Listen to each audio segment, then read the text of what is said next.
Okay, item number 12. We'll do it. How many do you want to talk, did you say? Okay, I'm gonna go say hi to everybody.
Good morning, just one moment.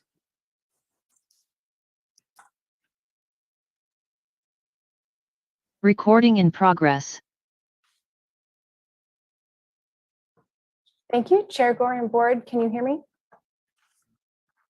In a minute.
Okay, but I'm just going to mention at the beginning that it's going to be continued, but we'll still open it just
I invito al cartero. No, I invito al cartero. Okay, good morning. No, estoy We are live. intentando ponerme. Yeah, there you go.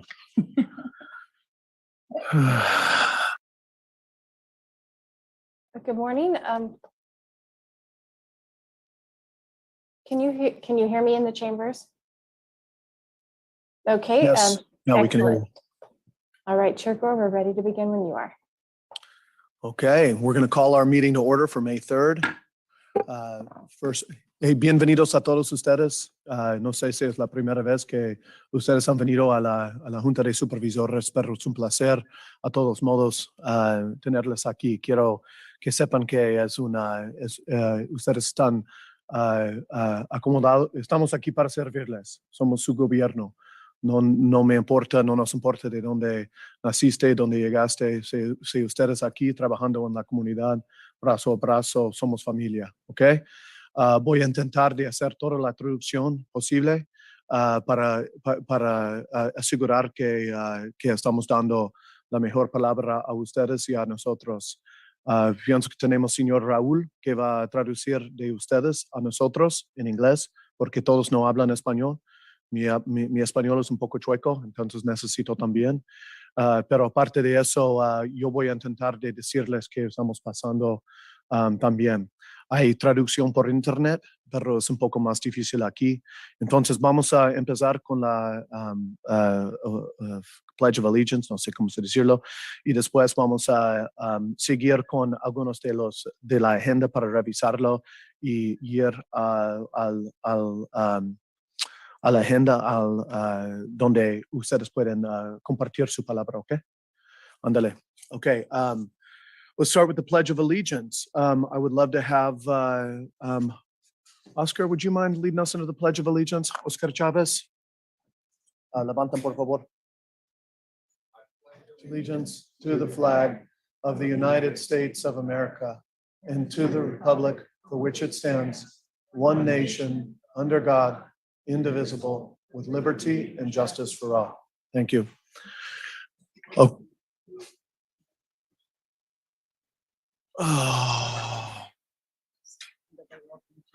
I said, yeah, appreciate it. I said, for those of you who it's your first meeting here today, I just want to welcome you, and that I'm going to do my best possible to translate the items or give guidance through the consent calendar. And then what we're going to do is have our professional translator, El Jefe, the boss, translate when comments are from Spanish into English from the dais, from the consent calendar.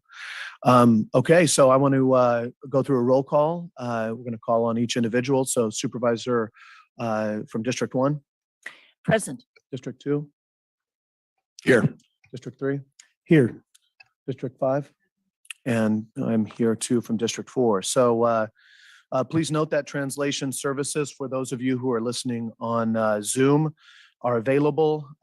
So if there's English speakers who want Spanish translation or Spanish speakers that want English translation, you can click on the globe on the Zoom icon and select the language you want it translated into.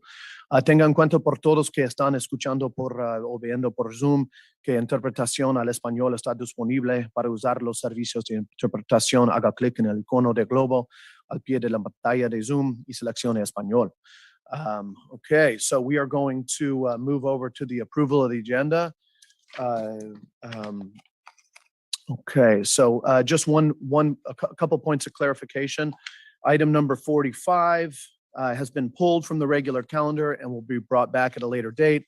The agenda item mistakenly indicated that the ad hoc made some recommendations. However, the ad hoc has not yet approved any recommendations to bring forward to the board yet for consideration, and we're still working on this issue.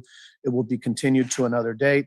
Para lo que dije es que hay un parte número 45 que vamos a demorar, no vamos a revisarlo ahora, vamos a llevarlo de nuevo a la Junta en el futuro. Las recomendaciones no han llegado del comité. Okay, so that's the only change to the approval of the agenda.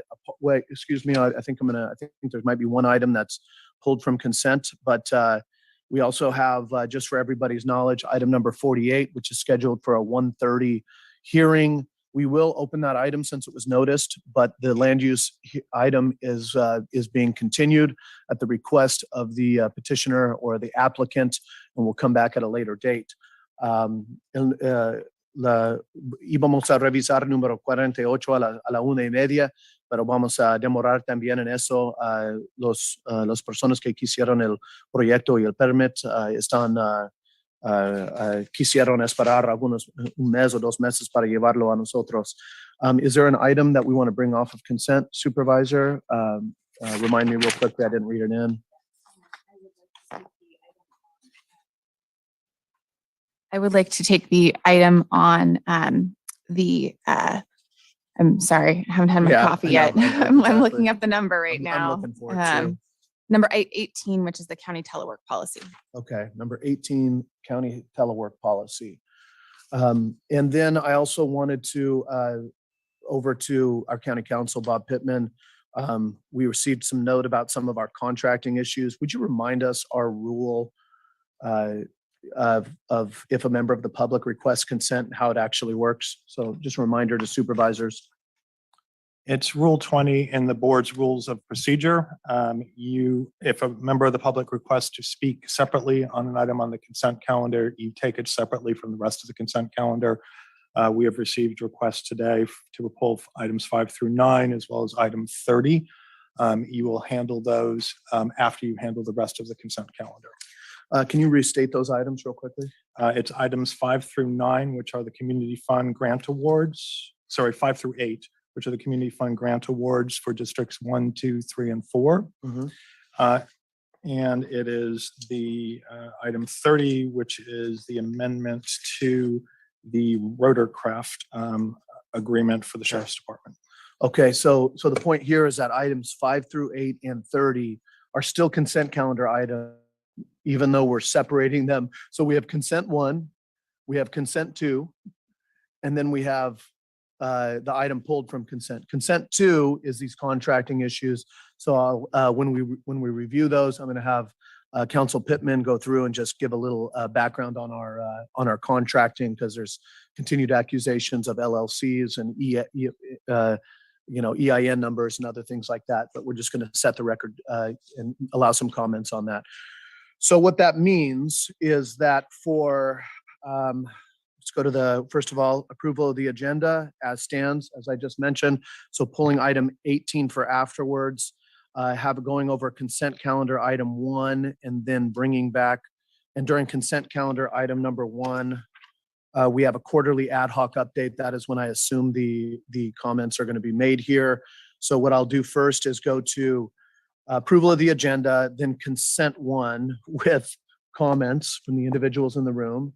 And then I will pass, and then we will pass that, and then I will go to consent 2 so that we can report out on that. And then we will go to item number 18. So that might seem a little tricky, but we'll do this the best we can. So with that being said, yeah, Supervisor? I just wanted to ask about item 45. And before we approved the agenda, I wasn't sure if the CAO was going to make an announcement about that, or I just how read that it was. into the record. I don't know Okay. if- But there wasn't a sort of additional information that was going to be provided. I didn't know if that was going to be shared or not. Yeah, other than that, there was not recommendations made by the ad hoc for consideration on this issue, and it's going to bring it back. There was more going to be than a that? little more context, but I guess we can handle it when it comes back.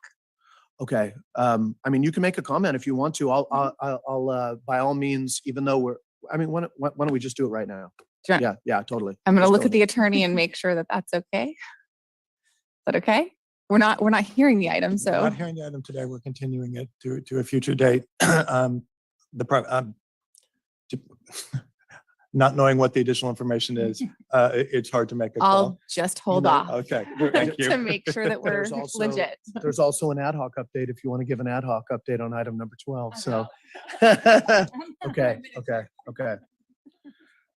Lo siento a todos ustedes. No puedo traducir todo ese caos, pero es parte de la agenda y como nosotros necesitamos cambiar entre números 1 hasta 45 que vamos a revisar hoy. Voy a seguir adelante y darles en algunos como 3 o 4 minutos la oportunidad para compartir. Okay, so with that being said, so from what I just said, I'm looking for approval of the agenda for, as I just said, going over the first set of consent calendar items, which is all consent except for 5 through 8, 30, and 18. And I will bring those back as a part of consent too.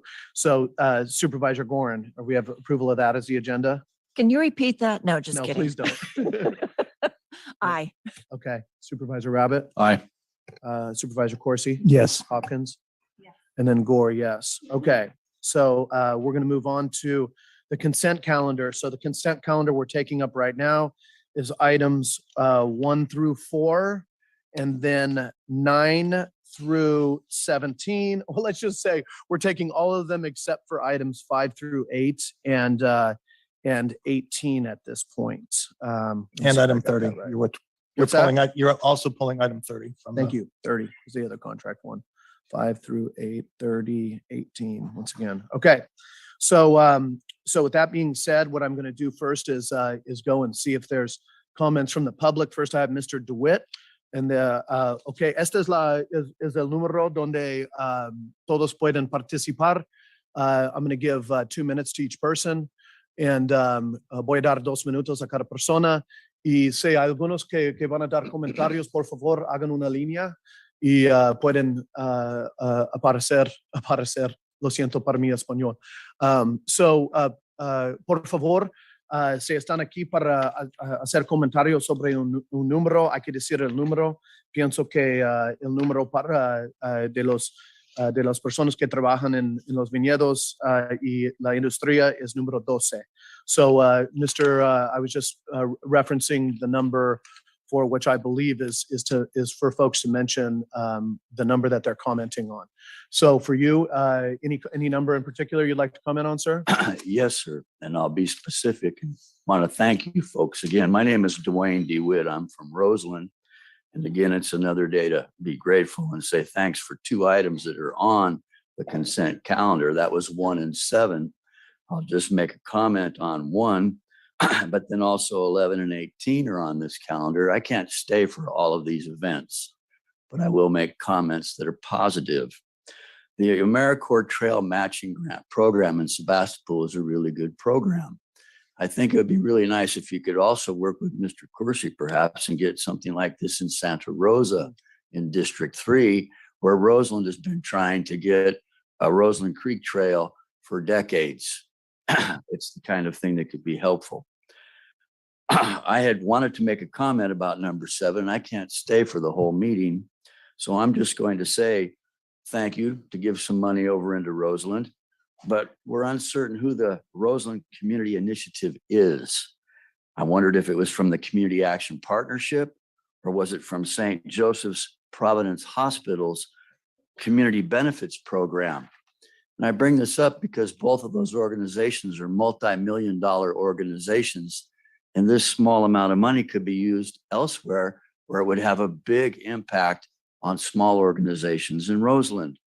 So hopefully in the future, the word will go out in a broader manner so that people in our community will understand how they can help to fund some of these smaller organizations. And I wanted to thank you for number 11. It's a great idea to disperse some of the efforts and make them more efficient throughout the county. And I support teleworking, and I hope you'll keep teleworking alive and let even more people telework. So you have less people down here. That'll be good. So you can start the building of your new projects here and you don't have to rent out on Challenger Way for 10 years. Just do it for 5. Thank you sir. kindly for your help. Appreciate you. Next up, come on up. Good morning. My name is Mike Martini. I'm from Santa Rosa. As you all know, the last 5 years, there have been 3 fires and a flood that have disrupted all of Sonoma County. But however, we were able to work with the Sheriff's Office and the Ag Commissioner's Office under their decisions to make sure that entry was safe and we were able to get in and take care of emergency business. Sonoma County is not alone in this. This is a number of counties throughout the state have done this. In most other counties, including Santa Barbara and Napa, they have been able to figure out very simple procedures and processes that allow access when deemed safe by public safety professionals. In Sonoma County, this process has gotten bogged down. The ask is that we maintain the process that the public safety professionals determine when it's safe and under what conditions it is safe to get back into the properties. There's more than 150 vineyard employees here this morning who want to do their job and want to do it safely and want to work with the system to do it. So thank you for your consideration. Thank you. Item number 12. Thank you. Gracias. Por favor. Thank you. Good morning. Good morning. My name is Marcelino Santamaria. I live in Cloverdale, and I've been working for more than 20 years in the vineyard industry in Sonoma County. Since then, the employers provide us clean water, clean potable bathrooms, safety training, and I never, in these more than 20 years, been forced to work under unsafety conditions. And Norway jobs with justice do not represent us. Thank you. Thank you. Muchas gracias.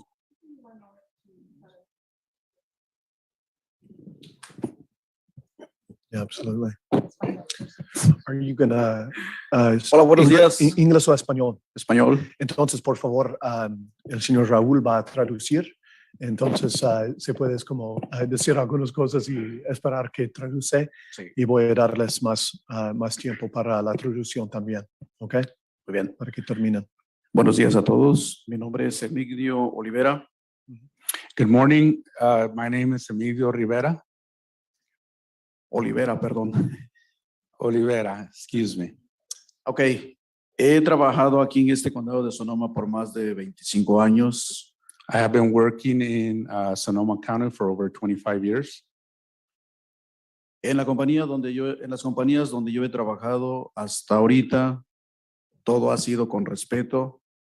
As of now, in all the companies I've worked for, it's been very respectful.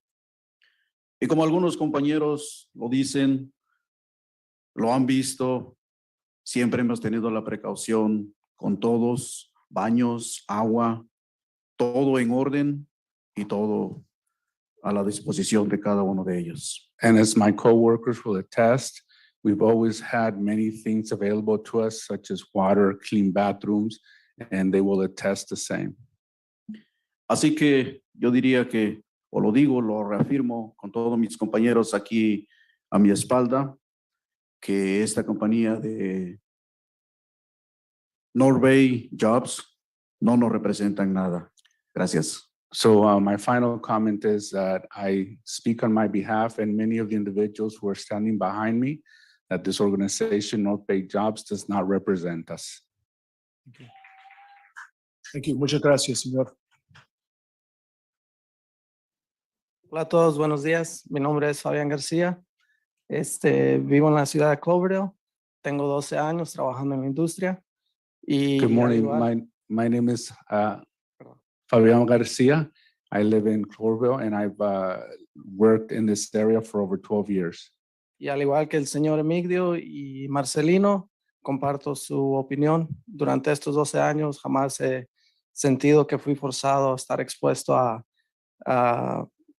condiciones extremas, peligrosas, en el cual ponían mi vida en peligro o la de mis compañeros de trabajo. And I share the same sentiments as the two first speakers that went ahead of me. I've never been placed in a situation where I've been forced to work in unsafe conditions. Y por último, ayer me di a la tarea de explorar un poquito la página web de North Bay Jobs with Justice. So yesterday I decided to do a little bit of homework and do some research. I was going through the website of North Bay Jobs with Justice. Y uno de los temas que bastante se toca es language justice, la justicia por el idioma. One of the things that North Bay Jobs is asking for is justice in the communications, the language justice. Y algo muy interesante que encontré al estudiar la página fue el cómo este programa está tratando de asegurar que nosotros enforcemos los idiomas que se hablan entre nuestras comunidades, triqui, dialecto, que son bastantes. And one of the things that this organization, North Bay Jobs, is trying to enforce companies to do is to create safety procedures in the languages that several individuals speak, such as the dialects, Triqui, Mixteco, and so forth. Y lo más interesante, y si me permiten decirlo, algo irónico, fue que en la parte de arriba, la sección número 1 de sus 5 prioridades que tiene este programa, es la número 1, la justicia del lenguaje. And if I may, if I can just make a point that looks kind of ironic to me, is that in their website, their number 1 priority or their number 1 point is the language justice. Y al final de la página, la única opción que existe es inglés y español. No lo están ofreciendo en el idioma que ellos quieren que uno lo enfuerce. So, And at the end of the website, they're only giving you 2 language options, English and Spanish. It's ironic that they're not practicing what they're asking others to do. eso es todo. Gracias. That's what I wanted to comment. Thank you. Muchas gracias. Muchas gracias, señor. Próximo. Buenos días, mi nombre es Oscar Mesa, vivo en Windsor, California y tengo 17 años trabajando en la industria del vino. Good morning. My name is Oscar Mesa, and I've been working in the industry for 17 years, and I live in Windsor. Windsor. Y en las compañías que yo he trabajado nos han proporcionado agua limpia, potable, baños limpios y en los 3 incendios que hemos tenido nadie se ha forzado a trabajar.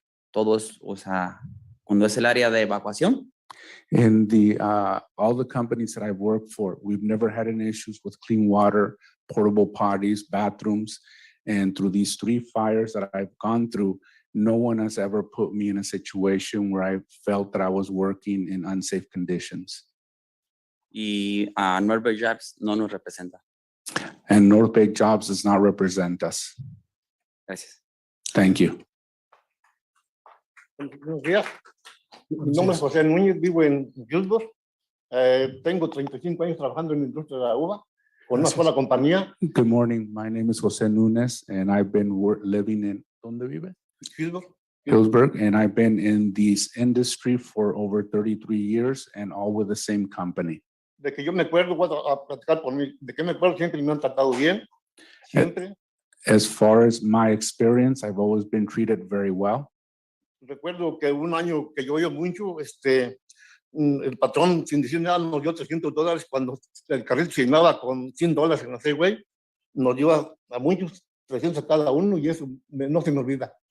One thing that I don't forget is that when we had some harsh times, difficult times years ago, my boss would come to me and just offer me some extra help by giving me some cash to pay for gas or other things. And that's something that I will never forget. And many of my coworkers also remember.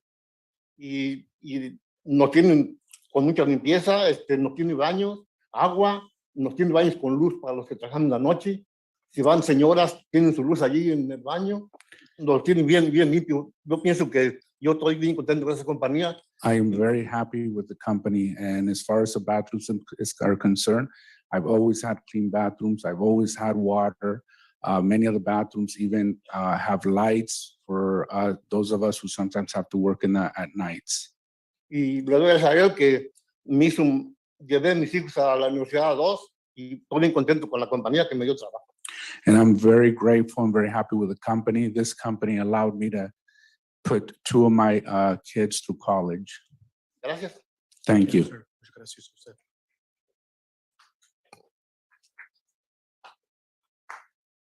Buenos días. Gracias primero por escucharnos, porque veo algo controversial a veces en estas cosas.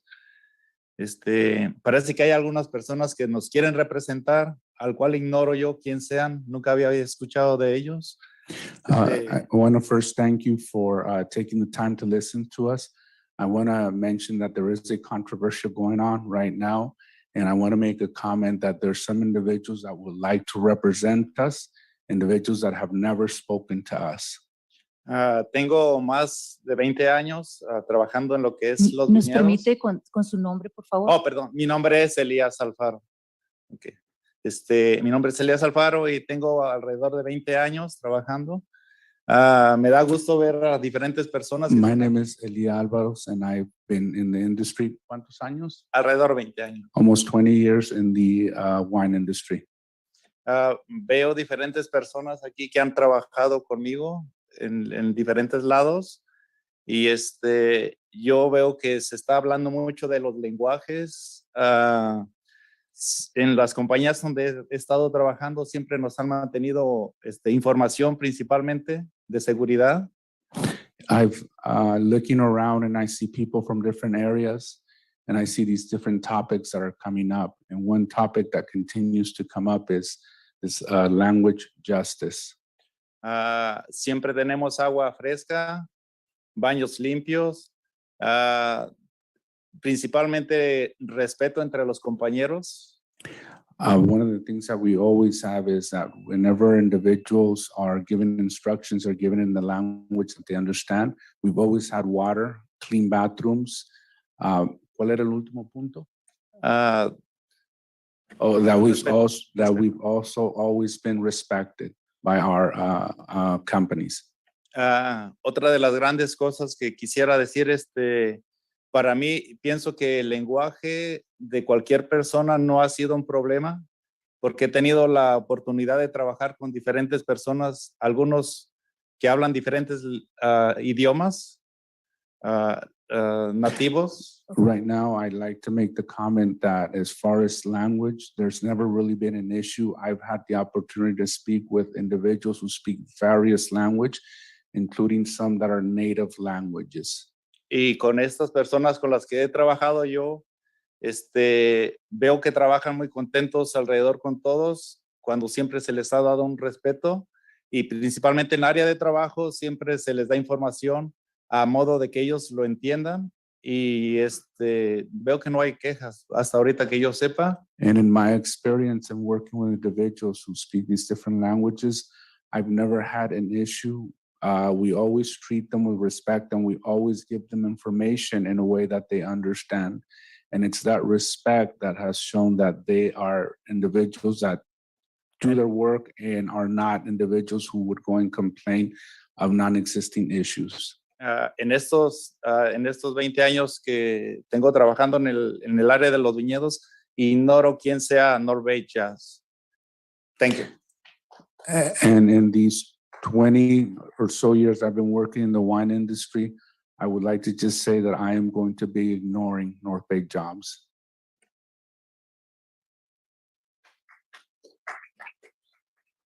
Buenos días, mi nombre es Jesús García. Tengo 34 años trabajando para 2 compañías. Good morning. My name is Jesus Garcia. I've been working for 2 companies in the industry for 34 years. En las 2 compañías que he trabajado, yo he visto que nos han tratado dignos como personas. In both companies, they've treated us with dignity and like human beings. Hemos tenido todo el tiempo agua, baños, sombra para cuando hace mucho calor. Si hace mucho calor, paramos. Cuando ya es muy caliente, paramos y As far as the water and bathrooms, that's never been an issue. We've always had them. Company also provides shade for us when we're working in conditions that are that gets too hot. And many times when it has gotten too hot, we just stop working. Año con año tenemos entrenamiento sobre la calor, acoso sexual, CPR y y gracias a Dios tengo un salario digno para vivir. Y Norway, nunca he escuchado de Norway Jobs, nunca he escuchado de ellos y pienso que no los necesitamos. Throughout my careers, we've been receiving many different types of safety trainings, sexual harassment prevention, heat stress prevention, first aid CPR in the work field. And through all those years, I've worked very well. I consider myself to have a very nice salary where I work. Company has taken care of me. And as far as North Bay Jobs, I don't know who they are. They've never spoken with me and I don't care for them at all. Gracias. Thank you. Buenos días. Mi nombre es Trino Pérez. Yo trabajo con una compañía que nos dedicamos a ayudar a varias compañías. Good morning. My name is Trino Perez, and I work for a particular company that's sole responsibility is to help other companies. He trabajado por alrededor de más de 20 años. I've been in the industry for over 20 years. Yo puedo hablar en mi persona y por muchos de los compañeros por mucho tiempo. I can speak on my behalf and also many of the individuals that I've worked with. Que todo el tiempo donde quiera que hemos ido a trabajar con las diferentes compañías nos han tratado como si fuéramos parte de la familia. Whenever we've been able to work with various companies, they've always made us feel like we're part of the family. Su preocupación de ellos todo el tiempo ha sido la seguridad, estar bien entrenada la gente y no poner a nadie en riesgo. The main priorities of all of these companies have always been the safety of the employees, the training, and to make sure that we never place anyone in any type of physical risk. Y aunque nosotros vamos como segunda compañía para ayudarlos a ellos se preocupan por los trabajadores que nosotros vamos, aunque no somos directamente para trabajar con ellos. And these companies where we provide help, assistance, we bring our own employees. And I've noticed that they treat our employees just as well as their own employees. Para no ser tan largo, yo pienso que no necesitamos de ninguna organización que nos represente. Se siente más confortable y más de cerca el trato directamente con las compañías a que con una organización que nos represente. No la necesitamos. To make my point short, I feel that there's no need to have a third party trying to represent us. The best relationship is between the employee and the employer. And at this point, we do not want North Bay Justice to get involved. Cuando estuvieron los incendios y a veces malos climas o malos tiempos o malas temporadas que hay, todo el tiempo ellos se han ofrecido a ayudarnos en lo que se necesite. Through my experience, whenever we've had bad conditions, such as heavy rains or these fires, it's the companies who have always offered themselves or offered to help us and assist us in the things that we need. Yo pienso que si es cierto que nos trataban mal y todo eso, yo me los topo hasta los dueños de las compañías en la calle y me saludan. And the fact that when I see the owners of these companies in public areas, just such as in the street or the store, I always make a point to go and say hello to them because of the way that they've treated me throughout my career. Y con eso no me hacen sentir solamente como que soy un trabajador para ellos, sino me hacen sentir como que soy un amigo de ellos también. And the way that they treat me is they don't make me feel like I'm just an employee for them. They actually make me feel if I am their friend as well. Sería todo, gracias. That's all. Thank you.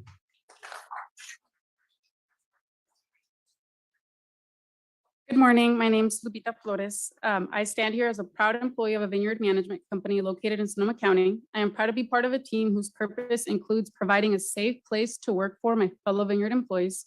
I have worked through the Kincaid, Wallbridge, and Glass Fire. I have volunteered to enter an evacuation zone to complete payroll for all of our vineyard employees to ensure no one went without pay during the Kincaid fire.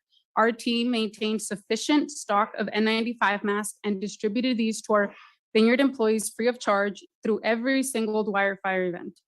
We maintained a stock of N95 masks through purchases and through assistance from the Sonoma County grape growers. Thank you to Carissa and to her staff, and thank you to the Sonoma County Agriculture Commissioner's Office.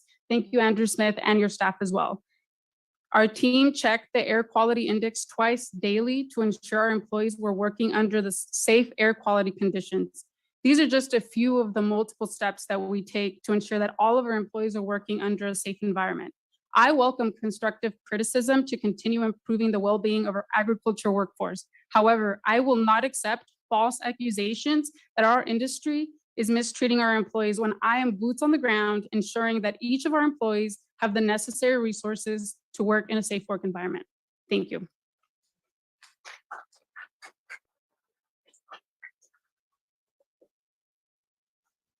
Buenos días, mi nombre es Rigo.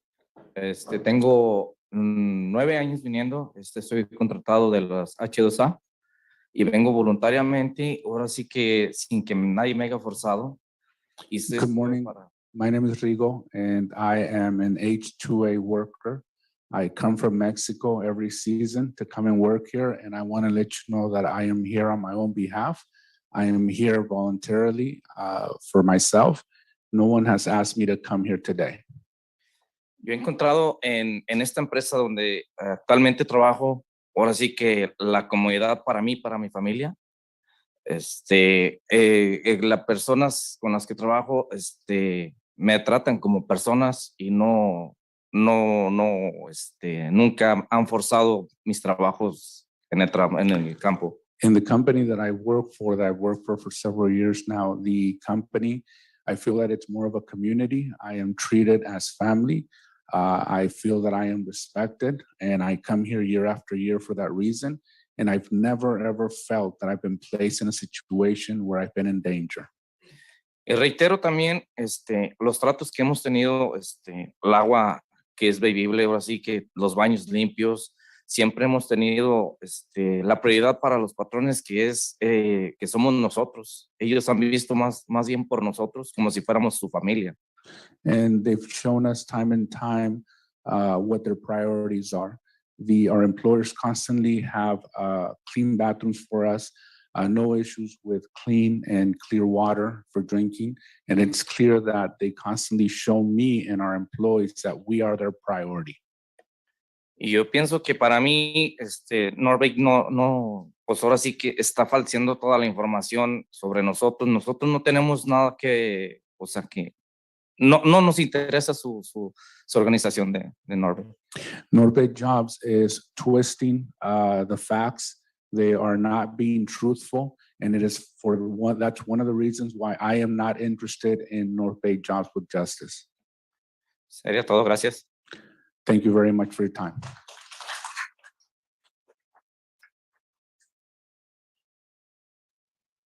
Hola, mi nombre es Gustavo González.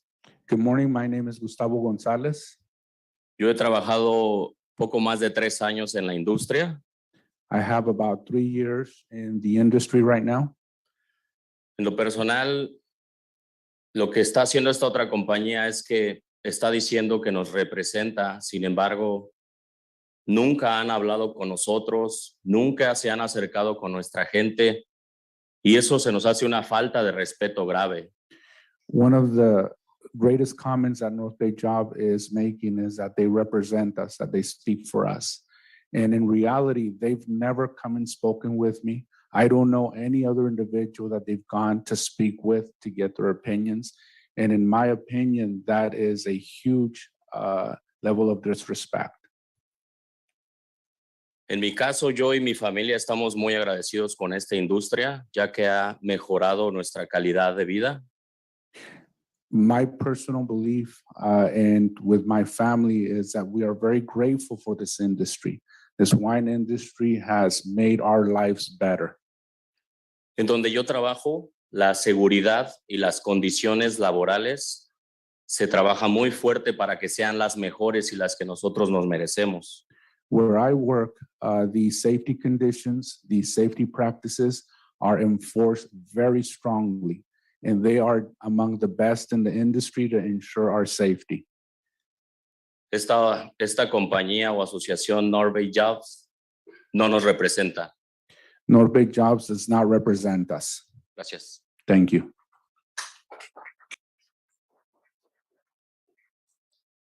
Hola, buenos días. Me llamo Jaime Guerrero Rodríguez y trabajo en la industria del vinello, perdón. ¿Cuál es su nombre? Jaime. Jaime Guerrero. My name is Jaime, and I work in the wine industry. Y tengo 12 años trabajando. 12 years. Vine 3 años con la H2A y los demás tengo ya, sino que me casé aquí. En el momento de casarme, hablé con el patrón y quedé casi como familia, porque me dio casa, pues. I came to this country starting as an H2A worker for 3 years. After that, I found my wife here, got married, and my boss, the company where I work, they literally treat me as family as they've been providing housing for me and my family. Y pues estoy muy agradecido con la compañía porque pues estamos mejor y lo que está diciendo Norveg Jack no es verdad, pues. And I am very grateful for the company. My family's life is better for that. And what Norveg Job is saying, those are not things that are true. Porque es como dicen los compañeros, no se ha acercado con la gente para platicar con ellos. And I repeat what my coworkers and my friends have said, is that Norveg Jobs representatives have never come to us to speak with us, to ask us what it is that we want. Yeah, gracias. Thank you very much. Buenos días a todos. Mi nombre es Nicolás Hernández. Vivo en Santa Rosa. Llevo más de 10 años en esta industria de viñedo. Good morning. My name is Nicolás Hernández, and I live in Santa Rosa, and I've been in the industry as of yesterday over 10 years now. Más quería decir que en las compañías que me ha tocado trabajar, los baños siempre han estado limpios, las aguas siempre han estado limpios, y lo que exige el Norveg Job with Justice son leyes que ya están puestos por muchos años. I like to make a comment that in all of these companies that I've worked, we've never had any issues with bathrooms or water. It's something that we keep repeating, but I like to make the point that some of the things that North Bay Jobs is asking for are things that are already in the books. Many of those things are already in law. Y otro punto que también quería tocar es sobre el lenguaje. Yo soy un nativo de Oaxaca, México, y desde que vivo aquí nunca he tenido problemas en lenguajes. Hay unos lenguajes que no se pueden escribir. Hay muchos lenguajes más, solamente en Oaxaca hay más de 20 dialectos y lenguajes nativos, que muchos que no se ha perdido porque ya no se practica mucho más que por hablar. Entonces, lo que ellos exigen es imposible. I'm also originally a native from the state of Oaxaca in Mexico, and I myself speak a native language, a type of dialect, and many individuals do speak different dialects. What North Bay Jobs is asking for, it's impossible, as the majority of these dialects cannot be written. They only exist as verbal languages, not written languages. Y North Bay Jobs Justice no nos representa. North Bay Jobs with Justice does not represent us. Es todo. Gracias. That's all. Thank you.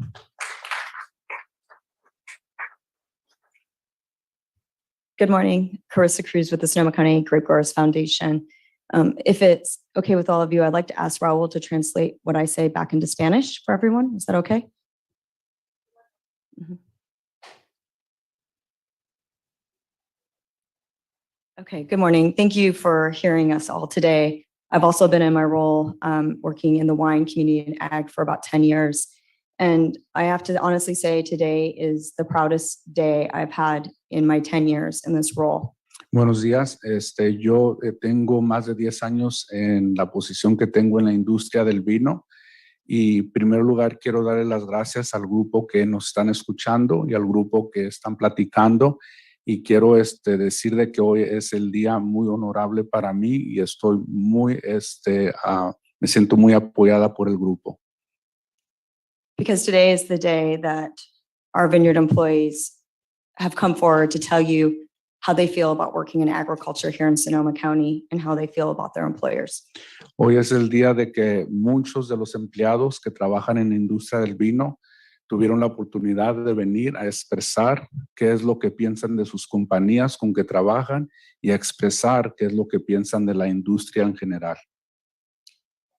So in running the Sonoma County Grape Growers Foundation, it was founded back in 2002 with the sole intent to provide English as second language education, as well as safety training classes in Spanish. Así de que en el 2002, cuando comenzamos la organización, what is the name of the organization again? Sonoma County Grape Growers Foundation. La fundación del Sonoma County, los crecedores de la uva, esa fundación, la hicimos específicamente para ayudar a personas que su lenguaje primero es español, secundario es inglés, y dar información y educación. There's been a lot of noise in the community about organizations who are saying they support our vineyard employees, but they do not. Ha habido mucho plática, mucho ruido en la comunidad ahorita sobre organizaciones que reclaman que representan nuestros empleados, pero eso no es verdad. In 2016, grape growers, vineyard employees reinvested in the Sonoma County Grape Growers Foundation, knowing that it would take a collective of our local farmers to support their employers in issues like housing, healthcare, childcare, that no one individual farmer could do that alone. En el 2016, hicimos un grupo de rancheros, para poder ayudar a personas en necesidad, por ejemplo, con la salud, con el cuidado de los niños, con educación. Y eso lo hicimos porque sabíamos de que solos, una compañía sola no lo podría hacer. Hicimos la coalición de un grupo de compañías para poder hacerlo. In 2017, when the Tubbs fire ravaged our community, it was the foundation that was able to raise money to support our vineyard employees and their families.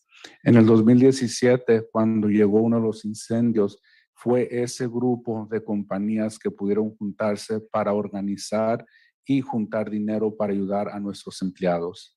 We paid rent support for 11 families for 2 years. We bought 3 RVs as temporary housing for another 3 families. Nosotros, me estoy acordando de que pagamos renta por, how many families? Rent. 11 rent support, 3 RVs. 11 familias les pagamos la renta por varios meses por los problemas que estamos teniendo, y a 3 familias compramos los RVs para que tuvieran donde vivir. And supported another 477 families with gift cards who had been impacted by evacuations. Y otras familias, otras más de 400 familias que fueron afectadas negativamente, les ayudamos con darles tarjetas de regalo, tarjetas de dinero. In 2019, we supported 970 families impacted by the Kincaid fire. En el 2019, familias que estaban afectadas con el incendio del Kincaid, fueron más de 900 familias que pudimos ayudarles. We did the same in 2020. We conducted the vaccination process and facilitated that for all 6,000 of the Vineyard workforce. So they were first in line for the vaccinations. Y en el año que siguió, hicimos lo mismo, nos organizamos y pudimos ayudar a más de 60,000. 6,000. Más de 6,000 personas para que agarraran la vacuna contra el COVID, y nos aseguramos de que iban a ser los primeros para que la agarraran, para darles esa prioridad. We also continue to support through employee recognition and a first of its kind leadership academy for our Vineyard employees. Y también nosotros seguimos apoyando a los empleados. Tenemos algo que es primerizo para todos. Tenemos la escuela de líderes. So thank you. I would just like to say I've never been prouder of working for local agriculture and getting to work with all these wonderful men and women sitting here today and the other 150 out in the hallway today representing the community. Thank you so much. Thank you. Quiero darle las gracias a todos, porque nunca he estado más orgullosa en mi vida que este día, mirando a los empleados que están aquí expresando sus sentimientos sobre la comunidad y la industria que a todos nos ha ayudado. Muchas gracias. Thank you very much. So a couple things. One, and I'll translate this into Spanish, is that we are reviewing this issue on May 24th. I have on the calendar. La única cosa que quisiera decir también es tenemos en nuestra agenda la reunión de la fecha del 24 de mayo. Vamos a revisar este asunto en general, y también tenemos un comité. We also have a committee. And so I just want to see if there's any, this is an ad hoc report out. If there's any comments, since there's been some on this. Supervisor Hopkins. I was wondering if I could ask a few questions, simple questions of the workers who are here in the audience with translation, if that's okay. La supervisión. Sure.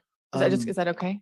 I'm not going to go into question and answer. I don't know if you want This to is do a it in simple general. hands raised question. You can ask whatever you want. Thank you. Okay.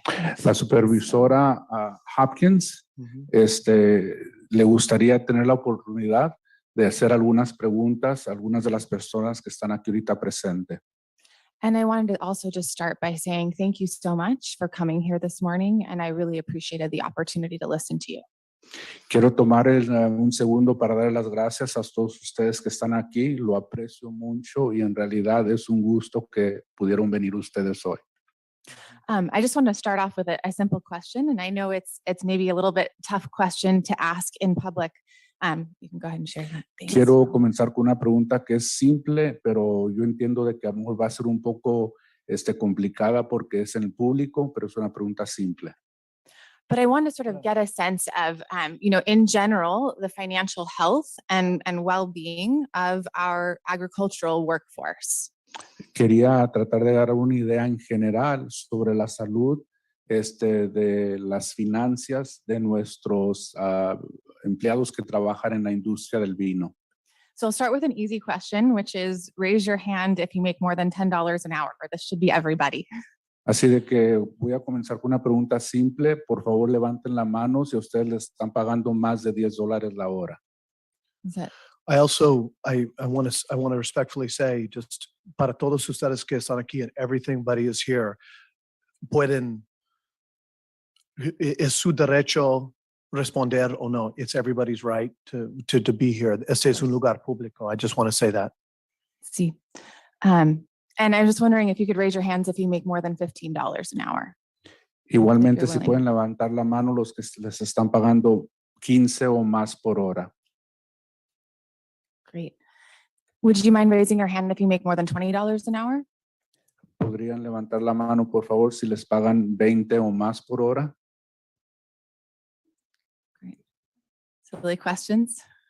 Thank you very much. I appreciate that. I'm just kind of curious because I've read a lot of statistics about sort of how much farm workers are paid, and it's really hard to get a sense of, what the actual reality is on the ground. So I appreciate you listening and considering participating. Muchas gracias. He leído muchas estadísticas sobre qué es lo que las personas que trabajan en la industria les pagan y aproveché la habilidad de que los tenía aquí conmigo para que me lo dijeran directamente. Muchísimas gracias por participar. And Supervisor. Okay. No, Oh. just go ahead. I also just wanted to ask if you might consider raising your hand if you were asked to attend this meeting by your employer this morning. También me gustaría ver si levantan la mano si su empleador los requería que estuvieran aquí hoy. Thank you very much. I appreciate that. Muchas gracias. Agradezco su participación. Anything, Supervisor? First of all, primero, gracias a todos. And that's all my Spanish. En primer lugar, gracias a todos y eso es todo lo que sé de español. Supervisor Hopkins and I serve on the subcommittee dealing with the ag access issue. We've been meeting with staff. We've been talking to stakeholders. There is a community meeting that is scheduled tentatively right now for May 26th in the evening. Maybe in this room, but that's tentative also. Supervisora Hopkins y yo somos miembros del comité donde estamos estudiando cosas sobre el acceso, de la razón de que ustedes están aquí. Ahorita tenemos tentativamente una junta para el futuro que viene siendo the 23rd, 26. el día 26. Tentativamente, no estamos seguros si va a ocurrir, pero hay esa posibilidad. The staff is telling us that the 24th, we won't be able to get back to the board by the 24th. Likely after budget. Okay. Which would.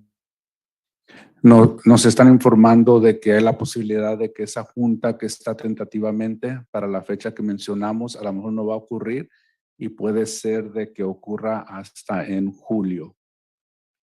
Thank you. Okay. Muchas gracias.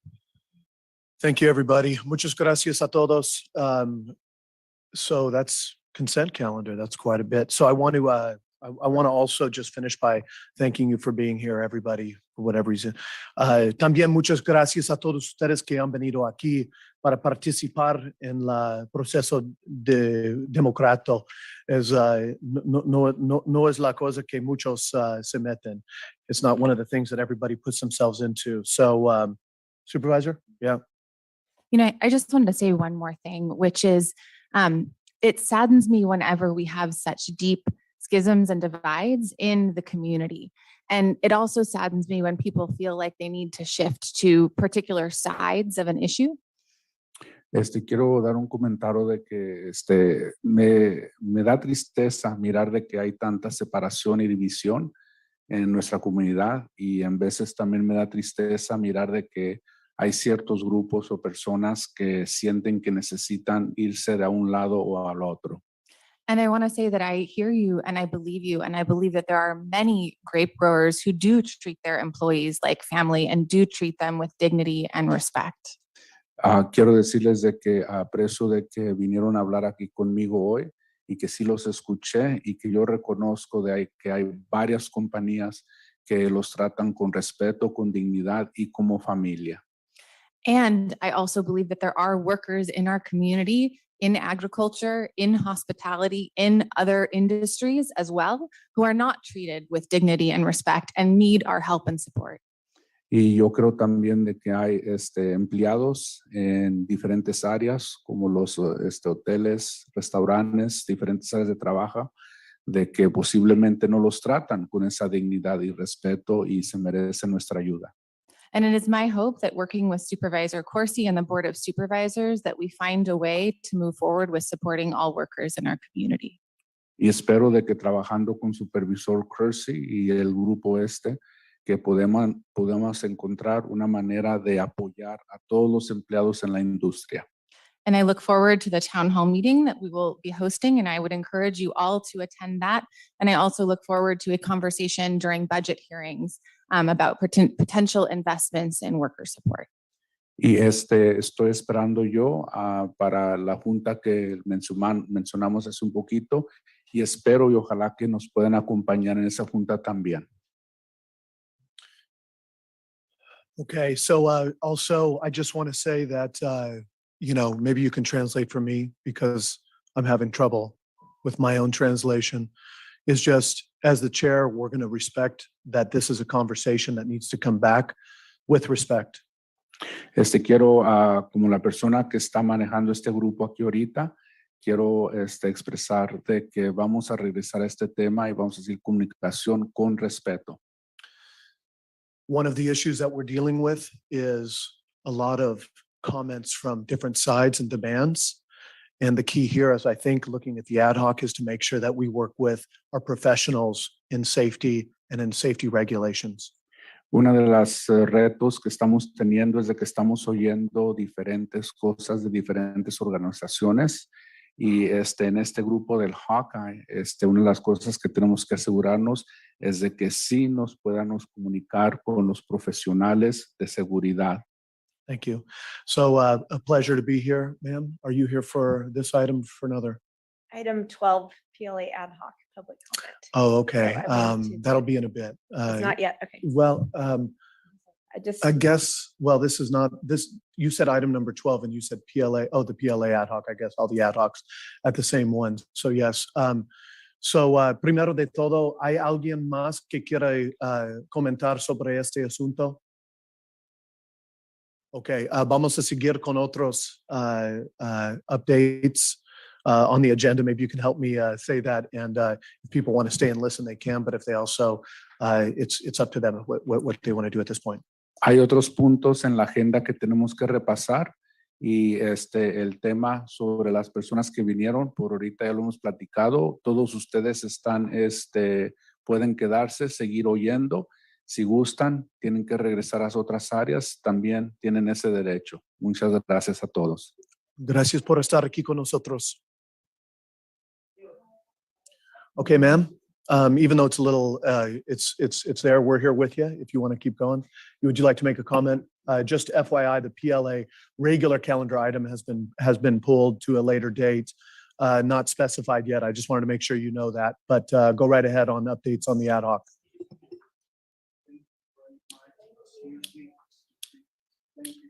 Thank you. Thank you. Go right ahead, ma'am. Yeah. Okay. Please say your name and Okay, good morning Supervisors. Nicole Gehring with Associated Builders and Contractors, Northern California Chapter, Vice President of Government Affairs and Community Engagement. Just wanted to, since I was here for the item 45, I'm going to go ahead and speak now during 12. I just found out that it was tabled. So just wanted to thank you for allowing us to submit stakeholder comments while you're reviewing and updating your PLA policy. I do want to thank you for being fair for all of the workers in the community.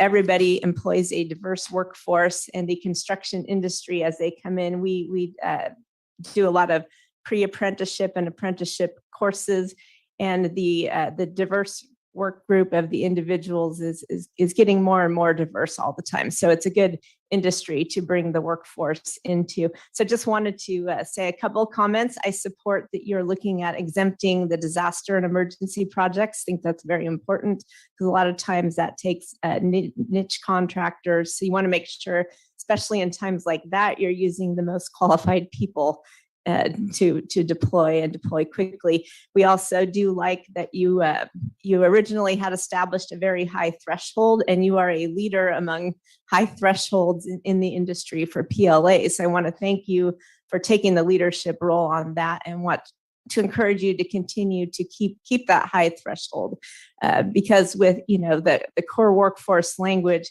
we want to make sure that everyone in the community can work in the community. So I'd like to offer a couple of suggestions. Maybe that one of them could be all apprentices and graduates of apprenticeship programs could work on project labor agreement projects, because they are graduates, they are skilled and trained, so something for consideration. And also consideration of a minimum requirement of 3 bids, or an opportunity to bid without a PLA. So I'm running out of time, but thank you for the opportunity to comment, and I apologize if I confuse the order. Thank you. Thank you.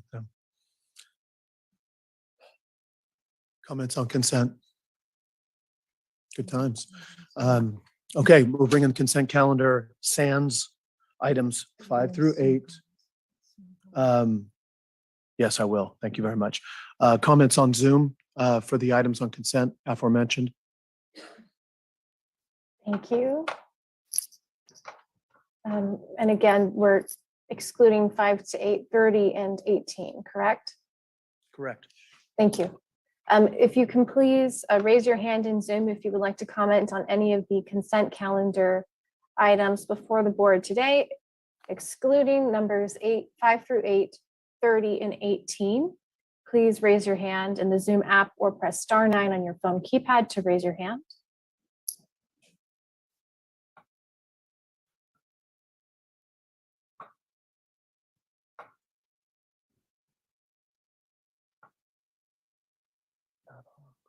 Okay, there's a couple of hands raised at this time. Just one moment.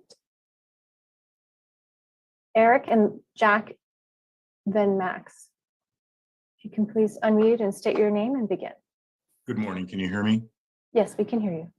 Thank you. My name is Eric Christian. I'm the Executive Director of the Coalition for Fair Employment in Construction. We are a statewide organization that was formed 23 years ago by union and non-union construction firms solely to oppose discriminatory and exclusionary project labor agreements. I understand item 45 was pulled today, and we're appreciative of that. You have more time for this discussion. I wanted to point out a couple of things. There are some new board members since this item was voted on back in 2017 that we wanted to reiterate and remind you of with regards to what these agreements really are all about.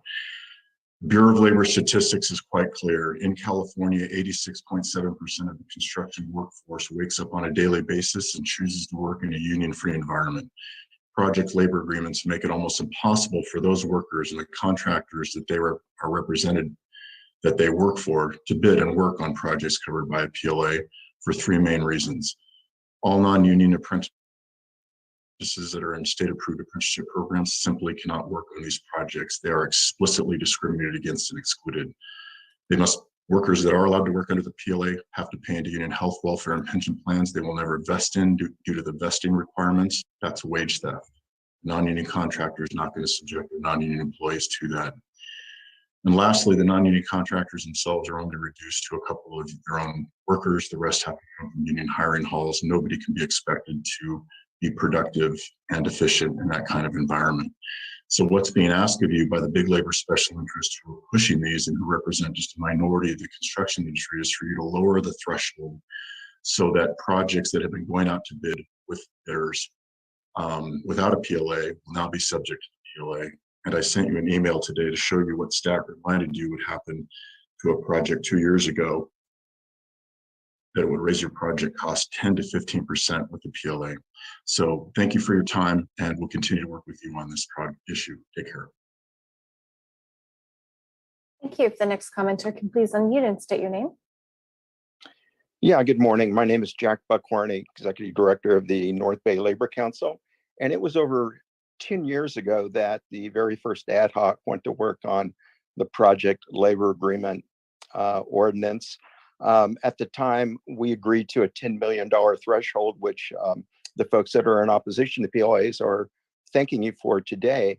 What that has resulted in is 0 jobs and 0 projects being built under a project labor agreement. But what we did agree to do was start a pre-apprenticeship program. That's our North Bay TIP program. We have done that. And as your staff report shows, it has significant more diversity than the industry and certainly than the normal workforce in Sonoma County. So we're very proud of that. But one of the things we agreed to at the ad hoc was that we would create those pathways in the disadvantaged communities, which we've done. And you would also help with the pathways to capital improvement projects, which has not happened. And that's why we're asking for a threshold that's in line with other counties in California that have PLA ordinances. That's why we're asking to expand to the airport, to the water district. And that's why we're asking for the opportunity to expand this diversity into the building trades. Now, in Sonoma County, 9% of the apprentices are in joint union programs. The opportunities from the parallel programs really just do not exist, as there's only 3 programs that train any apprentices at all. And that leaves like 12 programs, joint apprenticeship programs that are training exclusively union. So to create the diversity that the county is looking for, we ask that you come back and lower thresholds and expand. Thank you for your time this morning. And if the next commenter can please unmute and state your name. Good morning, Board of Supervisors. This is Max Bell-Alper, Executive Director at North Bay Jobs with Justice. Earlier this morning, I had a chance to come out and talk with many of the workers who you got to see today. And what you just experienced, which is plainly obvious and many of you know already, but is what we call astroturfing. These are workers who were all paid to be there.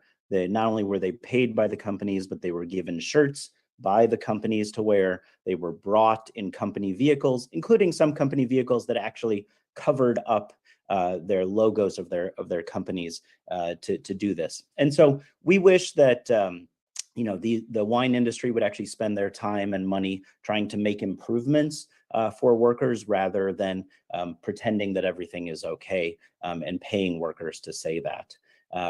This year with a historic drought, and we're probably going to have more fires, and I wish that wasn't true. And we can make this really simple here, which is that the question to ask here of the Sonoma County wine growers is, will they guarantee that for all their employees, including people who they contract with, that they will pay workers when they lose wages, when they lose time because of fire and smoke?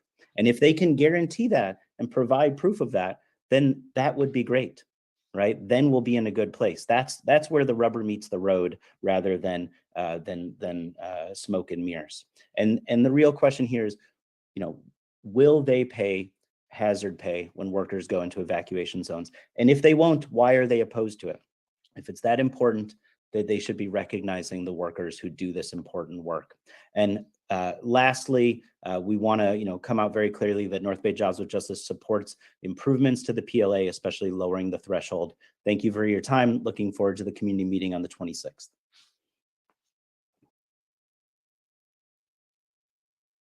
The next commenter is Roberta, then Michael.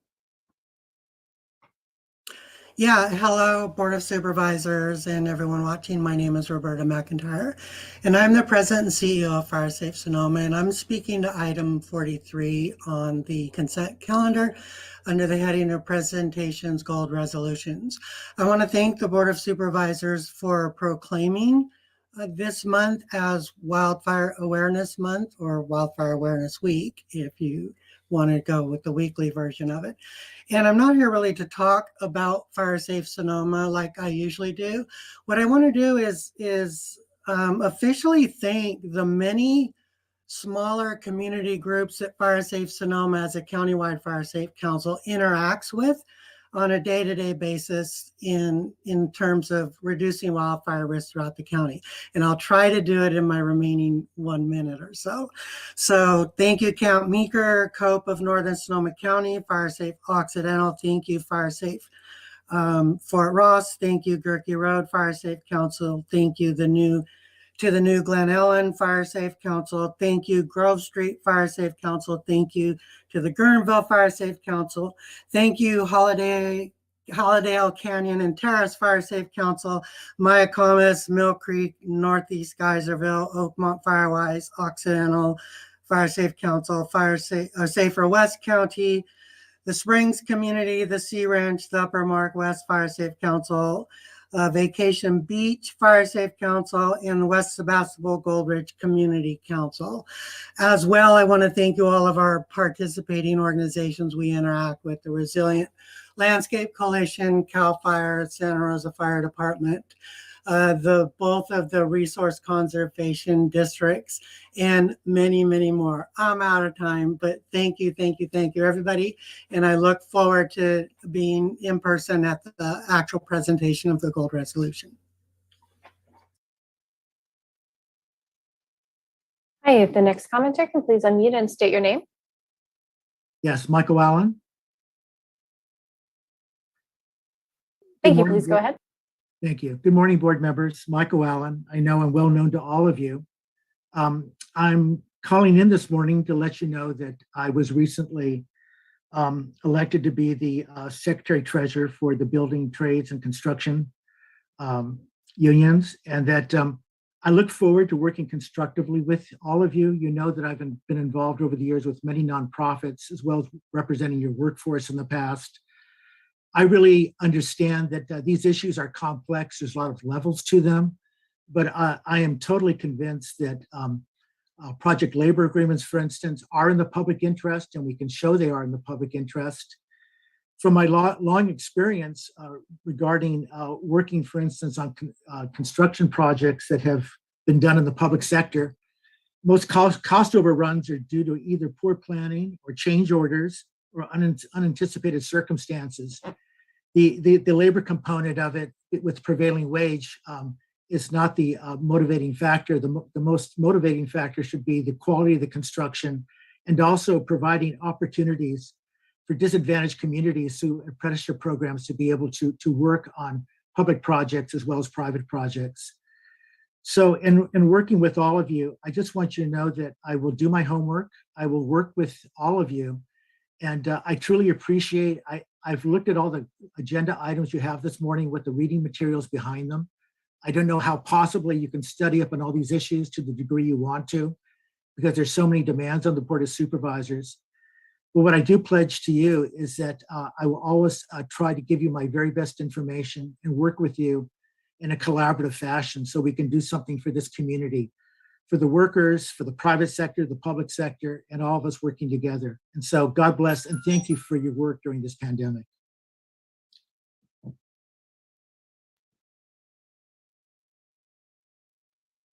Hi, if the next commenter can please unmute and state your name. Good afternoon, supervisors. My name is Natalie Higley. I work for IBW Local 551, and I am one of thousands of building trades members who works in Sonoma County. I understand that item 45 was pulled, but I do appreciate the efforts you have undertaken in reviewing the outdated PLA policy. However, I am concerned that the current proposed threshold amount does nothing to make meaningful change for the workers who are trying to survive in this area and build a life for their families. With a rapidly escalating cost of living, it is imperative that the members of this community have a pathway to a sustainable career. A project labor agreement with a threshold of no more than $700,000 would allow a legitimate opportunity for young apprentices to gain a foothold in Sonoma County. It would allow experienced local journeymen the ability to pay their next mortgage payment without sacrificing their children's higher education goals.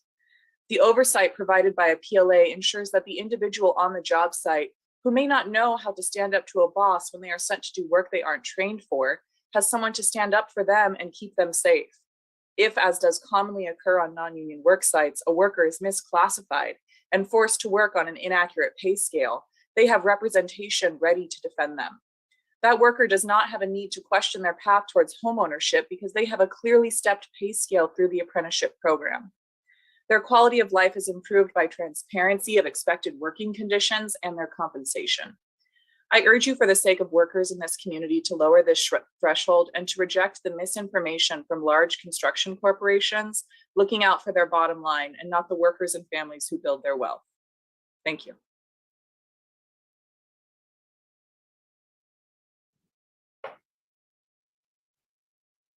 Thank you. That will conclude the comment in Zoom. Thank you very much. So we're going to bring these back to the board, and I'm looking for an affirmative vote to pass consent calendar items, all consent calendar items, except for 5 through 8, 18, and 30. So I'm going to go to a roll call. District 1. Aye. District 2. Aye. District 3. Yes. District 5. Yes, and I just wanted to say thank you to the folks who commented on PLAs, and Supervisor Rabbit and I do look forward to following up with all of you and bring that item finally back before the board. Thank you, Supervisor. And then that's yes from me, so that's a 5-0. So now I want to go back before we go to item number 18. We're gonna, I want to pass it over to comments on consent calendar items 5 through 8 and 30. And then I will come back, we'll go first into the chambers and see if there's anybody here. I may, Chair Gore, Yeah. I would suggest that you take 5 through 8 together and then 30 separately. 5 through 8 are arguably related because they're all the community investment fund, Okay, but 30 is a different item. sounds good. So having said that, I'm going to go to public comment in person first for items number 5 through 8. Paul, thank you for being with us today. It's good to see you. Thank you for your service. Thank you to see all of you. Good job. Good work.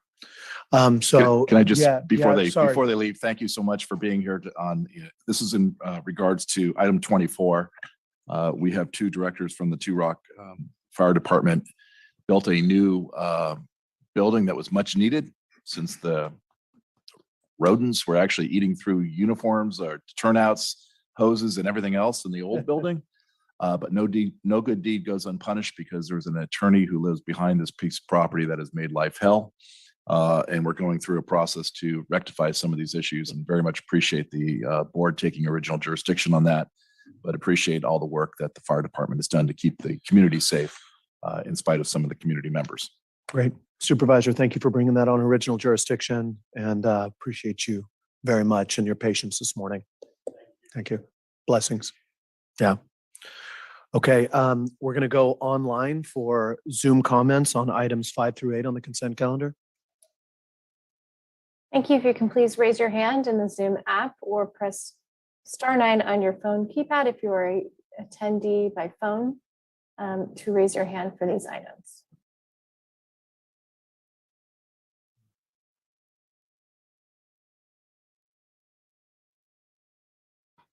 And thank you. There are no hands for comment in Zoom. Thank you very much. I'm going to come back to the board on items 5 through 8. I don't believe there's any comments from the board, but I would like council to make some comments just to remind us supervisors. We've gotten some emails on contracting with accused discrepancies, and as much as bringing these back every time and making comments on them, I want to have Council Pittman kind of talk a little bit about how we review these and how contracting does it, so that we can talk about it in general. Please. Thank you, Chair Gore. Through the chair, as the board is aware, there were concerns raised by members of the public with respect to the inability to verify employer identification numbers, as well as some discrepancies with respect to filing requirements and whether or not they've been certain corporations or business entities had properly filed with the Secretary of State.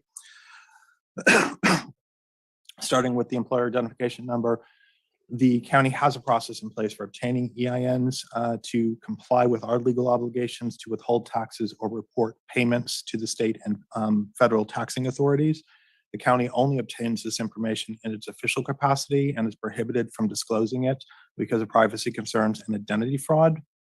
There are ample channels available for members of the public who seek to obtain this information through the state and federal government, provided they meet the requirements that those agencies impose for release of this information. With respect to the form of business entity for vendors, county staff generally vet this information at the time we initially contract with the vendor. However, ongoing monitoring is not the role of the county. The filings with the Secretary of State are primarily for tracking and taxation purposes for the state and are imposed by the state on the individual businesses, not the county. Any penalties for failure to comply with these requirements are borne by those individual business entities. And back to the chair. Thank you very much. Yes, Supervisor? Council Pittman, if you haven't already, would you provide that statement to all of us? Sure. Thank you. Thank you very much. Your meeting by email. Yes. Okay, excellent. Okay, bringing back to the board items 5 through 8 on the consent calendar. Looking for approval, District 1, Aye. District 2, Aye. 3, Yes. 5, Yes. 4, yes, that's a 5-0. I'm going to go to item number 30, and I'm going to see first of all if there's any comments here in the chambers. Seeing none, I'm going to go to comments online, if anybody's on by Zoom. Marcy? Thank you again. Please raise your hand for item number 30 on today's agenda.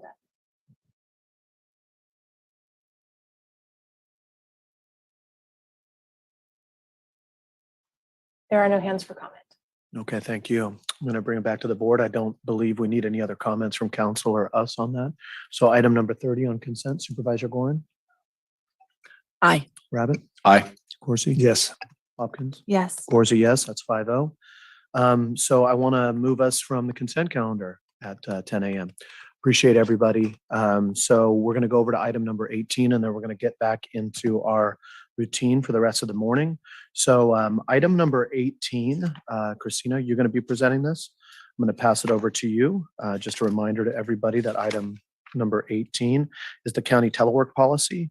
And so we're going to bring this back to the board. Supervisor Hopkins, thank you for expressing your interest in getting this on the regular. I think we're going to pass it over to Christina for some brief comments and bring it back to the board for any questions. Okay, thank you. Before you today is the recommendation to adopt a concurrent resolution approving the county telework policy effective today. It is a project that is part of your organizational, excellence strategic pillar, and meets one of the objectives that will help basically create a better work-life balance for those positions that can telework, and to have a highly effective and organization and become an employer of choice. It supports all of those objectives. We have spent a lot of time drafting this policy. We've reviewed many other draft policies, other county agency policies, other private sector HR recommended policies. It was vetted by legal counsel. And then we also met and conferred with all of our representatives, labor organizations, and consulted with our department heads and various other ways. So that's the final product that we present to you before you today for your consideration and approval. And I'm here to answer any questions you may have.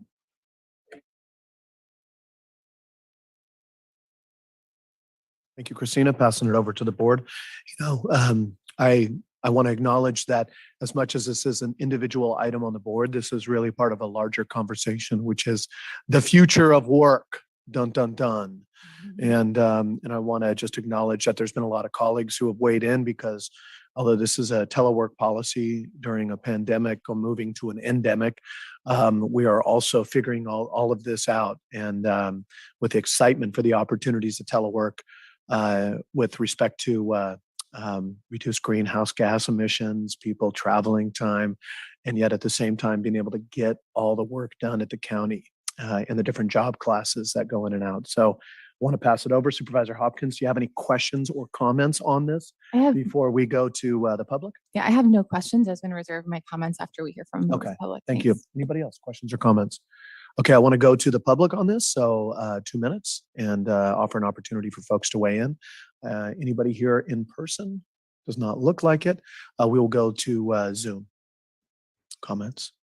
Thank you. Please raise your hand in Zoom if you'd like to comment on item number 18 on today's agenda.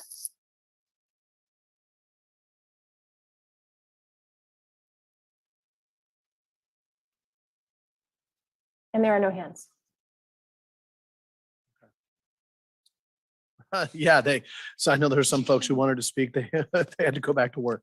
So I'm going to bring it back to the board for any comments. Supervisor, go right ahead. I just want to say that I really appreciate all of the work of HR and also, the meet and confer process with our labor unions to bring this policy forward. And I appreciate all of the guidelines and procedures. And I also hope that we can keep sight of the big picture, which is that I think that telework is absolutely critical to recruitment and retention of our workforce and our labor force, and also helps meet our goals of reducing greenhouse gas emissions. And so I guess my ask is sort of that we also look at this through those strategic pillars, both with climate and with organizational excellence, and have sort of reviews of the implementation of the policy, because I think this is going to need to be a living document as we adapt to kind of the new work life and the future workforce that Chair Gore was describing. So I hope that we can keep checking in on this, that we can kind of have those ongoing conversations with both department heads, management, as well as employees to check in on how the implementation is going. So that's my one request. Thank you. Supervisor Gorin. Thank you for your patience and your diligence and creativity and innovation for bringing this forward. It's been an experience for all of us the last couple of years. And during our departmental briefings, we had some serious discussions about the challenges of recruiting county employees. And I want to relay a conversation I had with my daughter who works for Kaiser in LA.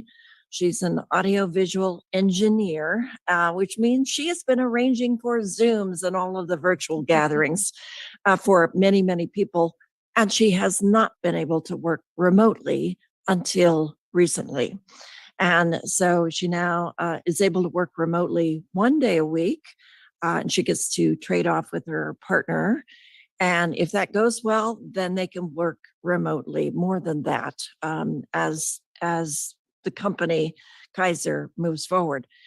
They're struggling in hiring employees for a lot of this reason. Employees want to be able to work virtually.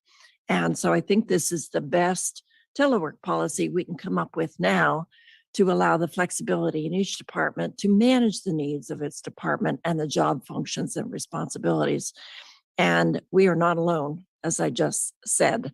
So it is the future of work, and welcome to our world. Good job. Yeah. Exactly. Anybody else? Okay. Bring this back to the board, and obviously appreciate the conversation about tracking and implementing, because that's the magic of this. This is one where we are making the plane and fixing it as we are flying it. So, Supervisor? Yeah, I was only going to add, it's going to be interesting going forward, because those that don't have the opportunity to telework, and you see this already, like nurses, for instance, the amount of resignations, burnout, everything else, the pandemic, I think, plus the idea that, hey, I can go work on this job and not leave my home for 2, 3, 4, or 5 days a week. There's a lot of sorting out to do, I believe, in terms of how we go forward as a society, bigger than just the county. I hope that we really kind of take all that into account as we go, because there are lots of important and essential jobs, as we all know, that cannot work remotely and don't have that benefit if we look at it that way going forward. And I just think we need to keep that in mind as well. Well put. Okay, so I'm going to bring this back to the board. I'm looking for a roll call vote on item number 18, District 1. Aye. District 2. Aye. District 3. Yes. District 5. Yes. District 4, yes. You know, in Mendocino County, I used to go and do meetings there. They have the buttons. So you all just have your the districts and you line them up. Get us a. And the city of Santa Rosa also. There you go. And Petaluma. There you go. Okay. Maybe Thank get you some very buttons. much. Okay. I got a button back here. Should I push it? Push it? Oh, okay. Yeah, it's that kind of day. It's little creepy. Okay, so we have passed item number 18. Now we're going to move over to our regular calendar. I'm going to start with item number 44. Just a little bit of reminder to our board. Okay, so what we're set for is item number 44, the Health Action Council dissolution and transition over into Health Action 2.0. There is the item number 45, the project labor agreement, which will be pushed back. The jail, medical, and behavioral health services. I had a request from folks to present from the community. I reminded them that we don't have outside folks formally present on items, but I've offered the opportunity for them to kind of pool their comments together and line them up. So I know there's an email with Christina, and I know Marcy maybe is checking it. And so Marcy, that's A-OK to do whatever's needed to line those up. And I want to thank those individuals for working within the process, and looking forward to hear from you. So without further ado, over to Director Tina Rivera and Assistant Director Mr. Chavez and Health Policy Planning and Evaluation Manager, Nora Maloney Brandt. Yeah. Thank you for being here. It's good to see you all. Thank you for having us. So, Tina Rivera, Director of Health Services, and of course, my colleagues joining me, Assistant Director Oscar Chavez from Human Services, Nora Melanie Brand, our Administrative Assistant Services Officer. And then joining us virtually, we also have Yvette Miner, our Community Advocate, and Leah Benz will be driving the slides for us today. So I just wanted to say that today is a day of excitement for us. This has been a long time coming. Staff have been working with Health Action staff on this for quite some time. So I'm delighted to be here to kick off this conversation with you, the board, and with the public about a redesigned Health Action. And as you know, Health Action has been a collaborative initiative to address health and well-being in Sonoma County since 2007. I was just a baby then.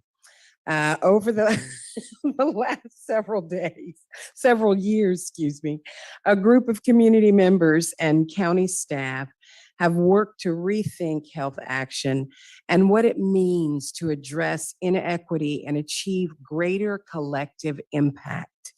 And so I'm really happy to be joined with staff here to present this item to you. Today, we're going to share with you several things.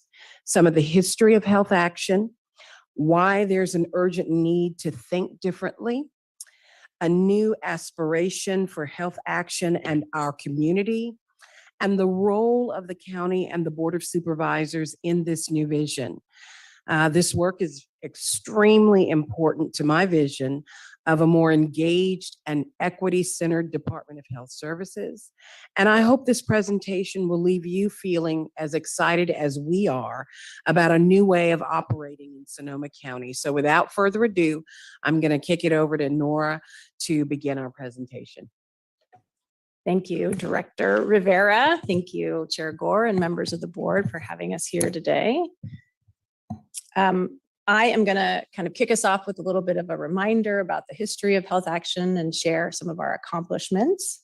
So as Director Rivera mentioned, Health Action was established in 2007 at a time of crisis locally for our healthcare system when the Board of Supervisors directed the Department of Health Services to convene a group of stakeholders to assess the state of health and healthcare locally and to serve as a catalyst for improving local health. This group created a shared vision and 10 local goals to improve community health and would ultimately become the body that is the Health Action Council. In its early years, Health Action built its collaborative muscle by strategically convening partners and building awareness around key health issues. It adopted a collective impact framework to more effectively align efforts around shared areas of community need. And it established multiple successful initiatives that I'm sure you remember. I Walk, I Grow, I Read, to bring people to the table and to raise awareness. Over time, Health Action began more intentionally focusing on its strategy on systems change, social determinants of health, and health inequities. You saw this manifest in the creation of cross-sector work groups, the Committee for Healthcare Improvement, Cradle to Career, as well as our local place-based Health Action chapters. Since then, Health Action has continued to refine its collective approach and increasingly emphasize the values of equity and community engagement. All of this has resulted in numerous accomplishments, and I want to just share a few. They include reducing preventable heart attacks and strokes by improving blood pressure control in adults by 20%, standardizing opioid prescribing guidelines between primary care providers and emergency departments in response to increasing overdoses, helping to expand the number of quality, affordable preschool seats in Sonoma County, along with First Five, bringing together healthcare providers, communications professionals, and community outreach leaders around strategies for equity-focused COVID-19 education and prevention. Health Action has also been a central figure in increasing our local dialogue about health inequities, specifically the geographic and race-based inequities we experience locally.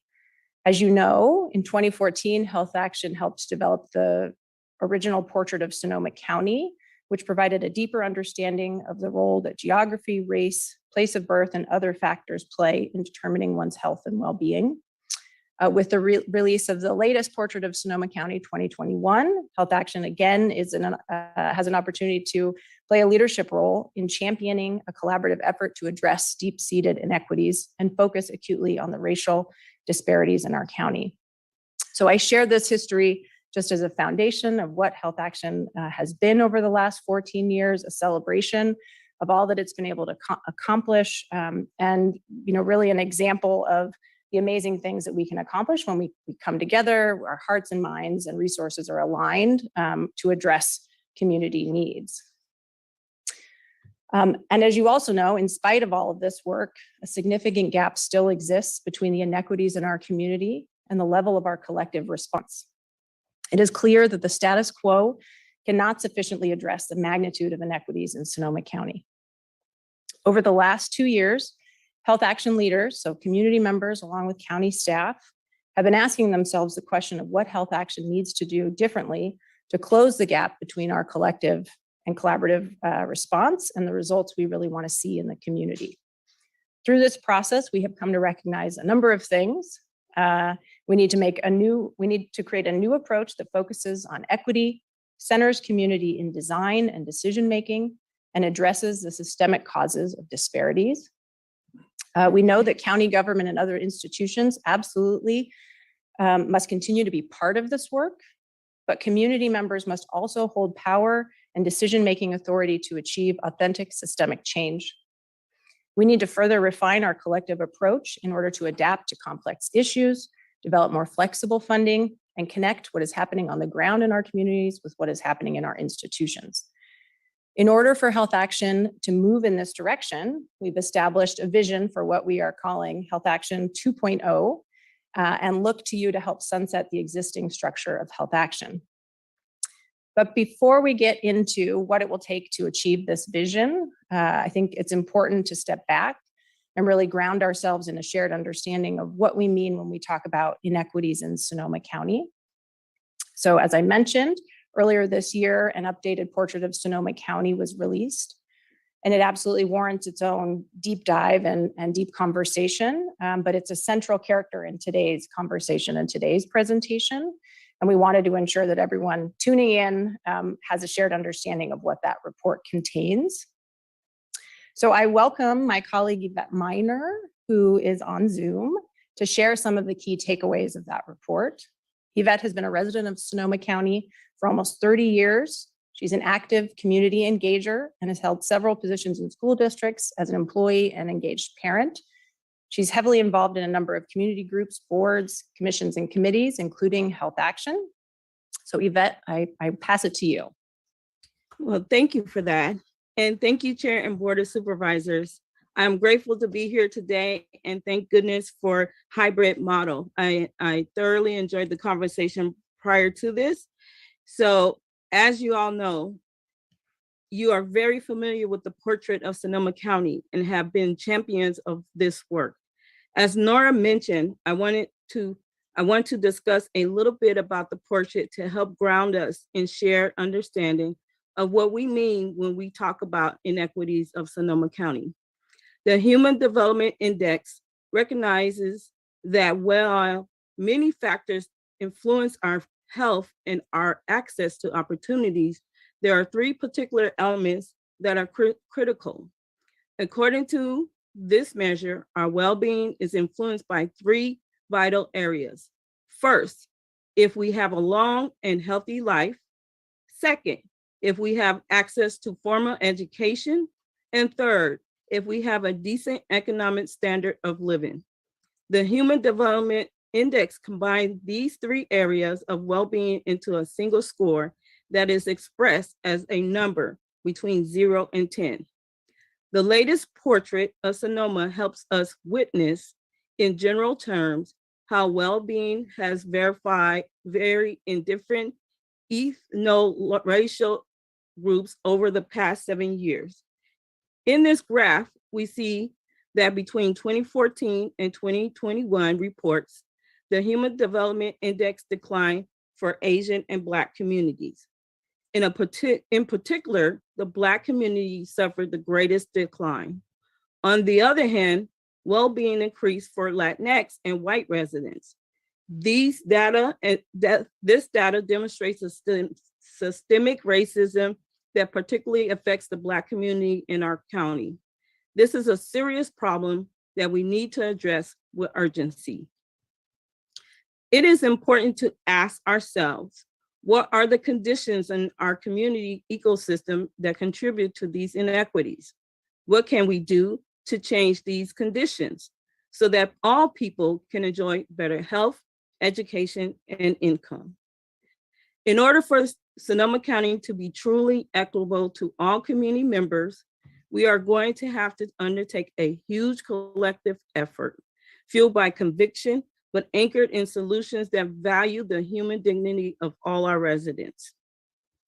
The portrait warrants a deeper exploration, and this slide just offers a glimpse of the detail that the report entails. It looks more closely at the Human Development Index and the elements that make it up: life expectancy, education, and income. If we break down the information by racial and ethnic group, we can see that the HDI scores varies greatly.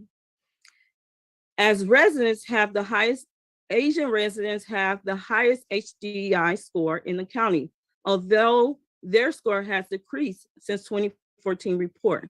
White residents have the second highest score, which is 6.74. Now, how is the Black community doing? African or Black community members score, which is 3.99. Let me repeat that, 3.99. It is well below that of the white community. As you can see from this table, this is due mostly to the fact that life expectancy is significantly lower for our Black community. For example, the life expectancy of Black community is 71 years compared to almost 82 years for our white community. In addition, our Black community has less access to education and income, which also contributes to this lower HDI score. These gaps are true for other communities as well, with Latinx community members experiencing significantly fewer education and income opportunities. And many communities, including our Native American communities and Native Hawaiian Pacific Islander communities, are not significantly represented in the data. Again, these are just a few data points from the portrait of Sonoma, but the inequities are clear. The full report goes into great detail about the extent of many of these issues in our community and many reasons they persist. I know you likely have a lot of questions. I do too, and that is why we are going to do this work.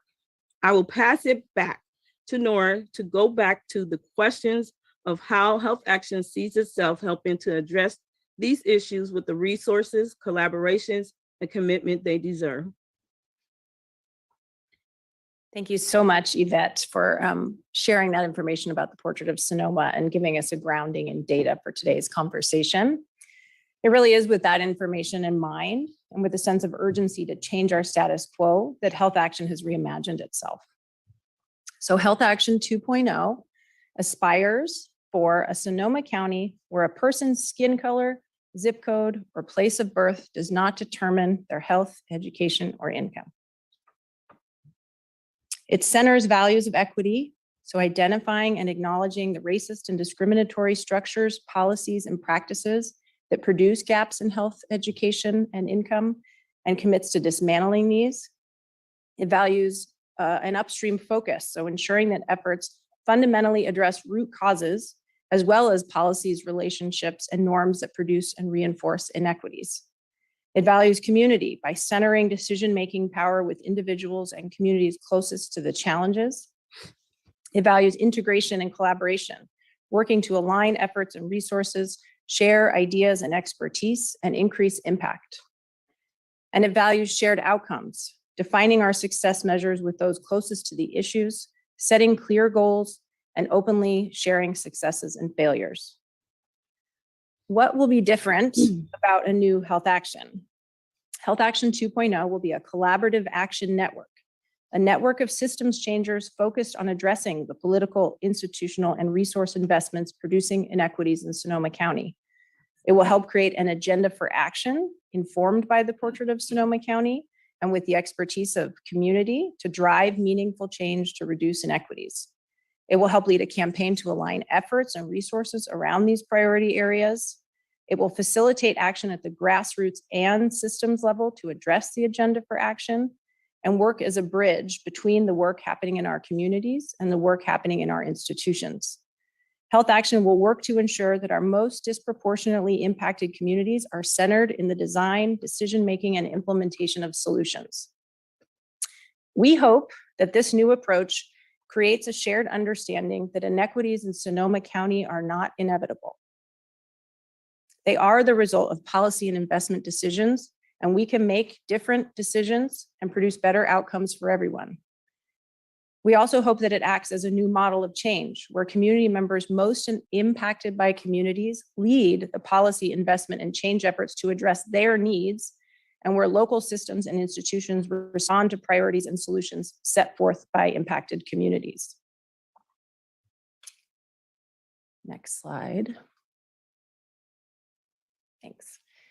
So this is a visual of the model that we're imagining for Health Action 2.0. And at the center here, you see the agenda for action. So really anchoring ourselves in a data-driven, community-informed, and equity-centered process that will articulate what it is needed locally to reduce inequities.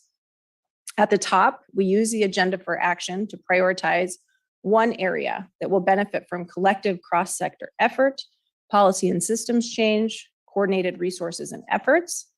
And it's around this area that we will work to align partners, build political and institutional commitment, and activate change. When that effort becomes embedded in the community, we will move on to the next priority area.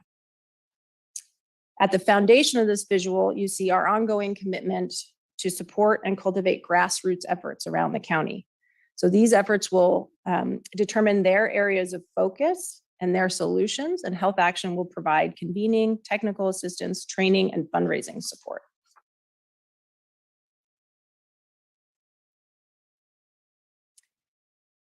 We wanted to share a little bit about the groundwork that has already been laid for a new Health Action. So we have identified an interim working board that will hold oversight for this transition in the next phase of this work.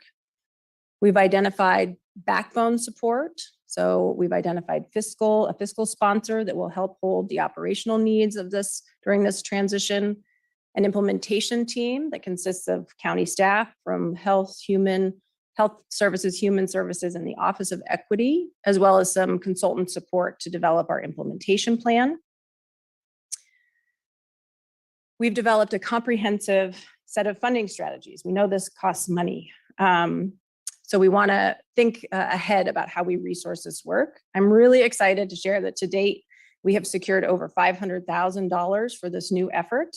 This includes $200,000 each from the Peter E. Haas Jr. Family Fund and the Sonoma County, the Community Foundation of Sonoma County, as well as public commitments from the public sector, Sonoma County Office of Education and Department of Health Services. And we're currently approaching and identifying other funders, including local systems and institutions, local businesses and philanthropy, and grant opportunities. And then, of course, Health Action 2.0 has submitted a community budget request to your board for $500,000 to $750,000 annually over several years. This request is coming to you soon, and we're happy to discuss and answer questions today. Some of the goals that our interim board has laid out for this first year include developing the agenda for action, as I mentioned, identifying that first systems level intervention and an implementation to support it, supporting and resourcing the local action groups, and gaining buy-in and commitment from policymakers, institutions, and decision makers to endorse and share accountability in activating the agenda for action. So it's a lot of information, and we hope it illustrates the deep thinking of the many stakeholders that have been engaged in this process, including community members, partner organizations, county staff, and many of you. I am going to pass it to my left here to Oscar Chavez, Assistant Director at Sonoma County Human Services Department and an interim member of the Health Action Board. Oscar was there in the early days of Health Action, and he's going to say more about this last bullet. So building shared accountability from policymakers and decision makers, and what that means for the County of Sonoma and your board. Great. Thank you, Nora and Yvette, for laying the foundation. And thank you, Board of Supervisors, for being curious about what this means for the county's ongoing commitment.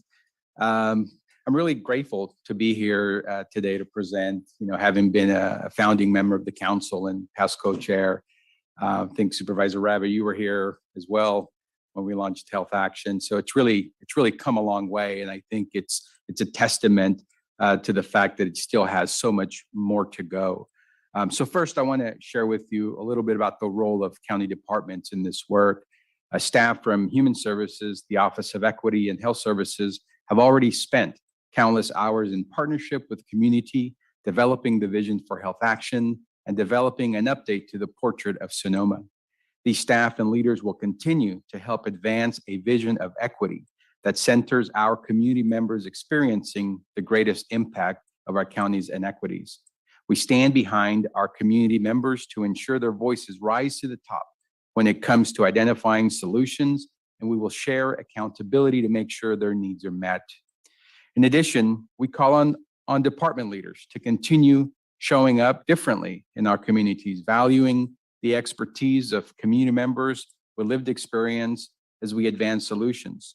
Recently, we had the opportunity to present the portrait at DAHA, where several department heads shared with us the value in using this report in some of their planning to help strengthen the work of their departments. We see this being used across all kinds of departments, including how we think about land use or how our economic development could use this, or even how we can look at the portrait to strengthen our contracting. So there's a lot of value for sharing this broadly internally within our county departments to strengthen the way in which we deliver services in our community. Next slide.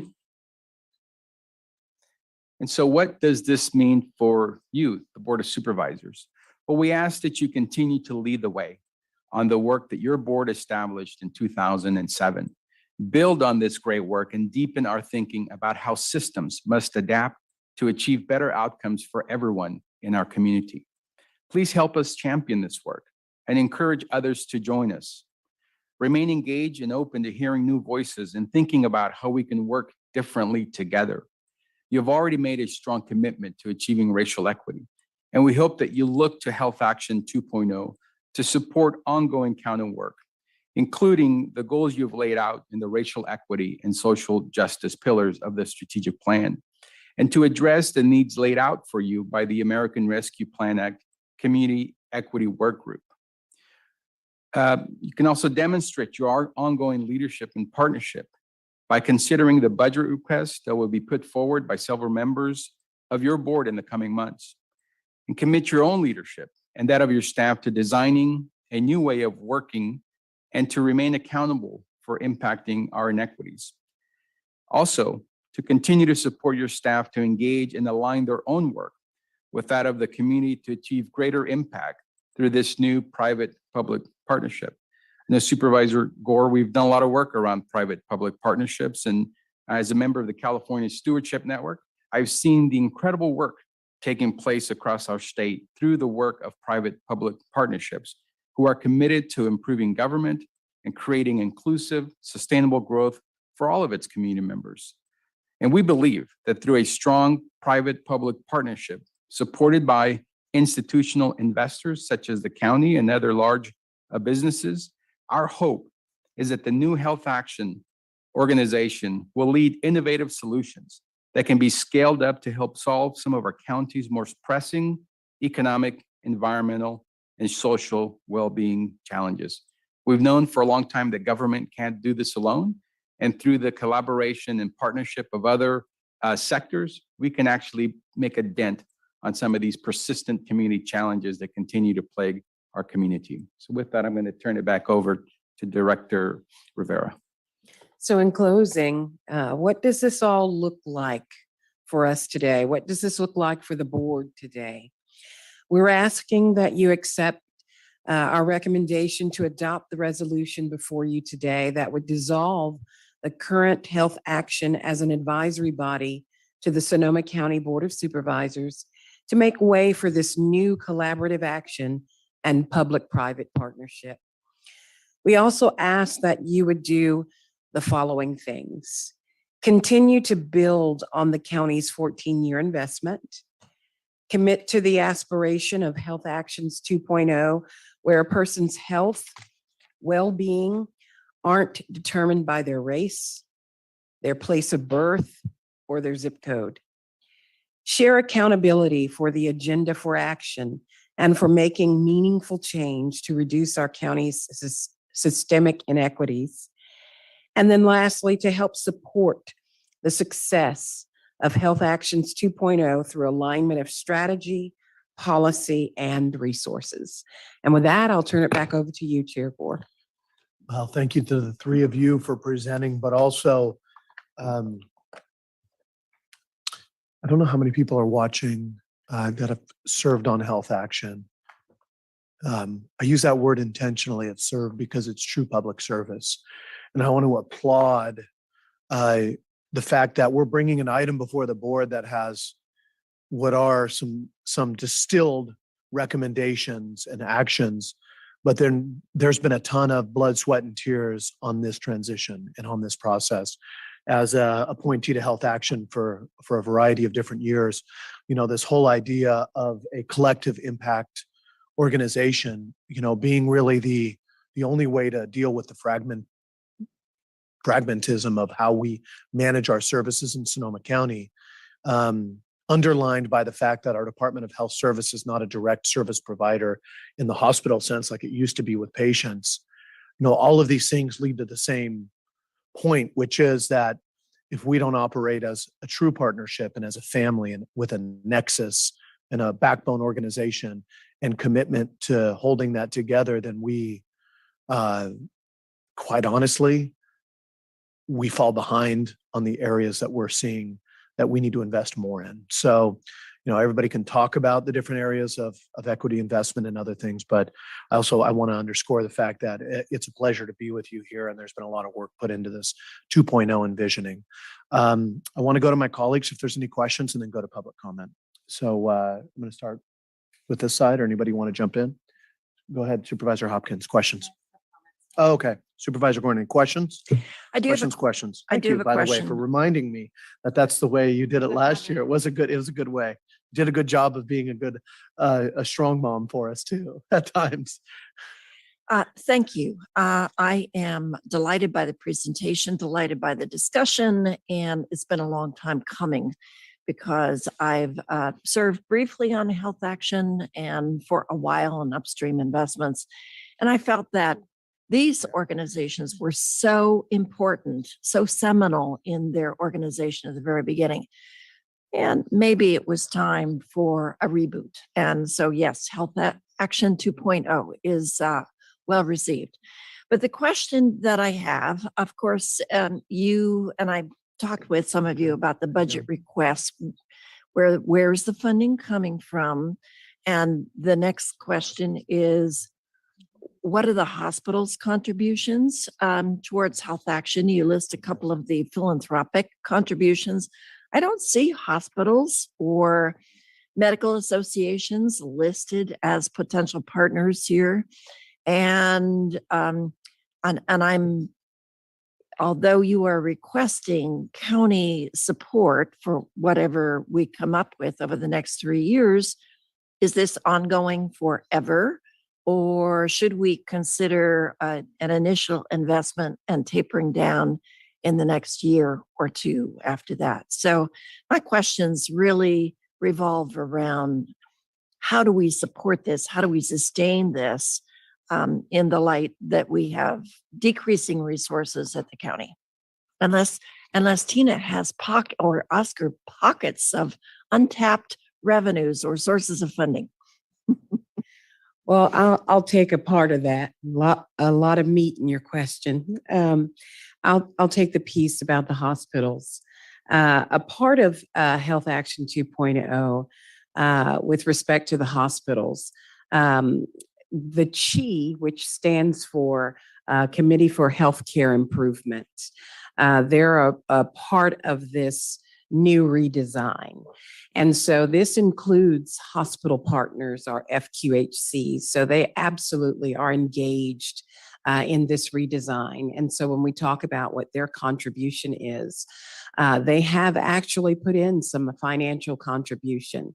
And so they're looking at how to redesign their portion, their contribution, and moving forward with this entire initiative, and what that will mean for our county. What does that mean for the projects that that will be directly impacted with respect to direct care and the initiatives that they will partner with us, the Department of Health. So we've started some preliminary meetings. We'll be working with the consultant who is working with Health Action to kind of talk and walk that through.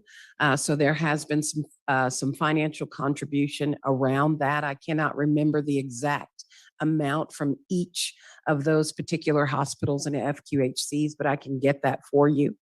And so, but yes, they have put their money where their mouth is. And so they have actually put in some fiscal contribution to that. And so I'll let Nora address some of the other questions around that. Yes, thank you. I just want to add on to that about the role of hospitals. So a couple of points. Both Providence and Sutter had representatives on our transition team.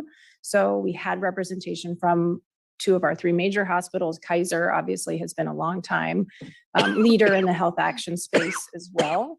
Both Providence and Sutter, in those roles on the transition team, did help contribute resources to the transition work. And I think what I would call us to is this is, part of our fundraising strategy, right? The board leads in this space in the county. And so while we have had some private funders come forward already, I think a lot of folks are looking to see what happens here today and in the coming months. But absolutely, the hospitals, the healthcare system is on our list of folks to be part of this new endeavor. To the point about tapering resources over time, I mean, I think my response would be, we really have to keep our eye on those data that we see in the portrait of Sonoma County. And again, right-sizing the level of commitment globally across the county, right? To undo the disinvestment that we have seen in these communities for decades. And so I think time will tell. I think we need to just kind of keep an eye on what is the work of Health Action, what is the work of undoing some of these inequities in our community. Thank you. I don't think I saw a budget in the information. You asked for a budget request, and I don't see a budget for the 2.0. Yeah, I would be happy to share that. Our interim board has not officially approved a budget, but we can share a draft budget with you. And if I may, through the chair, I believe staff was referring to the budget request that has been submitted and that will be discussed as part of the June budget hearings. Well, I'm more interested in the budget for Health Action 2.0. Where is the sources of revenues coming from? What if we contribute something? What is it going to be used for? Is that in addition to the staffing costs that we're going to contribute? So I need more information about where it's going, and especially how it's going to be sustainable in the future. And I have a tickle in my throat. Sorry. And I really appreciate that input because we could also do some revisions to the budget requests so that we can include that type of information. Right. I need more information about the budget for the entire organization as they are projecting. Supervisor Gorin, if I can just add the excellent questions. One of the first things that we're going to be doing is hiring staff to support the work of Health Action 2.0. But to the point about hospitals, it is absolutely essential that they are equal partners in this work. And contributions from the foundation and others like the county lends credibility to how important this work needs to be. This is long-term work, so we've got to take the long view, and we absolutely need those large institutions to be investors and equal partners in this work. We're also looking at a sustainability plan by which we will look at what are the different revenue streams that will be available to this Health Action 2.0 entity. What additional work will it do to generate other revenue? So we're looking at different models, whether it's on a membership based or the partners contribute funding to keep this going. So sustainability is key to this work moving forward. And a question should be, how will the individual chapters, like in Sonoma Valley and elsewhere, are they going to be required to do fundraising on their own to support their outreach activities, or are we all going to fund those activities throughout the county? Yeah, that's a great question. And thank you for bringing up the chapters. So a couple of points about the chapters. In thinking about a new health action, we're thinking about all elements of health action. And so we have had numerous conversations with the existing chapters and what this means for them. And we want to be certain that we're being inclusive going forward, right? And that the chapters aren't the only efforts around grassroots work. I think the new Health Action 2.0 really wants to lift up all types of work that are happening in our communities to address these inequities. Key to this new vision is greater support and resources to the grassroots efforts. So absolutely, it is a mark on Health Action 1.0 that for the longest time we have held up the chapters as some of the best work, and we have failed to adequately resource the work, and we want to rectify that.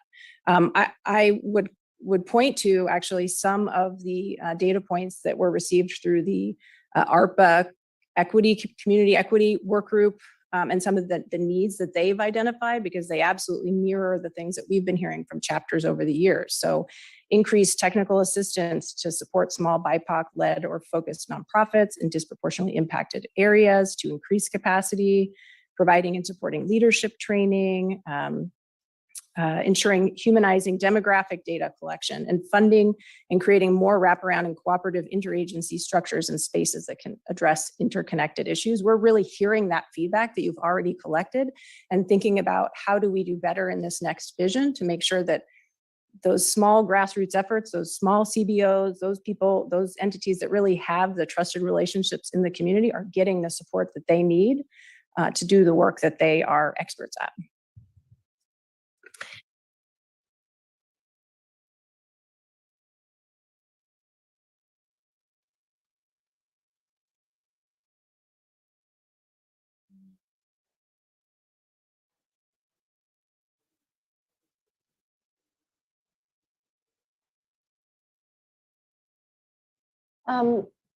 Through the chairs.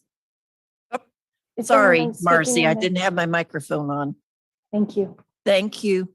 And just briefly repeat that. Am I going to be expected to contribute TOT and community investment funds to support the work of the chapters? Or all of us might be required to do that or asked to do that. So I think we need to play out exactly what the costs will be and where the revenue streams might come from locally as well as centrally. But thank you all for your work on this. Thank you, Supervisor. Supervisor Corsi, questions? Thanks. Thanks for the report. I know this has been a while coming to us. And as Supervisor Gore said, it's been my pleasure to serve with this group. which truly is, part of the community in a way that a lot of boards and commissions should aspire to be part of the community, the way that Health Action is. You're in an interesting situation today where you're coming and asking that Health Action be launched off on its own out of the nest, effective today, when the funding request won't be heard until our budget hearings in June. That's bold and optimistic, I have to say. But you're also in a unique situation. You'll be competing with other requests, lots of other needs in our June budget hearings. But here you are today. You get a chance to talk to us about it right now.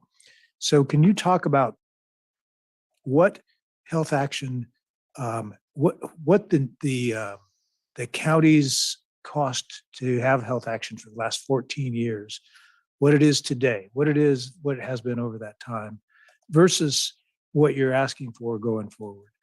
And the request that you've got is $500,000 to $750,000, I think, over several years. Maybe there's a specific number of years in there, but if you can be more specific about that right now, it would be helpful for all of us, I think.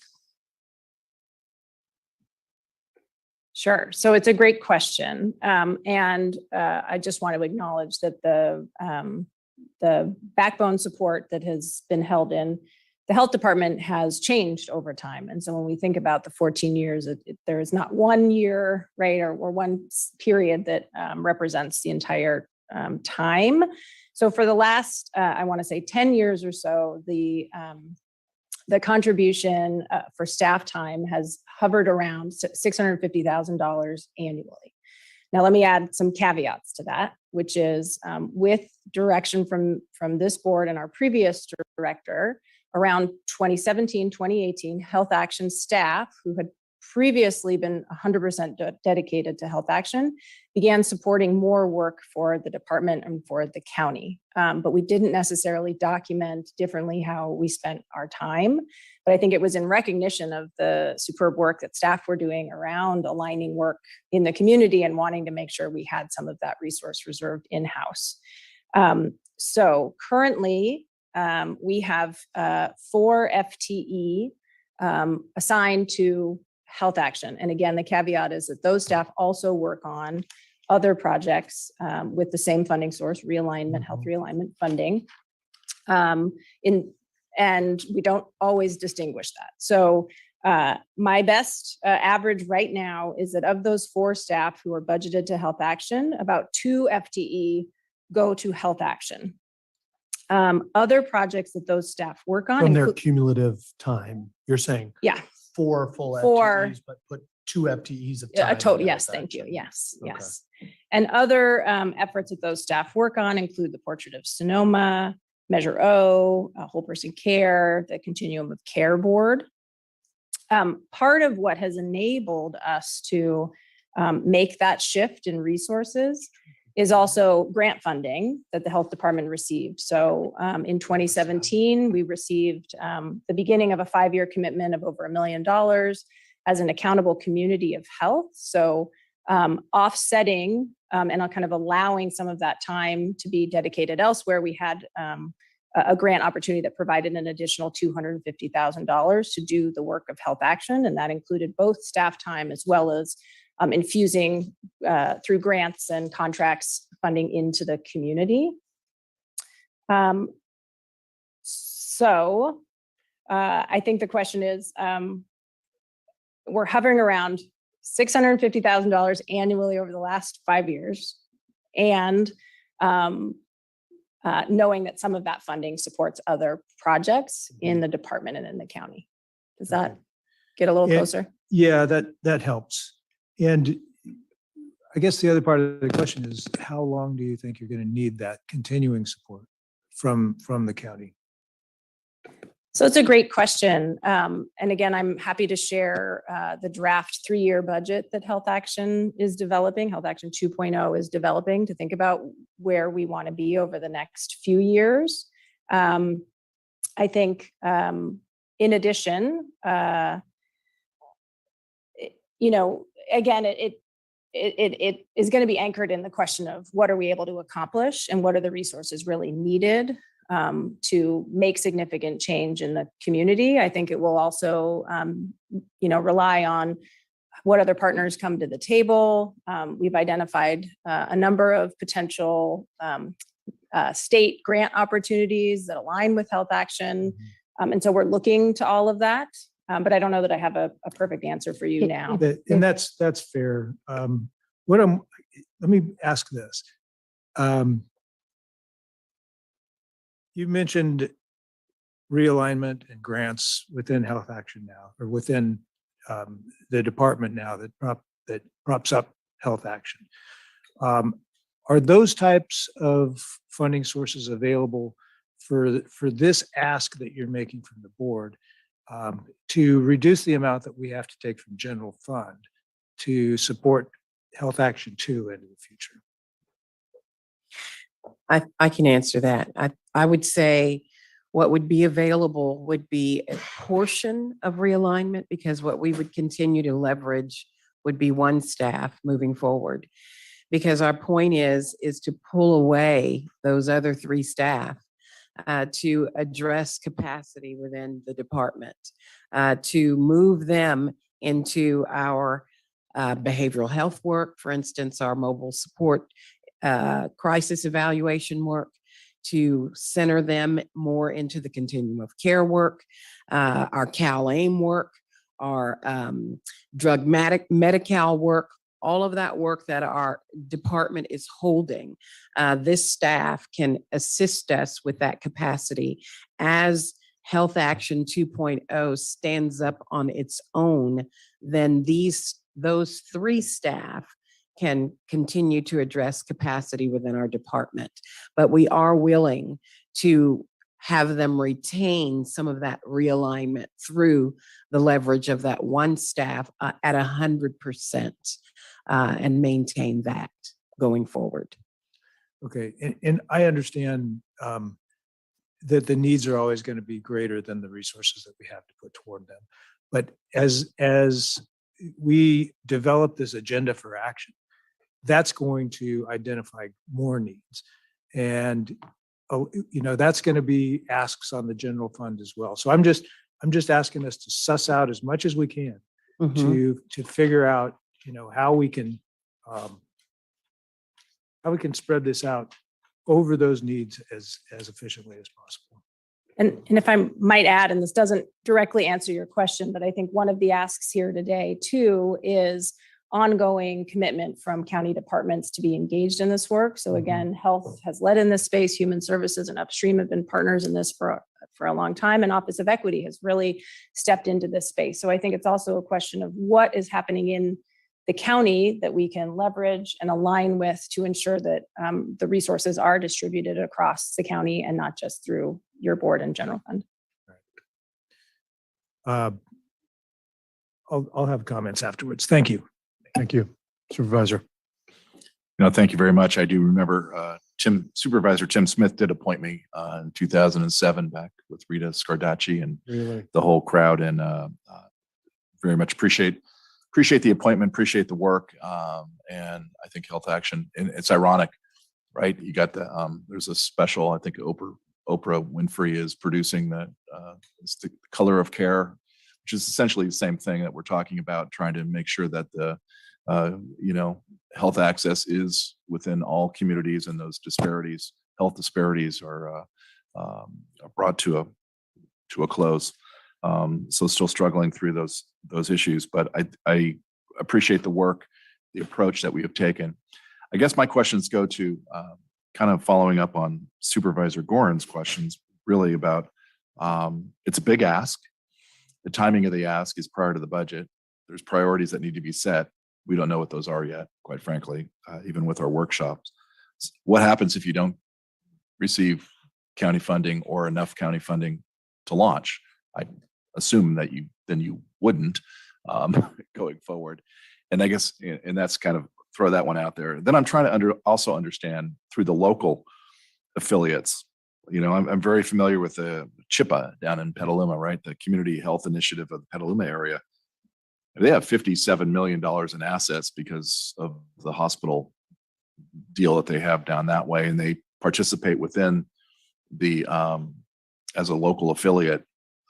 I kind of would want to see a total spreadsheet on how all this works together and who's doing what. I totally agree on the hospital piece, but I'm not sure if this piece doesn't take some of that into account, because the money originally came from Providence St. Joe for Petaluma Valley Hospital. So trying to figure that out.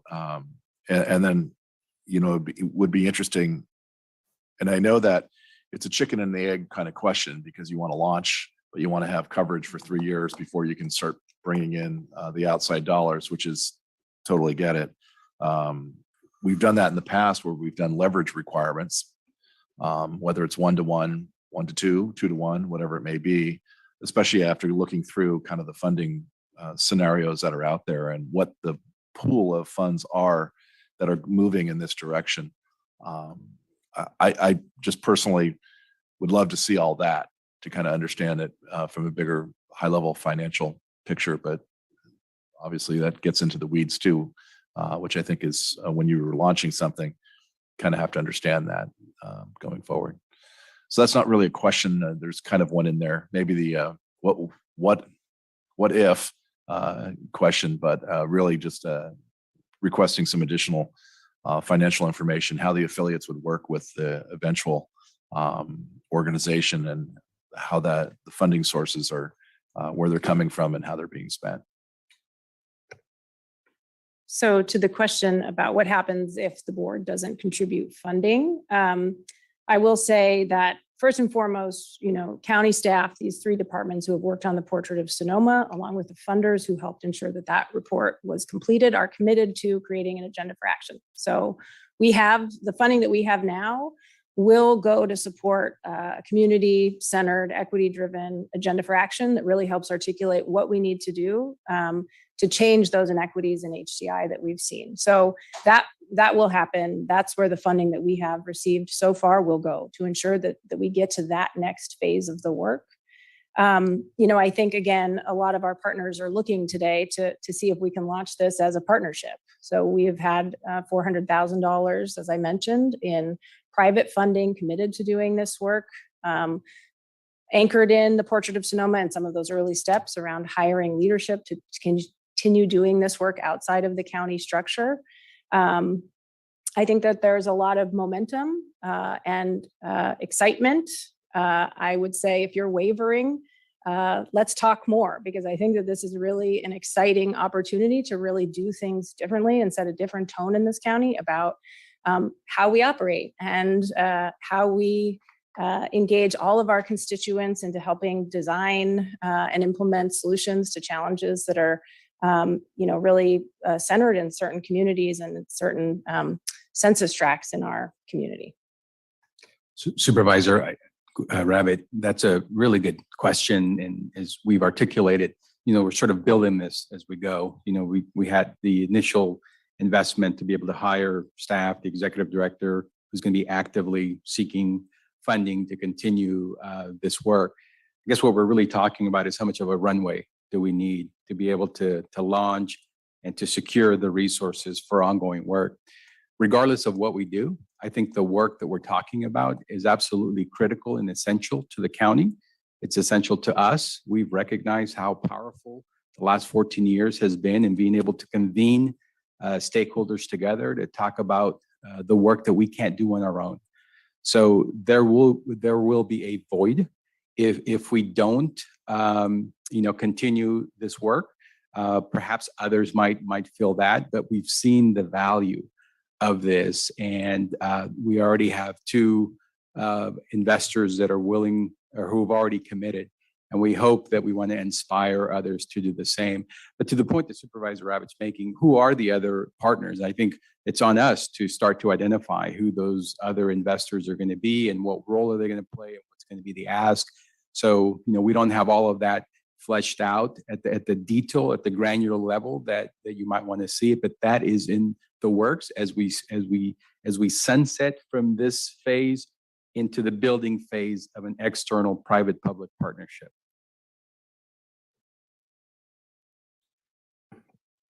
Okay, I'm going to go in on a few things. The first thing is that I mean, first of all, I want to acknowledge the work. I want to, just like everybody else, I also want to acknowledge that we are transitioning something with a request to not backbone it as the county, but I just want to acknowledge that it is a request to increase funding for health action. Because even though we're moving an FTE over, this is really those same FTEs from health continuing to go and then money going out.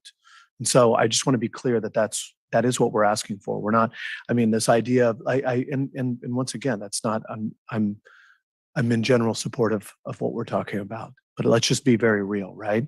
Because there's this idea of the county getting, I heard somebody say the county getting out of health action.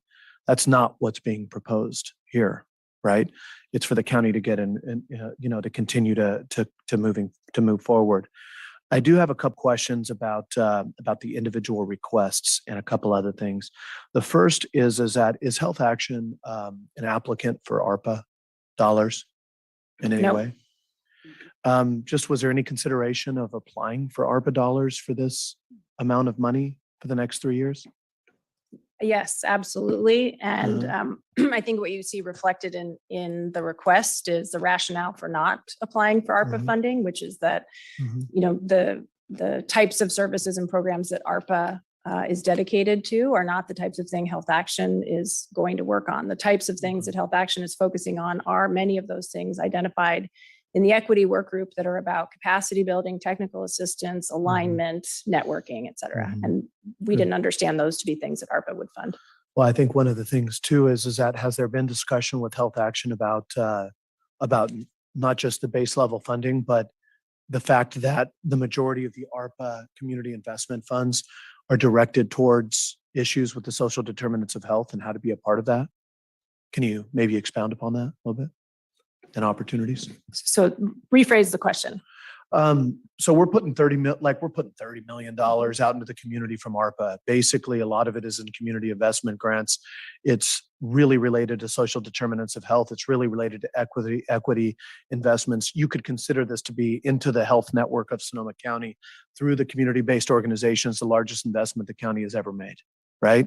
A lot of that, even if Health Action is not overlapping and getting their own grant to manage, has there been a discussion about how health, not just how Health Action stays involved with that work? It can't, I mean, there's probably a lot of individual members of Health Action who are a part of applications going forward. I know COAD, I know others like that. So I'm just interested in if the conversation has been had or if that's something that needs to mature a little bit more, because I mean, for me, I would see that Health Action should be sitting there at the table alongside Office of Equity, Human Services, and Department of Health Services as you do trainings for all the individuals who get contracts, as you evaluate crossover potential, as you look at leveraging opportunities. That's kind of my point, right? Has that happened, or is that something that needs to happen? So I don't It's know, okay. Tina, you want to, about health services specifically being engaged in that? No, it wasn't health. I mean Health Action.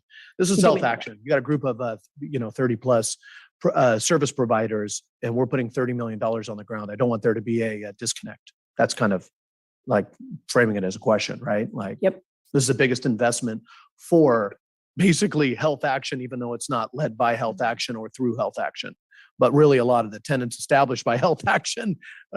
So I mean, the fact that, to me, for me personally, I would love to see that integrated in the future into what's going on, right? If we're going to be investing in Health Action, you should be tracking and leveraging and acknowledging and learning and working with the $30 million that's going on the ground for as long as 3 to 5 year contracts. So, okay. A couple of the requests. One is to continue the FTE. Second is human, Office of Equity and Health engagement. The $44,000 for equitable participation, is that a one-time request or an ongoing request?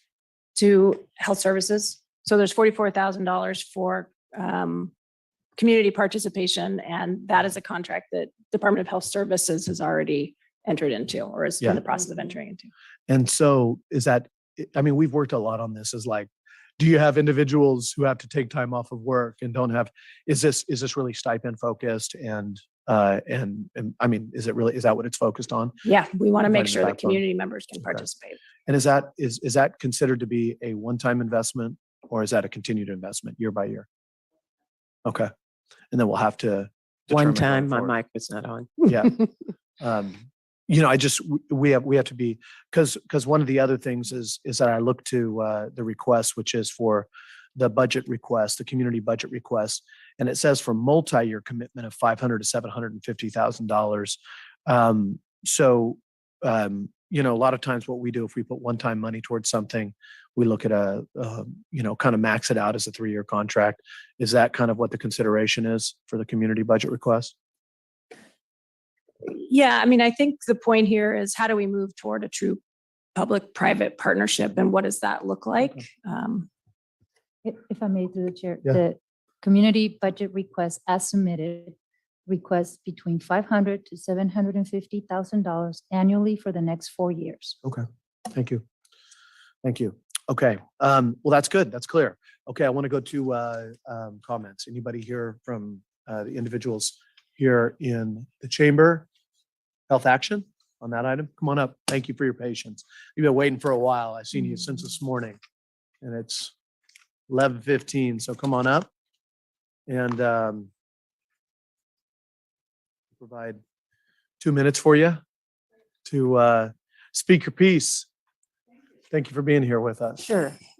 Hi, my name is Helen Baum, and I'm from Gravestein Health Action Coalition, Age Friendly.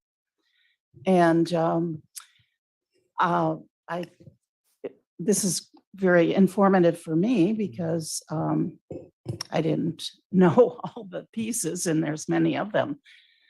And so I would like to see this go through. And our health action, talk about, hospital. Actually, it's more than hospital these days. It's healthcare systems, because they're not just a hospital anymore. And FQHCs are definitely part of the picture, as well as a few other entities that provide health care in the community. And one of the things that I find is that the general members of the community really don't have a clue about all these different agencies and how we interact, how we network. There's some real missing links there in terms of education to ordinary residents of the community, particularly in how the funding is allocated and how it has been spent over the years. And yeah. And thank you for letting me say my piece. Thank you for being here to share with Yeah. us. It's a pleasure. Okay, I'm going to go to online comments.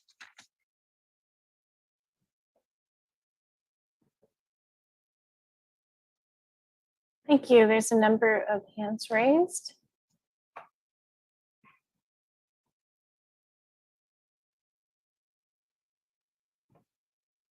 Right ahead. Okay, Ralph, and then an admin and Caitlin. Good morning. Thanks to each of you for your work on the board and for your vision, commitment, and years of investment in health action. My name's Ralph Lewin. I'm the executive director of the Peter Haas Jr. Family Fund. We're part of a constellation of funds and foundations that are Levi Strauss related. We're relatively new to working in Sonoma County. Jenny and Pete Haas, who I work for, believe in giving where they live. And so when they moved to Petaluma a few years ago, we decided to shift our focus to Sonoma County. We had the good fortune to meet people early on who suggested we read the Portrait of Sonoma County from 2014. And unlike other reports, the Portrait of Sonoma County just didn't sit on the shelf. As you well know, it had real impact on Sonoma County, and we noticed that. So now we have a Portrait of Sonoma that just came out, and we were happy to support that. I don't think anybody's satisfied with just getting the Portrait of Sonoma County published. There now has to be a serious, collaborative, big lift to help push for long-term, positive, broad-based, community-supported work that will address the issues raised in the portrait. Looking around the county, there seemed to be only one outfit that could do that collaborative big lift, the one you built and invested in, and that's Health Action. So our foundation invested $200,000 of our funds in Health Action 2.0, which has been matched by the Community Foundation, bringing the total private funding since January to $400,000. Now that's just the start. We now need the public piece of funding to fulfill the promise of a public-private partnership. So I encourage you all to be bold, think multi-year, and continue to lead the way in funding Health Action. It'll demonstrate your continued commitment to racial equity, health, and well-being in Sonoma County, and it will inspire us in philanthropy to continue giving. Thanks very much.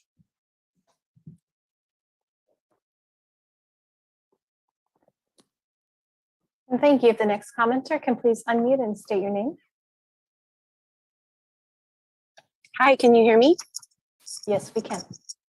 Hi, my name is Becky Ennis. I'm an interim board member on Health Action, and thank you very much for the time this morning. I'll be brief because I am in the car and I don't want to run out of cell service. So just real quickly would like to voice my support for what was presented this morning by my colleagues. And also, regardless of the amount of funding that the board might agree upon to fund Health Action, I will just speak real briefly as an executive director of a local nonprofit with a small budget. I do think it is very important in this public-private partnership that the Board of Supervisors give the next executive director, the first executive director of Health Action, an opportunity to do his or her job without having to worry about his or her own pay.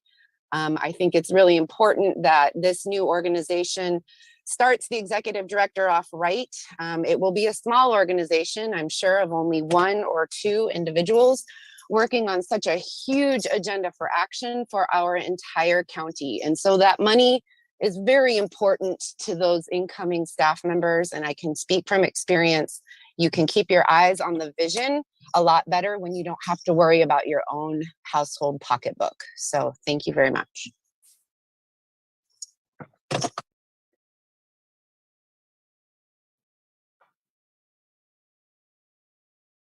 If you can please unmute and state your name.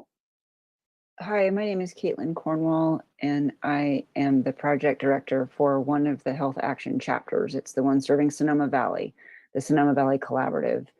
We're a bit unusual among the Health Action chapters in that our cross-sector coalition includes the business community, the environmental community, education organizations, youth organizations. So it's truly cross-sector. And the reason that that still works as a Health Action chapter is that Health Action has always had a very capacious idea of what health means and what creates health. And so I think that these growth pains that Health Action has been having and that you're having thinking about this budget request is just it's part of the transition to really funding the causes of health disparities and not just their symptoms. So we, along with all Health Action chapters, would urge you to support this new version of Health Action, until our future portraits of Sonoma County don't show the unacceptable disparities that we have now. We're up for the work. I can speak for the Health Action chapters on that. So thank you for listening.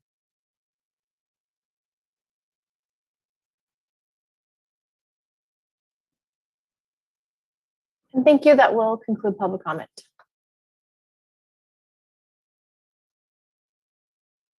Thank you very much. I want to come back to the board for some comments. And, I want to start by just saying that this does require a roll call vote, but what I see as the actual action is the dissolution of Health Action as it currently sits on May 3rd, supported by the council to support the transition into Health Action 2.0, public-private partnership, and to endorse and champion the work. I want to be clear about the item and the direction because we also have a budget request and there's a list of 5 other things. So for you all putting this before us for a roll call vote, the monetary stuff would be forwarded to us in a budget discussion. The FTEs and the other things, is this a statement? You're looking for a statement of support for kind of the already allocated kind of background that we've gone through. I mean, you know, Director Rivera's talked about the 44,000 other things. We don't have to act upon that. That's within your authority. So you're looking for kind of an affirmation vote of the dissolution and moving forward, and then we come back for the budget discussion. Does that sound right? Okay, great. First, I want to thank you guys for, you know, going through this with us, and for all those who participated. I want to go to comments. I know Supervisor Hopkins, you said you might have a comment, so I'm going to start with you and then go down to Supervisor Gorn and around the horn. I just want to start out by saying thank you. And one of the reasons that I didn't have questions also was that I've been in close touch with a couple of folks out from my district who have kept me apprised of the progress sort of throughout this transformation. And I really do see it as a transformation. And I sort of seeing it as letting go of the thing that you love, right? Sort of, it's old enough. It's time for it to fly. It's really time for it to launch into the community. And yet, like most young things these days, it might need a little bit of help to get there. Because we live in a very expensive world with a high cost of living. And so just as you sort of see younger generations getting assistance from their parents if they're able to, I do look forward to considering that support, you know, during the budget hearings. I think it's extraordinarily important that you are able to recruit and retain a phenomenal executive director and leader who is going to lead this organization into the future. I feel like it has all of the ingredients of all of the things that we want to accomplish, right? Really, truly having everyone at the table, having the geographic reach. And thank you so much for your service on the Gravenstein chapter. I just feel that, you know, having people who are truly embedded in the community, but then also having, you know, government at the table, having hospital partners and medical partners at the table, right? This creates an extraordinarily powerful coalition. And I really do think that it is time to sort of release it. Just, you know, I kind of think a little bit about Sonoma Clean Power, right? Which started out in the water agency and, you know, now is an absolutely thriving organization that in that case is a JPA, of course, of, you know, government agencies coming together and city council members. So it's a bit of a different model, but it's a similar trajectory, which is that, you know, there was a great idea and it was sort of shepherded and stewarded within government. And now it's really time to sort of let it fly on its own. So I just want to say thank you so much for your work. And also a small shout out to Jason Cunningham and Catherine Couch, who have been in regular touch with me as this process moved forward. Leaders that I deeply trust and admire in West County. And so just really, really grateful for all of your work. And thank you very much. And I look forward to the conversation and budget. During Linda's comments, I was hearing the Disney theme, let it go, let it go. Watch this fly away. And we hope it continues to fly and be successful and not just land with a thud, which is not in anybody's interest. Absolutely. So we'll have a discussion regarding the budget during the budget hearings. And you heard my request, Supervisor Rabbit's request, put it into a larger context for us to fully appreciate what it is we're committing to. But I think from my perspective, it is very exciting, the Health Action 2.0. And I thank everybody for being involved in this because I've been checking in for the past couple of years on this, slogging, and yet it looks like it has a great future. And like Supervisor Hopkins, I've stayed in touch with my local chapter. And thank you, Caitlin, for commenting. Really appreciate it. And I will continue to check in with her. So thank you. I will have be very supportive of the action before us. And then we'll have another conversation about the money. And I did, as soon as I quit my comments, I'm wondering if health partnership is part of the funding source that should be considered for this. So go get those dollars. One of the things I wanted to add, we didn't talk about the board. There is an interim board, but that will transition to a permanent board. And we see this as an important opportunity for the board to stay engaged. I think it would be incredibly important that you consider having at least one member of the board to sit on this body, not only as a show of support, but as a link to all of the vital work that we're trying to do. Everything that we've laid out in the work of Health Action 2.0 is key and central to the work that we are doing across all of our departments. So to the extent that we can use this as a unifying body to help lift up the highest priority needs for our community and mobilize us to action. I think that is so critically important, something we don't want to lose. Supervisor Rabbit. Yeah, I appreciate, I think the money ask is, and there's no question that Health Action is a valuable resource, and the money ask is, what it is. The difficult part on this side of the board is to identify a source and then prioritize that within all the other needs of the county. And I keep coming back to that. And we had a brief discussion on the ARPA funds. It seems like if there's anything I need to see where this says that this can't be eligible for ARPA funds. And if you're talking about one-time funds, 3 years of one-time funds is a little more than just one-time funds, because you start to get into that pattern and it becomes a little more difficult. But we certainly have had a lot of one-time fund opportunities this year, and maybe the timing is not ideal, but I would like to see the ARPA funds. My other question is, again, looking through the chair, looking through the kind of recommendations or the agenda requests. I don't know what it means to have a commitment to a budget item as a request when we're not talking budget itself. And to staff, it's fine if you want to launch, but the question of where the dollars are going to come from, I'm not ready to make that decision at all today.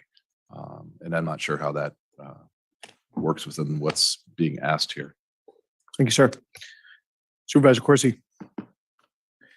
Thank you. And, just to follow up on Supervisor Rabbit there, it is worded interestingly, that the commitment from the Board of Supervisors to help resource the new initiative and consider the budget request. So we're making a commitment to help and then consider. So what that help means, I'm not sure is defined in this action. The ask to consider is we'll definitely consider it. So I'm going to use a different metaphor than Supervisor Hopkins, but I want to go back to the idea of Health Action really being of the community. It's a community. It's a community organization. It's always been in the community. It's always been part of the community, but it's had the county as its driver. What is going on here is to put the community in control of this vehicle, and that doesn't mean that the county is going to get off the bus, but we're going to take a couple seats farther back on the bus. And the ask is for us to help pay for gas for a while.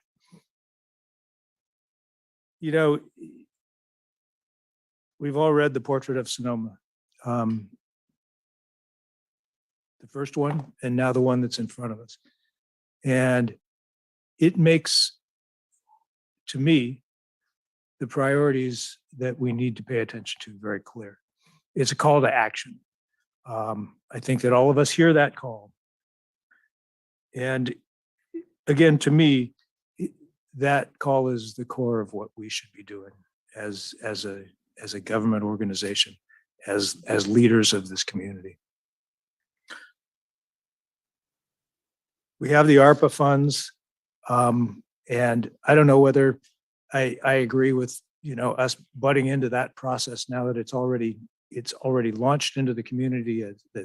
The deadlines have passed.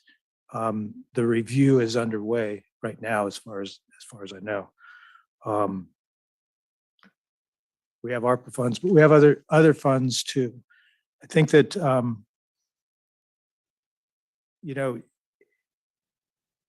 I support what you are asking for today. Absolutely, you're asking for the wheel of the bus, the wings to get out of the nest, whatever we want to call it, and you're asking us to put ourselves behind this effort and then consider a funding request. So I absolutely support what you're asking for today. And I'm going to be looking for any and all ways to support the funding request that comes to us in June. But I think what you need to do now for the next 7 weeks is really hone that request. Make it more specific.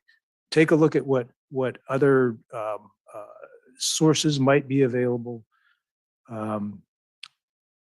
Help us get to yes on that.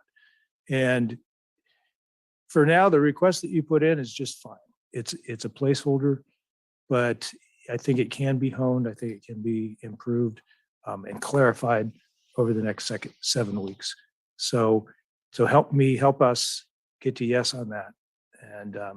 And for today, thank you for everything you've done to get us here. Thank you very much.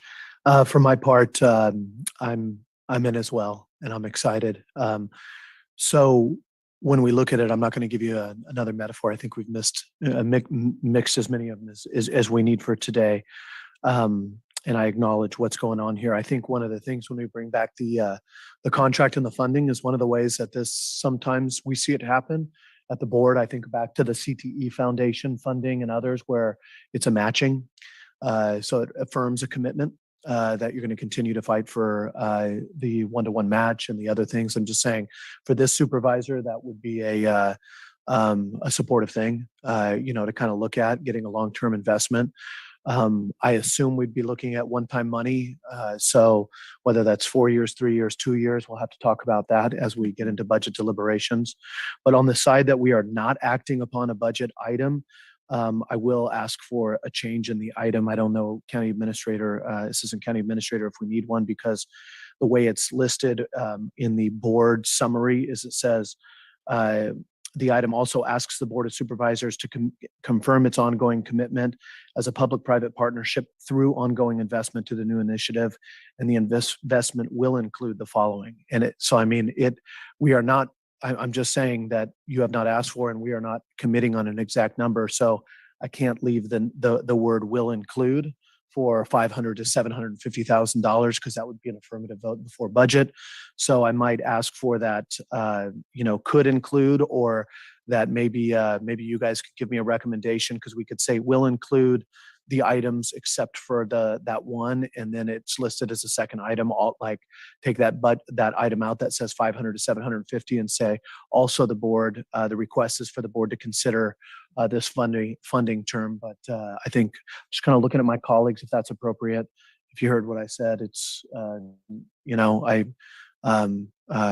I at least see general. I don't know if there's any comments on that, but it looks like that's appropriate for that funding to come back.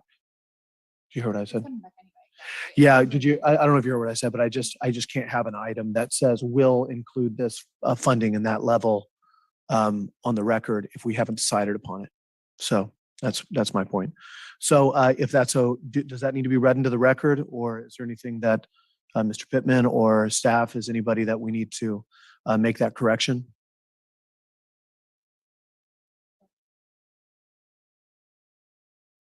When you make the motion, I would just make that with that correction. Okay. I would look for a motion that would affirm that. Want to make a motion? Sure. Thank you, everybody.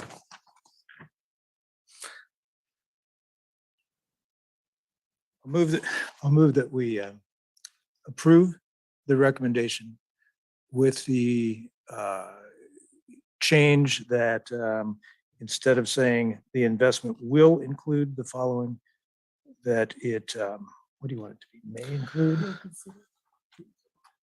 We'll consider the following. We'll consider the following. Yeah. Do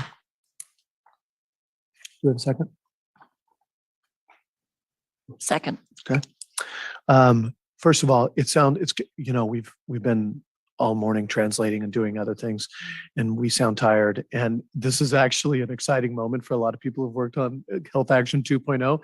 So I'm excited to vote on this for us, and also excited to bring it back to budget and affirm our commitment in many ways. So District 1, vote. Supervisor. Aye, and thank you. Thank you. District 2. Aye. District 3. Yes. District 5.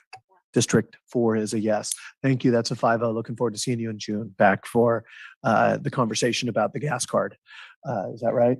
Yeah. Maybe we should be switching metaphors once again. It's thank you. It's your, what is it called? The one that your EV charger. There you go.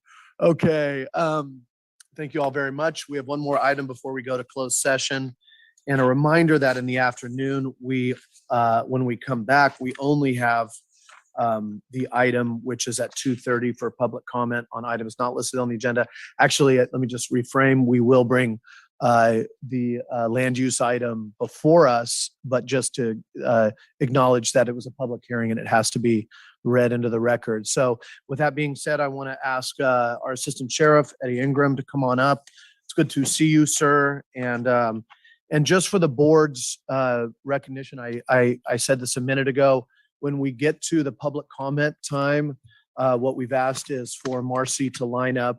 I want to honor the fact that we do not, as a board, there's an agreement that we don't have individuals from the outside presenting formally, unless there's, we've done it a couple times with the health orders with respect to like hospitals and necessary info when it's a formal invite, but for somebody advocating. So on this side, what I'm going to do with NUHW, National Union of Healthcare Workers, I want to thank you all for communicating with my office and through the county administration.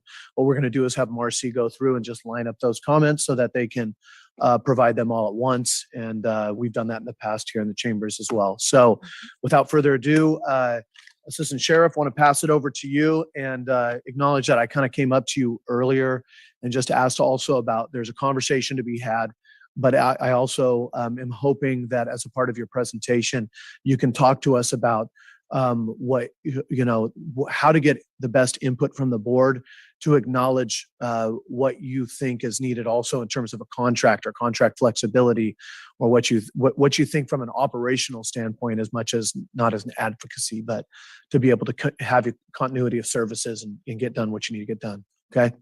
So I want to acknowledge that. Thank you. Passing it over to you. All right. Thank you, Chair Gore, members of the board, colleagues, and members of the public. Today, we're here to talk about the Sheriff's Office Inmate Medical and Behavioral Services Contract. This briefing is in response to the board's request. Today, we are providing information on our two separate contracts, our Medical Dental Services Agreement and our Behavioral Health Services Agreement. Both agreements are delivered per the California Code of Regulations, Title 15, Minimal Standards of Local Detention Facilities. Both agreements were awarded to California Forensic Medical Group, CFMG, as a result of county-approved competitive RFP bidding processes.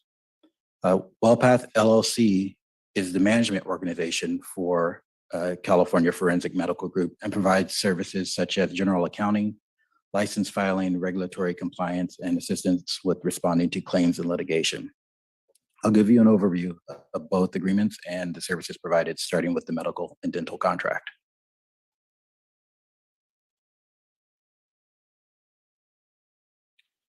An RFP for medical and dental services was released in 2020, and CFMG was the only responsive bidder.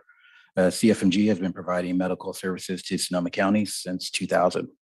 The current agreement was approved by the Board of Supervisors on October 26, 2021 for a 5-year term with 2 one-year options to extend. The cost based on the daily inmate population of 1,000 is estimated to be nearly $8.7 million in fiscal year 22-23.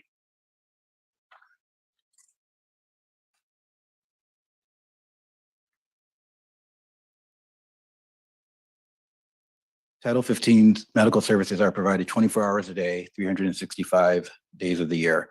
CFMG's responsibilities include the sole responsibility for clinical decisions and actions regarding medical, dental, and nursing judgments, initial health assessments and screening to identify treatment needs and critical conditions, health maintenance exams, dental care and sick calls, communicable disease management, HIV and AIDS testing and counseling, infectious outbreaks, pandemic events, including the prevention of spread, isolation, care, and initiation of emergency procedures as needed. identifying admission deferrals to offsite emergency care, chronic care management, individualized treatment and discharge plans and medication, detox and substance use disorder treatment, withdrawal management, pharmaceutical and therapeutic diet prescriptions and management, coordination of offsite inmate medical care, including billing and payment services.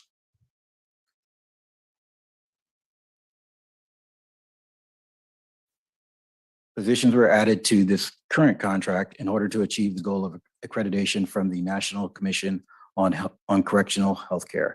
The new positions include 4.2 FTEs of RN coverage to provide a dedicated booking nurse 24 hours of the day, 7 days a week, 1 FTE of RN coverage at the main adult detention facility to assist with the 14-day health assessments, and a 0.6 FTE discharge planner to assist with the new medical assisted treatment program and to ensure substance use disorder patients are connected to appropriate community resources upon discharge. This position was added in February 2021 and incorporated into the new agreement for continued MAT program support. Hiring and retaining medical staff, including LVNs, CNAs, and RNs has always been challenging, but it's been especially difficult to hire RNs. The reasons are a persistent national nursing shortage that was made worse by the pandemic. Many RNs who were able to retire did and left the workforce rather than work through the pandemic. Challenges of working in a congregate living facility during the pandemic. The sheriff background clearance requirements for all staff entering the jail, and the difficult correctional medical environment. WellPath is offering a range of economic incentives to hire and retain staff. They include bonuses and in-person and virtual hiring events, extensive marketing efforts.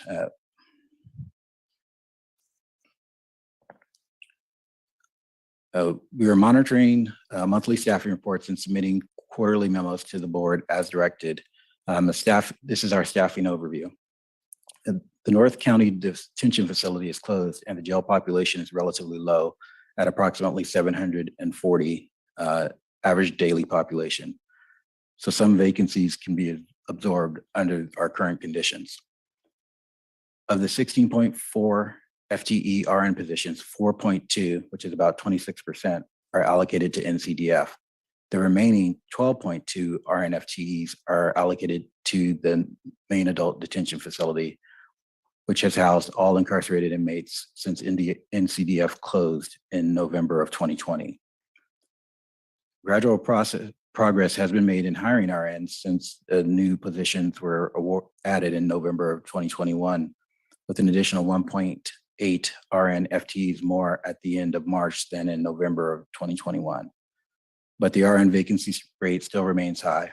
If the allocations for NCDF are removed and MADF is viewed separately, the RN vacancy rate as of March 31, 2022 is 51%. Overall, CFMG staff, all staff, not just RNs, are working between 67 to 69% of the contracted hours, with a higher percentage of contracted hours filled during the day shift when there is more activity than during swings and night shift. CFMG manages vacancies with per diem staff or their full-time employees work overtime to fill the most needed positions. It is the same type of process we use to fill our correctional deputy vacancies. The RN Medic 1 position is always filled with an RN. Current CFMG per diem staff includes 5 RNs, 2 LVNs, and 1 CNA. All shifts outside of their full-time employees are being covered by OT or per diem when possible. There have not been any major impacts to our operations, and we've had a few minor impacts that have occurred, but not necessarily due to their staffing challenges is more due to new management and supervisory positions, which we've had extensive turnover in the last year or so. Now I'll move on to the behavioral health agreement. From 1983 to 2017, jail-based behavioral health services were provided by the county's Department of Health Services Behavioral Health Division. An RFP for behavioral health services was released in 2016, and CFMG was selected from 3 responsive bidders. CFMG began providing behavioral health services in 2017. The current agreement was approved by the Board of Supervisors on May 24, 2017 for a 5-year term with 3 one-year options to extend. The cost based on an average inmate population of 1,000 is estimated to be nearly $5.4 million in fiscal year 22-23. Approximately $2 million of that cost is offset by the California Department of State Hospitals for our jail-based competency treatment program.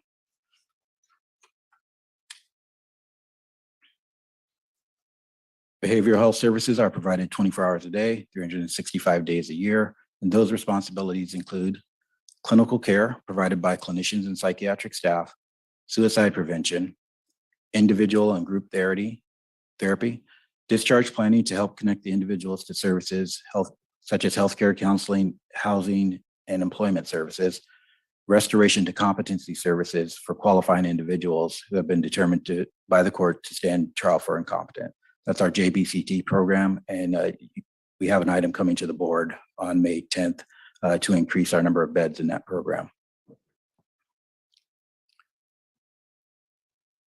We are currently in the process of amending our current behavioral health agreement to exercise our 1-year contract and extend the term through 2030 to 2022.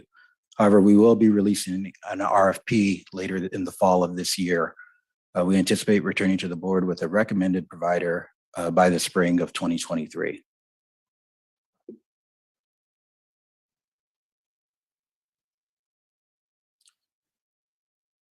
Our oversight for both contracts, we have several internal audit mechanisms, which include monthly meetings with CFMG, WellPath, and detention staff, quarterly meetings with participation from County Public Health, County Council, County Behavioral Health, CFMG, WellPath, Sheriff's Office staff, and other medical and hospital community stakeholders.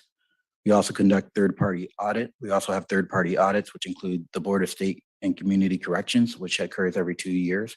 Our last one was at the end of 2021, and there were no issues noted. Our Prison Rape Elimination Act, which occurs every 3 years, and that audit just occurred about a month ago. In the past, we were also audited by California Medical Association Institute of Medical Quality, but they no longer work in corrections, and we are now pursuing accreditation from the National Commission on Correctional Healthcare. At the request of the board, provisions were added to our medical and dental contract, including a liquidated damages clause, staffing reports, which are submitted to the board on a quarterly basis.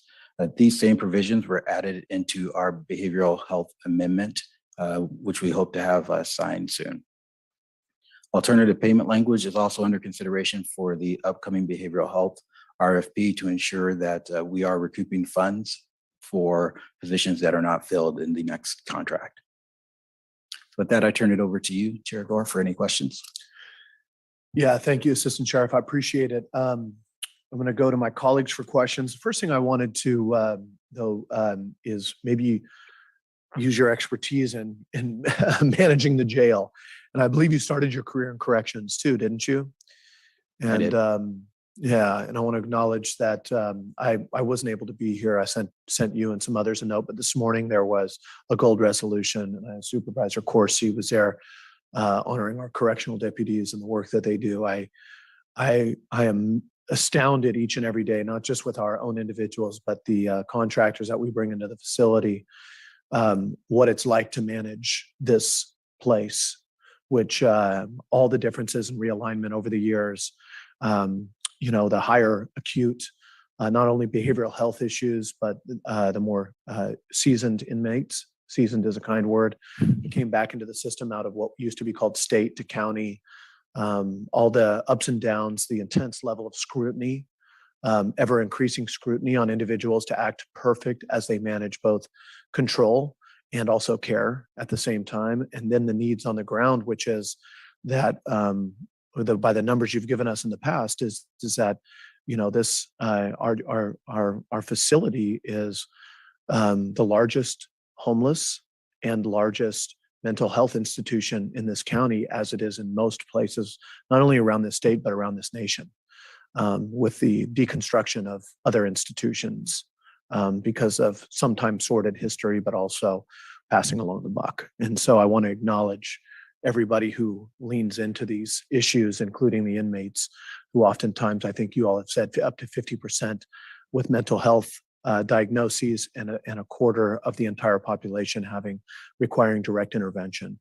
So I wanted to see if you could clarify a couple of those numbers on your expected average daily population, your ADP, what it was pre-pandemic, what it was during the pandemic, and now with your estimate of it being around 1,000 and going forward. And I know the question about the North County detention facility is still kind of out there, but I'm just wondering to baseline it for me. And do I have my numbers right? This whole, an ADP, an average daily population of 1,000, 40% in the past homeless, 50% mental health diagnosis, 25% requiring direct intervention. Am I missing anything? Do I have any of that wrong?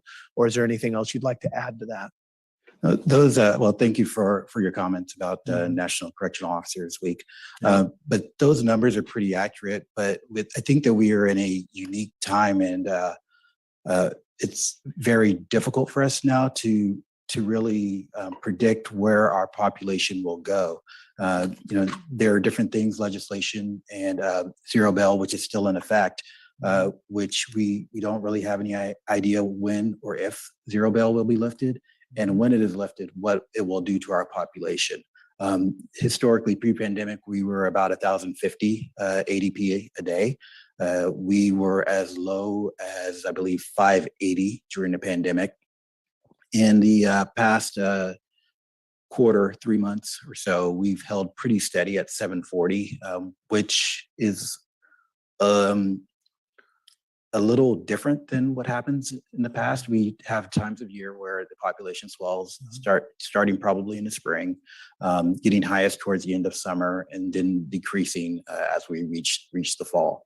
Okay. And for it to hold steady, relatively steady, for this period of time is something that is a little unique. We don't necessarily know the entire reasons. Zero bail certainly has something to do with it. Can I ask you, to the best of your ability, I don't know if you have an empiric response or if it's just kind of a check on how you've seen numbers over the years, is the average cost per night for an individual, and then where the range is in terms of if it's somebody who requires a lot of intervention and a lot of other things, is how you range that out. In the past, I've heard somebody say it was $200. It's $200 on average a night for basically for somebody who is incarcerated. And then I can imagine with high behavioral health or other issues, it could be much higher. Our average daily rate is about $202 currently, and change. It's up from about $198, I believe, last fiscal year. And a lot of things play into that. Obviously, our contracts, our vendors, so medical contract, our food services contract, all of those things play a part in the average daily rate. Okay. I want to thank you. And I want to also encourage, I want to personally ask you, and maybe Sheriff Essick for me, we're making a lot of determinations about the jail, having a lot of conversations. It's been a long time since I've seen it and had a real view of the current reality. So I don't know about the rest of my colleagues, but I'd maybe as a follow-up to the board is to give us a real view. It's nice to make policy, but it's better to make it when you've had a conversation, not just here, but in person. So that's a commitment from me. I don't know what the colleagues, but I'll pass it over to questions from my colleagues, because I know that there's a lot here. There's one, which is a contract. There's also the other part of it, which was I'm reminding myself in 2017, when we had health services that recommended moving the behavioral health side of this over, having these flashbacks to 5 years ago before we had fires later that year and everything went into an abyss for 5 years. And I'm trying to actually remind myself of the reasoning that we moved it over. Was it mostly a cost issue, a care issue? I remember the briefs, but can you provide any historical perspective for us to remind ourselves, or for those who weren't here at the time? So from my understanding, at that time, I was on the law enforcement side. But from my understanding from people who were present, it was really two things, or several things, but one of them being that the contract was up, and it was on a contract basis. There had been some issues with staffing, and with the contract being up, several bids were made, and CFMG made the best bid according to the people evaluating it at the time.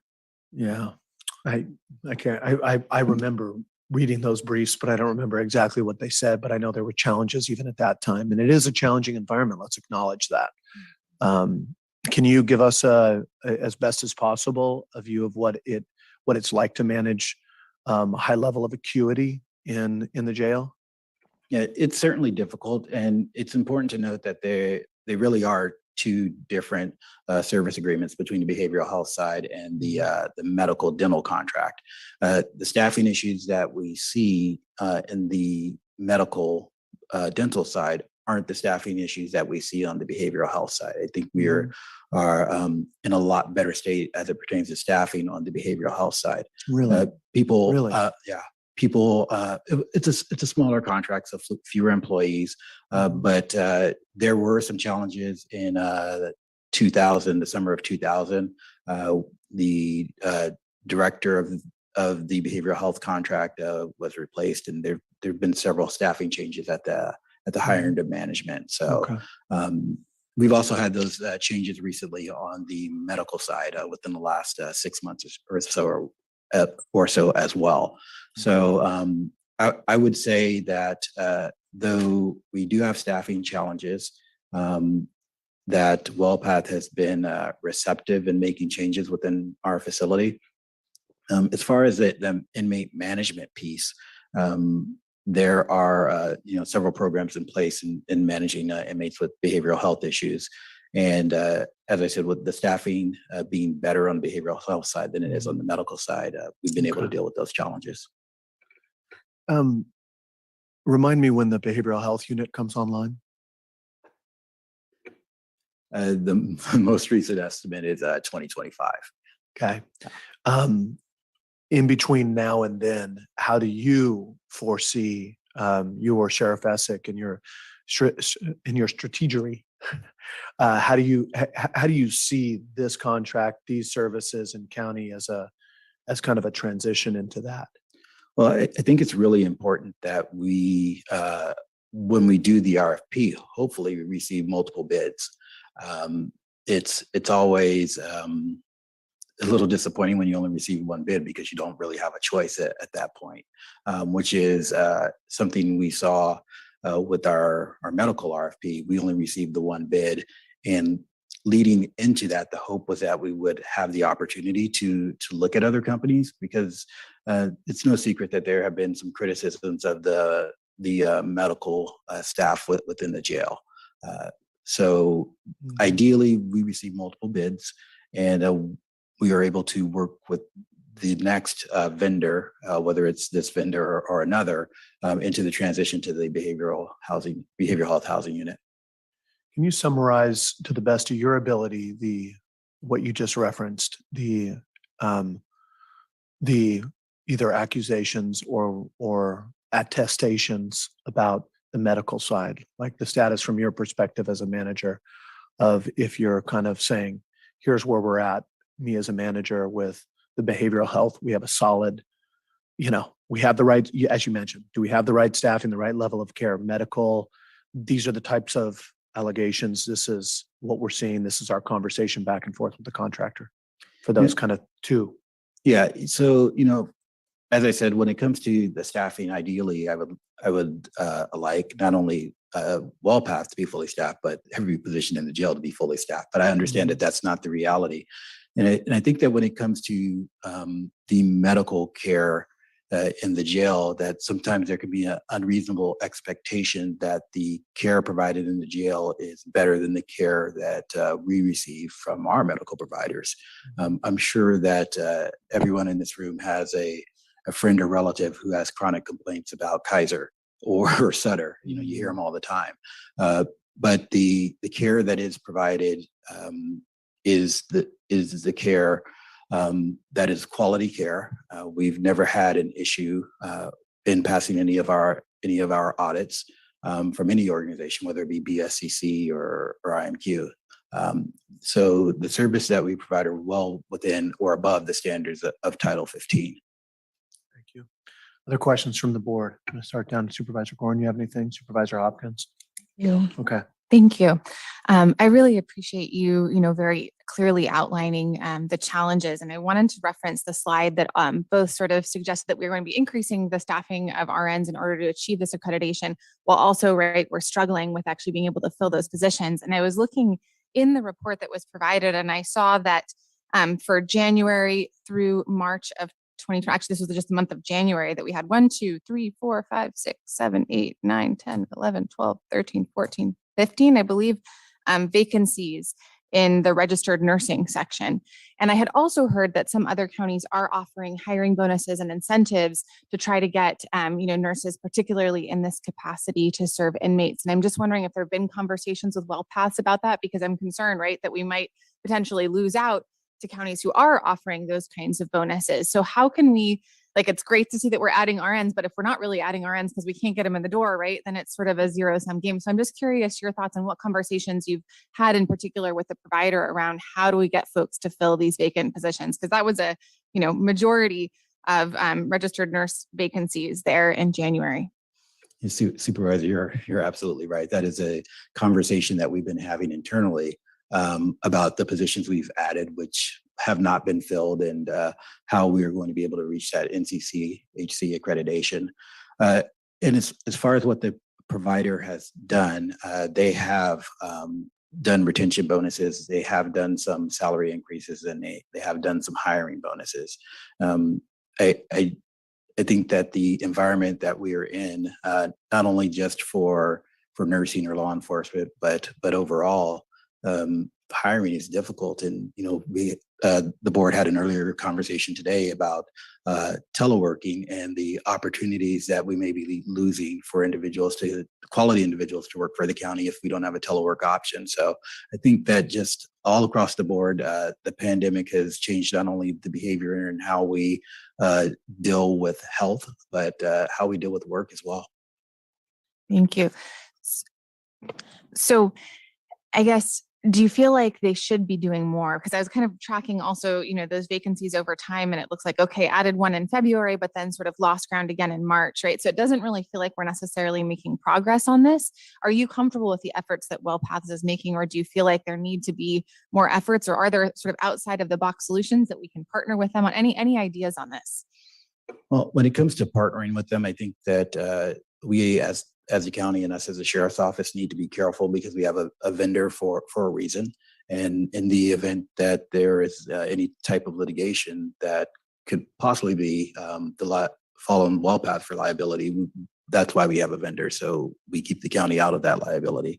So partnering with them isn't necessarily an option. And when it comes to recruitment and retention, I think that just about every employer can do more. And if they see themselves having a staffing challenge and staffing issues, and the way to get people to come and work for you is to offer better wages, offer better benefit packages, and offer more hiring bonuses. We're starting to see that in law enforcement, where other agencies are offering $20,000, $30,000 hiring bonuses, because it's challenging to get people to work in law enforcement. And I think the same is for correctional healthcare. I really appreciate that. And I also appreciate your response with respect to partnering. One of the things that I was brainstorming was, what we had conversations about during budget hearings with the sheriff's office of how do you create that pipeline, right? Are there ways that we can sort of invest in, workforce development in the medical field if we're seeing this staffing shortage here, as well as in other clinics really all around Sonoma County. But the flip side of that is, okay, no partnering specifically, even if in general we might want to make investments in workforce, maybe in partnership with the Economic Development Board or something like that, start having conversations around how do we scale up our workforce, particularly in medical services, but how do we hold them accountable?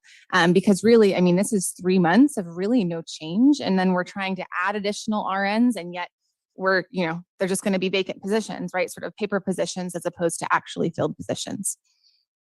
And if I could just comment on how we hold them accountable. And that was one of the things that I spoke about when we were looking at the new behavioral health contract and looking at a different funding model where we do have the ability to either not pay or recoup funds if those positions are not being filled.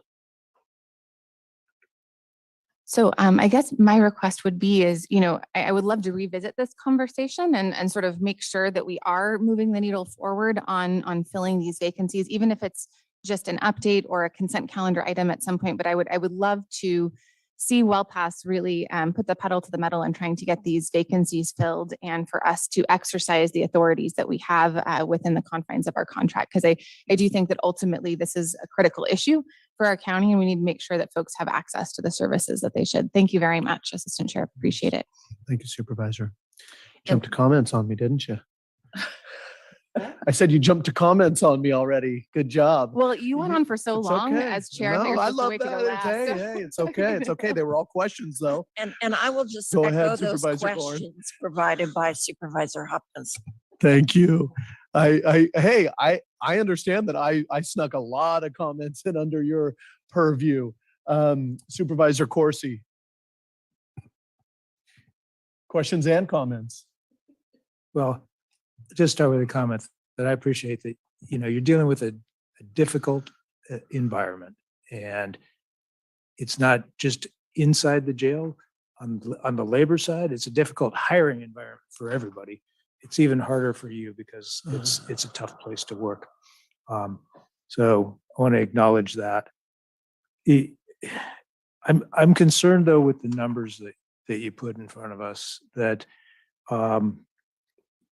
actual hours are between 67 and 69% of what the contract calls for. I assume we're paying 100% of the contract, but we're only getting 2/3 of what we're paying for. Is that an accurate statement? Well, I think you have to put it in context. Those positions are filled out about 67%, but that doesn't necessarily mean the work isn't being done. I think that the analogy that I used with correctional deputies is about the same. We are down about 60 correctional deputies. However, to accommodate that, the correctional deputies work an extraordinary amount of overtime, and we have per diem. So that's what's occurring with the WellPass contract is that there are per diem employees and there are employees who are working overtime. The contract, though, it talks about having a certain number of people on duty, correct? It does. We do have a staffing plan. Yeah. And then, on the RN side and being very close to some RNs in my own life, I know that this is not just the jail, but half of the RN positions are not filled. That's correct. And we've hired, I believe, since December, we've hired 2 and we've lost 2. That's 100%. It is. But I get it. But I think that illustrates the challenge of filling the positions. So you mentioned that you're looking at ways to kind of hold WellPath accountable in the behavioral health contract in ways that they may not be in the medical contract. We had talked about, and I think we do have liquidated damages mentioned in the medical contract, but the language in there is not as strong as it is in I forget what county it is, maybe Alameda. Alameda. County. County council didn't feel like we would be able to enforce that, and I think that the language was watered down because of that. And forgive me if I'm getting this wrong, but the information that we've received from the union folks is that in Alameda County, they actually do pay a penalty when they don't staff according to the contract. Is that correct as far as you know? I don't know if I would term it as a penalty. And looking at the Alameda County contract, there's actually a lot of that goes into this. One is when we released the RFP, we did not have that language in there. So when we were getting down to renegotiating after we had brought it to the board to do some work on the contract, a couple of things played into it. One, we only had one company respond to the RFP. So we were working with what we had. And 2, those conditions that we were then trying to insert into the contract weren't put on the front end of the RFP. So that's one piece of it. The other piece is that Alameda is not necessarily paying a penalty. Where they're able to recoup funds is in the funding mechanism language of their contract. So it comes down to the funding piece as opposed to a penalty. So that is something that we were looking at doing in our behavioral health contract. And unfortunately, it was not something that we could do in the medical dental contract because that information was not put out on the front end on the RFP, and we only had one response. Okay. I'm glad to hear you say that because in the report, it says the sheriff's office will add the same reporting requirements and liquidated damages as were included in the medical and dental contract. Yeah, I hope we get stronger Well, language. so that is for the extension, the 1-year extension, which the sheriff has the authority to sign. So again, because that is an extension of the current contract, and Walpath has been accommodating before and allowing that liquidated damages piece to go in. So for the 1-year extension, we could put the liquidated damages clause in it. And for our upcoming RFP, we can put the stronger language in. So whether it's Walpath or any other company, we do have the ability through negotiating that RFP to have stronger language in there to either recoup cost or hold them more accountable to staffing. Okay. One of the things I worry about, and I'm not accusing anybody of anything, but in the atmosphere that we live in right now, the circumstances of the future of work, as we were talking about earlier, part of the future of work is being short-staffed, not having people leaving, having trouble hiring. And I worry that, some companies may have this as part of their business model. When they bid on a contract and figure that they're not going to be able to live up to it. And if they have to pay fines, that's, part of the cost of doing business. I worry that that's kind of a direction that we might be heading, especially when we're not getting any more than one bid on a contract. So this isn't a question for you, maybe for the county administrator, and maybe it's just for the future, but how can we ensure that we get more than one bid on the behavioral health contract? And I'm wondering if we can assure that by having a proposal from our own behavioral health folks. And,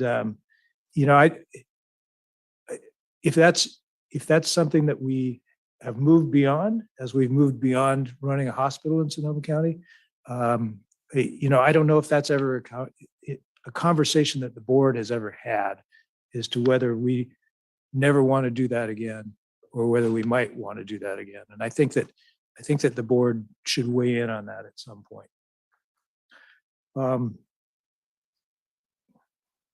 There's one other point or question I wanted to make, but I'll save it for later on. Okay, thank you. Thank you very much, Supervisor Rabbit.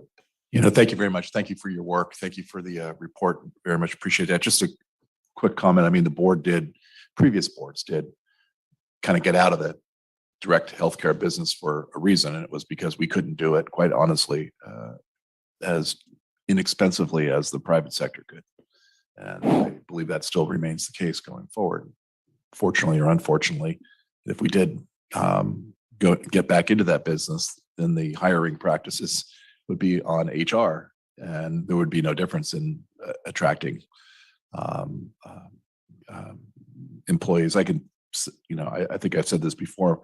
Hey, my wife works in a highly regarded medical institute, #1 field in the United States, and they've lost more nurses this year than any other year. They're down, and she's working more than ever, and they pay really well.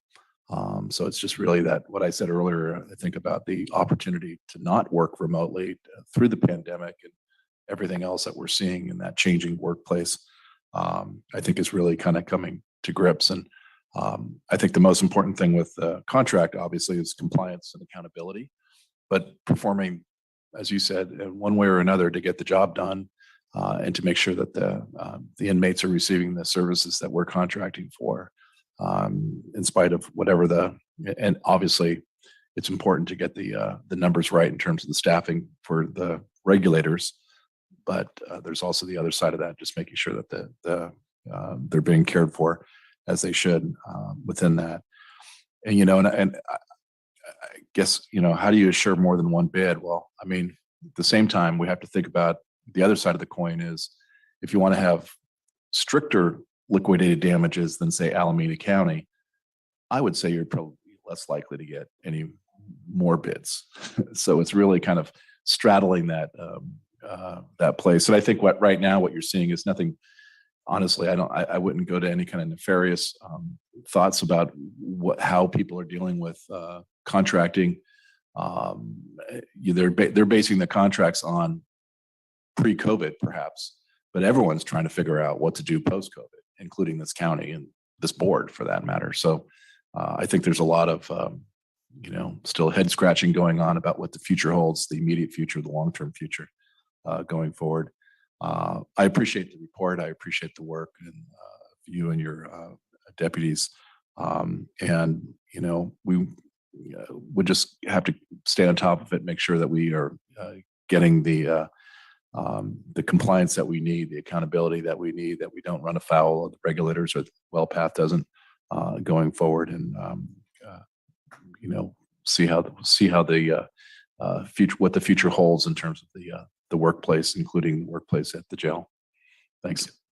Supervisor, if I could just comment on the multiple bids.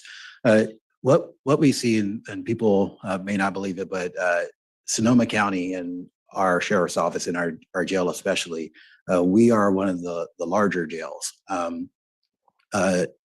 They're north of San Francisco. The only jail larger than us is Sacramento County. So contracts of this size, medical contracts of this size, they typically WellPath has over 30 of the 58 counties in the state as they are the medical provider. And for those that they don't have, they're usually larger areas where their county has a full, robust county healthcare system, or they're a smaller county where the county is able to do it, or a company smaller than WellPath provides that service.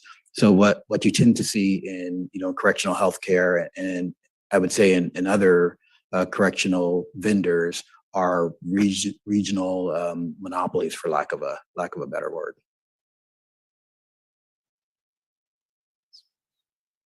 Thank you very much. Okay, so yeah, sure, Supervisor. Thank you. Just really quick follow-up question from Supervisor Rabbits, which is that you mentioned the sort of number of counties that WellPath has the contract for in the state of California. That would certainly be a really interesting comparison point. And I'm just wondering what the vacancies are like if in the other counties, or if there's a way to get that information, because I'd be really curious, right? If there are other counties that have low vacancies, is it tied to housing, or is it tied to incentive packages? I just would be sort of curious in terms of parity across the counties. So is that something we can look into? That's something I can look into. I don't have those numbers. Of course. It's something I can No, look into. I wouldn't expect you to, but I was hoping maybe that's something that WellPath could provide us. I don't want to put more work on you, but I think that for our information from the contractor, that would be really helpful. Thank you. That's great. Thank you. Okay. Assistant Sheriff Ingram, anything else before I go to public comment from you? Just a clarification from Supervisor Hopkins. You said you wanted an update to the board on vacancies. Is what we are doing currently fine, or would you like something additional to that? I appreciate what's going on, but I would really appreciate having that additional information about other counties and comparable counties included, if that would be possible. Okay. I think that would kind of provide a complete picture of what's happening in the state of California. I mean, if everyone has such a low level of staffing of our ends, we know that we're not alone. But if other counties are succeeding, I'd be really curious to find out why they're succeeding and we're not, in terms of recruitment and retention. Okay. Possible. Thank you very much, Assistant Chair. Well put. Okay, I'm going to go to public comment. First of all, here in the chambers. And if not, we're going to go to public comment online. And I believe Noelle Marcy has this set up to go. Thank you so much. I see a few hands raised. Chair Gore, can I confirm the time with you, please? Yeah, 2 minutes. Thank you.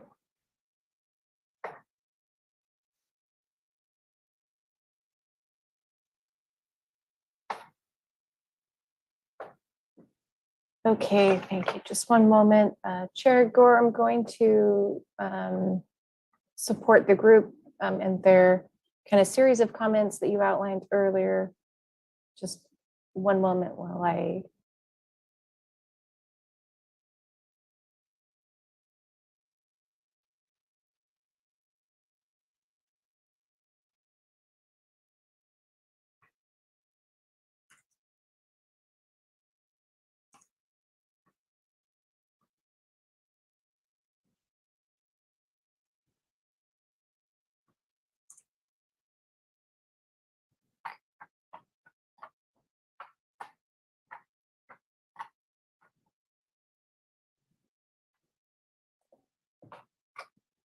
Okay, I believe we're going to begin with Sonia, followed by Dana.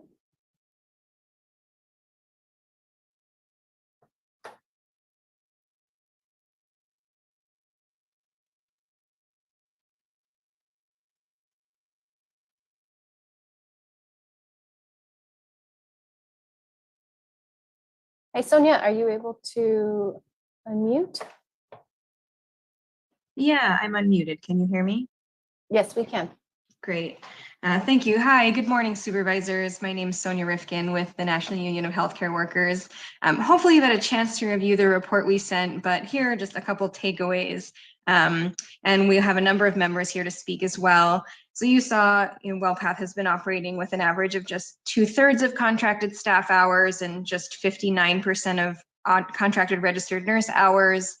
There's been no RN on the night shift, and we're glad to see the sheriff considering stronger funding mechanisms for behavioral health. That's really exciting.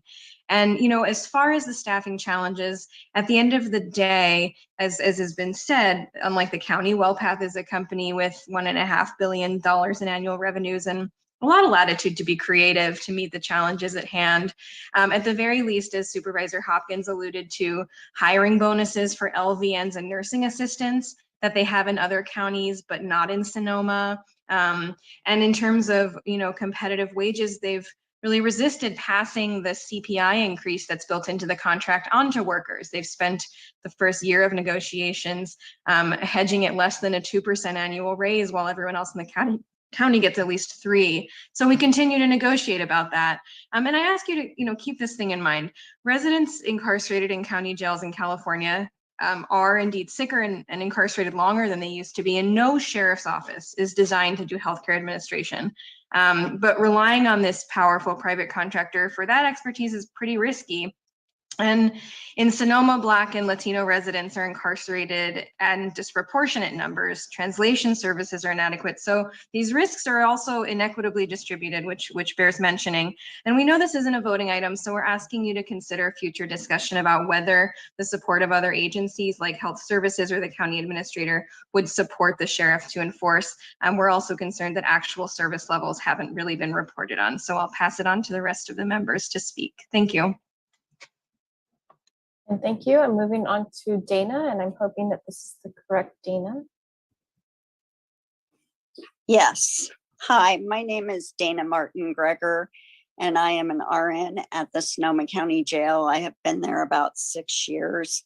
The impact of short staffing on patient care is really crucial. We are literally triaging the triaged sick calls because we cannot get to them. And some of them are out 2 weeks or better. Those delays create chronic or emergent issues, more importantly.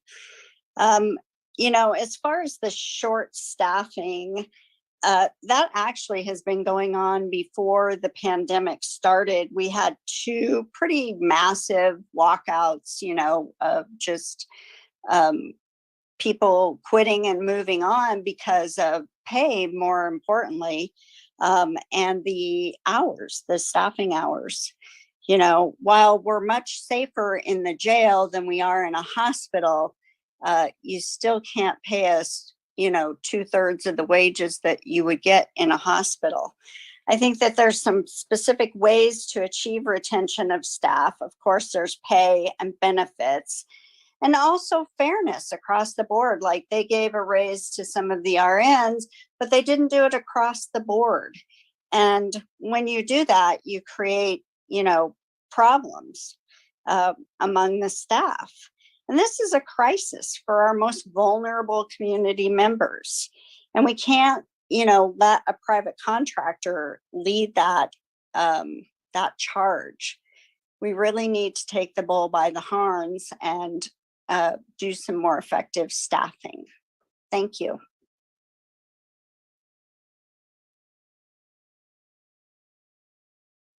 And thank you. The next individual is Janelle. And for Sonia's reference, I'm not seeing John.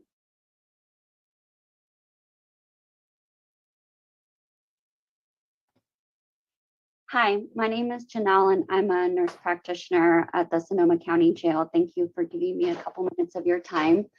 I'd like to speak about the staffing shortages the problems that it's creating here from a clinician standpoint. So as Dana mentioned, we have sick calls that are not getting triaged. I have myself had to triage them because they've been sitting in the basket for over a week. Out of those sick calls, sometimes I get very nervous when I see urgent or even emergent issues that have gone on for days. I've seen inmates who have had simple, tooth concerns turn into full facial infections because they weren't seen for 3-4 weeks after they submitted a sick call.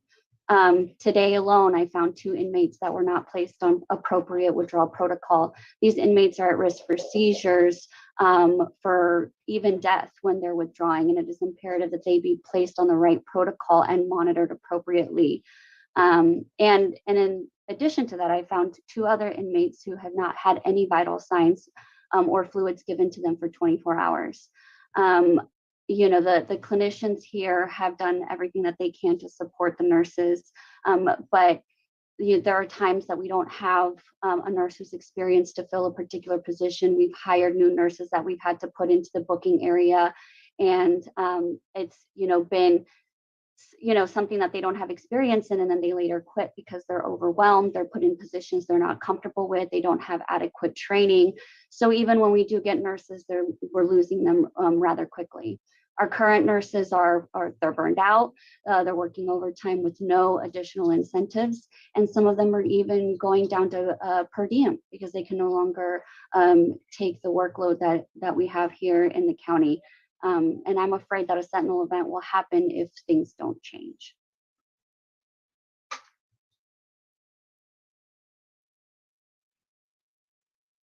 Thank you. Looking at the group here, it looks like of those who have their hands raised, I see that Ian is next.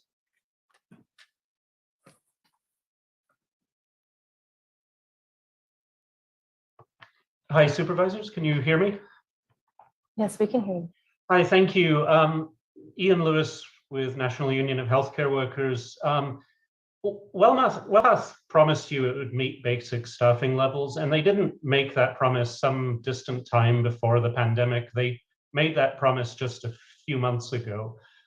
A lot of companies blame workforce shortages for their failures, but anyone who's studied Economics 101 knows there's a solution. You change the employment package, especially working conditions, to attract applicants.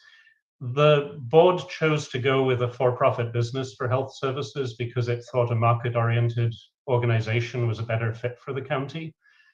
That puts the onus on Wellpath to respond to market forces. There's no inherent reason that working in the jail system has to be such an unattractive option for nurses or for any other category of worker. Wellpath knew that very well when they signed this contract a few months ago, when we were already in the midst of a tight labor market. This is a sophisticated multi-billion-dollar company.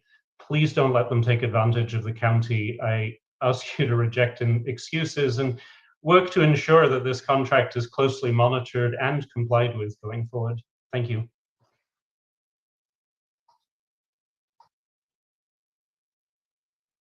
Thank you. And the next commenters, the last 2 that I have with hands raised are Ruby and Maddie.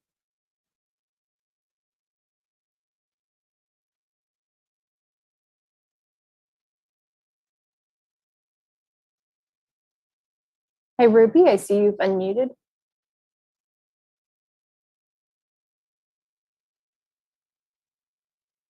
We are not hearing you, though.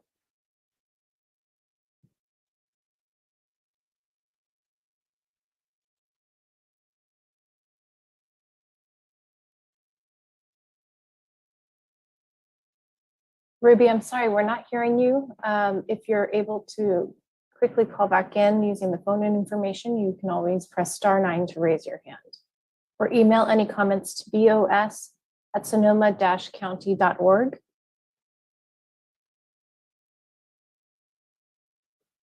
Okay, I see for the group identified, I have Julie next. Hello, can you hear me? Yes, we can hear you. Hi, I'm Julie Nielsen with the National Union of Healthcare Workers, and I'm calling in support of these members who work at WellPath. We've heard from them about the very real impact on patient care from this short staffing, and WellPath can and must do more to recruit and retain workers. Thank you.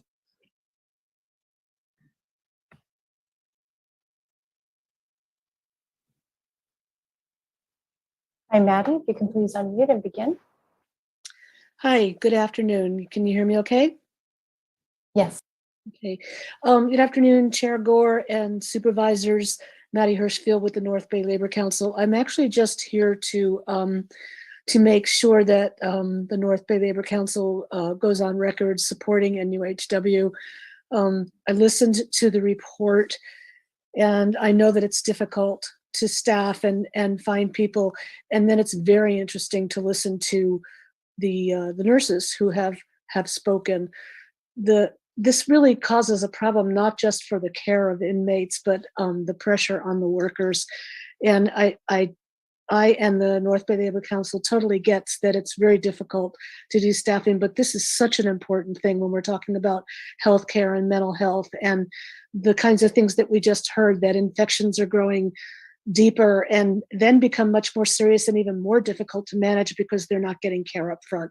So again, just a short message to go on record that the North Bay Labor Council is totally behind NUHW and their fight to fix this problem.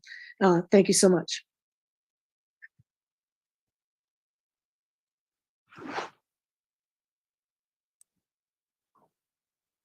Okay, thank you. I see Ruby, your hand is up again.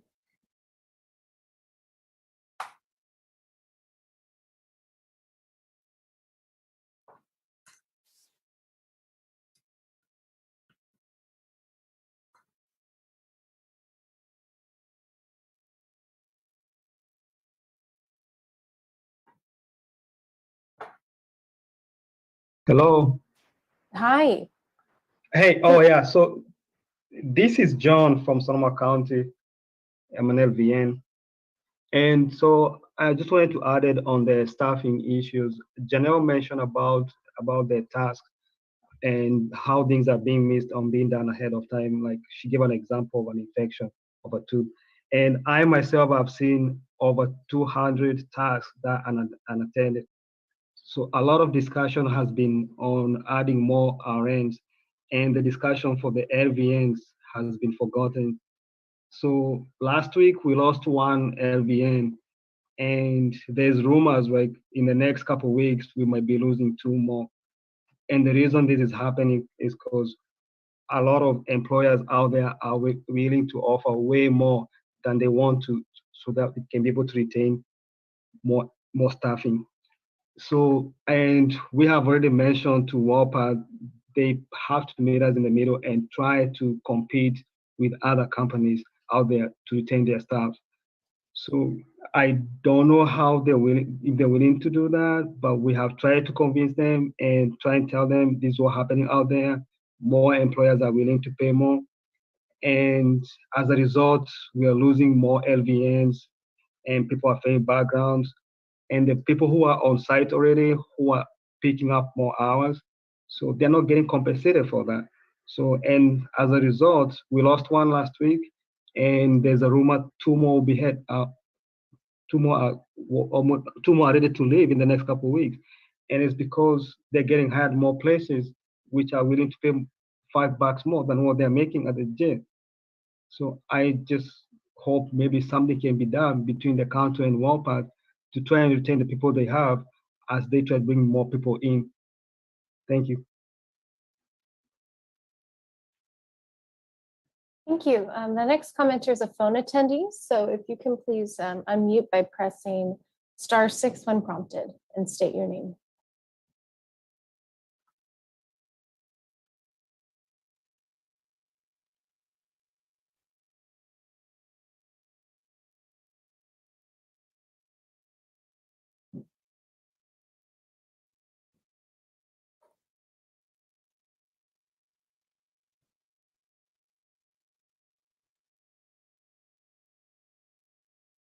Once again, if this phone attendee is hoping to comment, you should be able to unmute by pressing *6.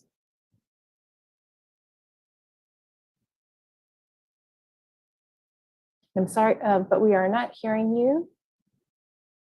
If then the next commenters are Jack, then Santos. Good afternoon, supervisors. Jack Buckhorn again with the North Bay Labor Council.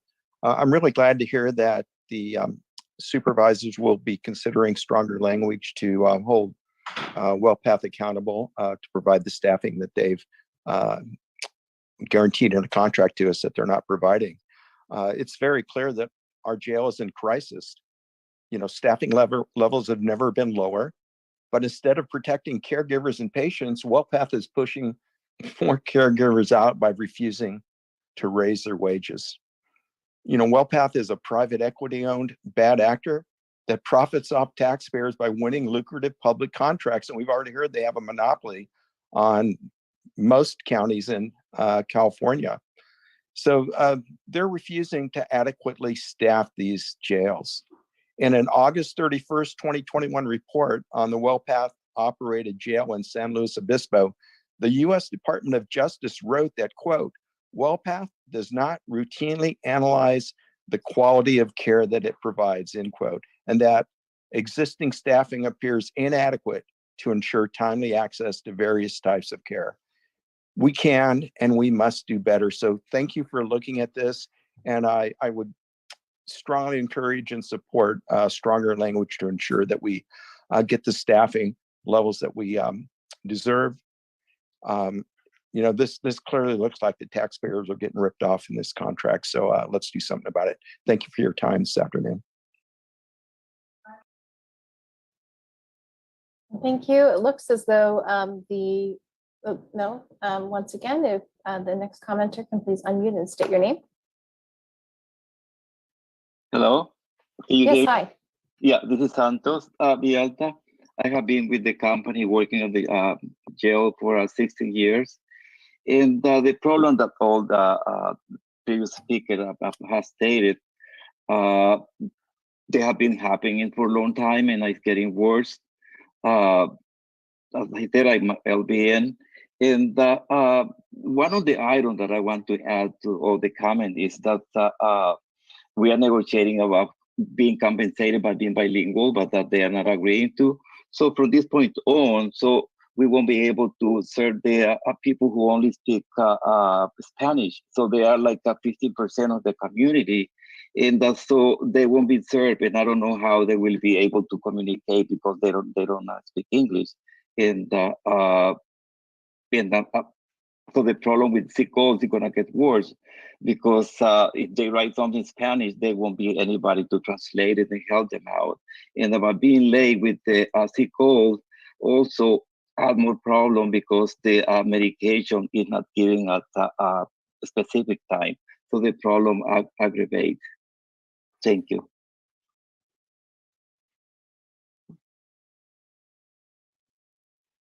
Thank you. That will conclude public comment.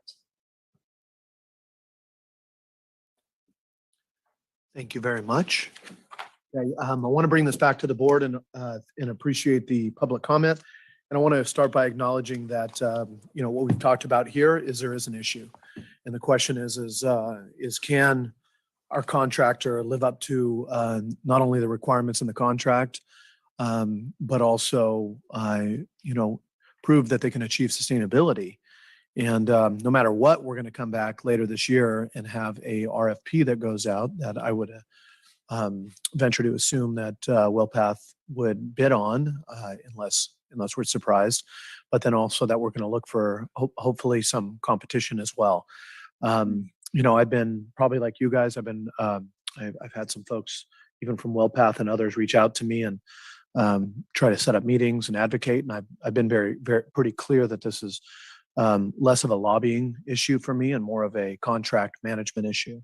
And contract management at the same time that it's making sure we're achieving what we need to you all and for the inmates that we have a responsibility over. I heard one recommendation from a colleague. I think, what you presented before us on the last two slides, talking about county contract oversight outside of what we saw before us, which was like come back with the RFP later this year, come back and award in springtime, and then the different provisions of your monthly meetings, your quarterly meetings. There was a request for information that I think would be very helpful to get back to the entire board.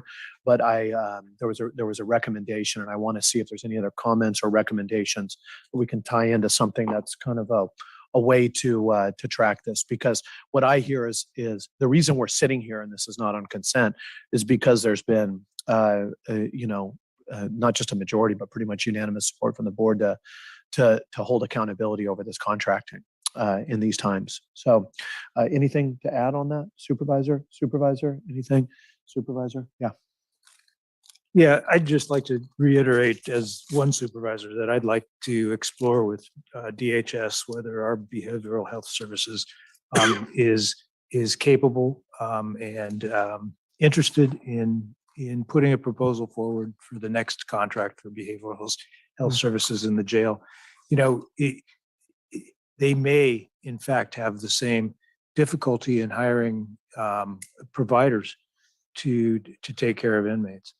But if health services of the county is not able to hire employees, enough employees to honor the contract, at least we won't be paying for those employees, and we are now. So that's just one of five, but I think it would be worth exploring. And Supervisor Corsi, just to speak to that a little bit, when we were contemplating not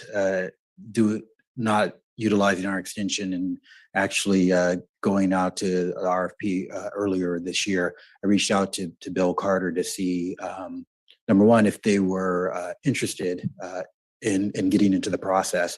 Because if they were not, then we were going to look at using them as one of our evaluators. And at the time, and I don't know if it's changed since, but at the time I was told that there wasn't any bandwidth for that. So, and they were going to sit in on our process. So I don't know if that's changed within the department or not in the last few months, but that's where we were probably November of last year. Thanks, Assistant Sheriff. I appreciate that information. Bill has retired. We're going to have a new behavioral health director shortly. So I'm interested in exploring it. Thank you, Chair Gore. So what I'm hearing is a suggestion that when we do go out to bid, that we make sure that we document whatever we completed to validate the availability for our own behavioral health department to be able to bid on it. Or is it Yeah, something earlier? I don't even think that we need to wait until we are putting an RFP out. I think that, exploring the interest is something that we can do now. And I think what we can take from this, I'm just kind of looking for the colleagues around as well, is that while we might not need to take at this point formal action to say bring back by said date, this is that the request is to follow up with Director Rivera and just start that conversation again and see if there's interest with the other side, and see if there's not only an interest in serving, but also kind of working with you to do an analysis of what it would what they would see as a scoping as well. So I know they've had an experience there in the past. So Supervisor Rabbit, anything you want to add on this? Okay. Anything further on this? Okay. I want to thank you for coming forward. First of all, I'm going to kind of take a look at this and just make sure I'm not missing anything. We've done public comment. I want to thank the individuals who called in. Assistant Sheriff, I think, it's pretty clear what we have before us. You have a lot of scrutiny over this contract. I think the one request I would say outside of everything is that if the contract is failing, and it's failing the individuals who are serving, and it's failing the individuals who are inmates, and it doesn't improve, I would be the first one to request that this come back to the board. Or on the other side is for you to give us a signal that this needs to come back for a conversation, or you do need to look at other issues. I think that we hear a lot from individuals on this issue. So just the fact of you and Sheriff Essick really being proactive with us is, I think, helpful, so that we're not in a tit for tat, but we're instead like aligned and going forward. And I appreciate you being here today. Okay, thank you very much. Okay, we're going to go to public comment on closed session items. We have 2 items on closed session, 47 and 47A, which was added by addendum. So I'm going to look in the chambers and see if there's any comments on closed session. Seeing none, we're going to see if there's any comments for closed session on the link. Thank you. Please raise your hand if you'd like to comment on the closed session calendar.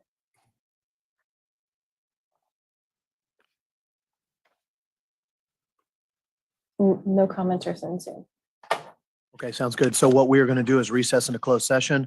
A reminder to my colleagues that we need to come out here and open up the time certain at 1:30 p.m. We will just make sure we open and close that per protocol.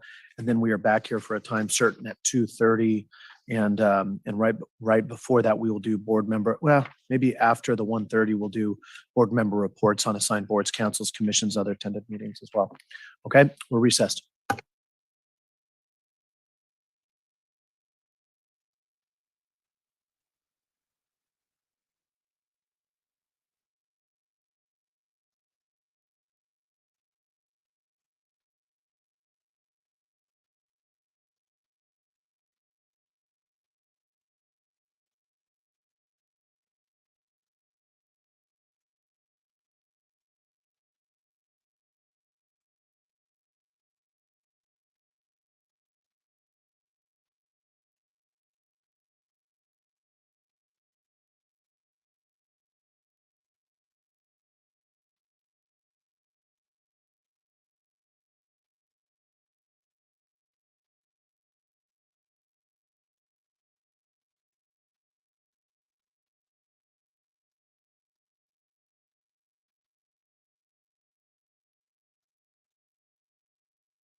Good afternoon and welcome back, everyone. Just one moment.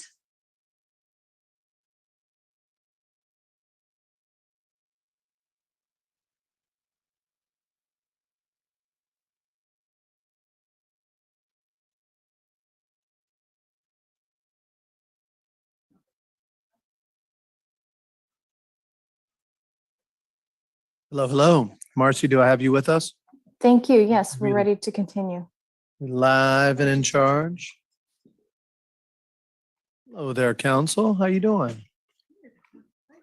Hi, it's good to see you.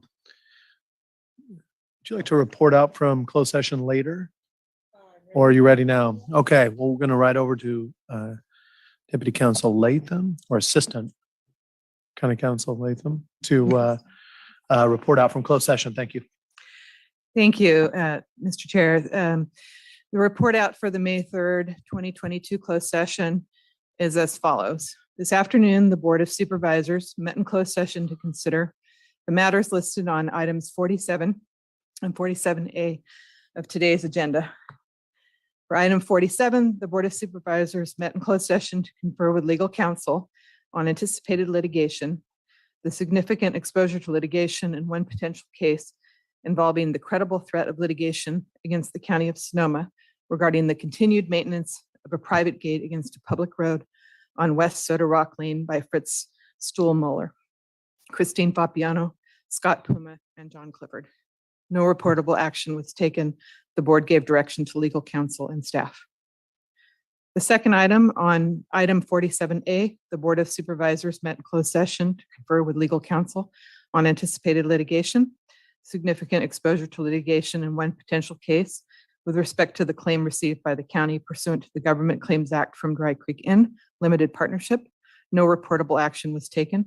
The board gave direction to legal counsel and staff. And that concludes the closed session report out for today.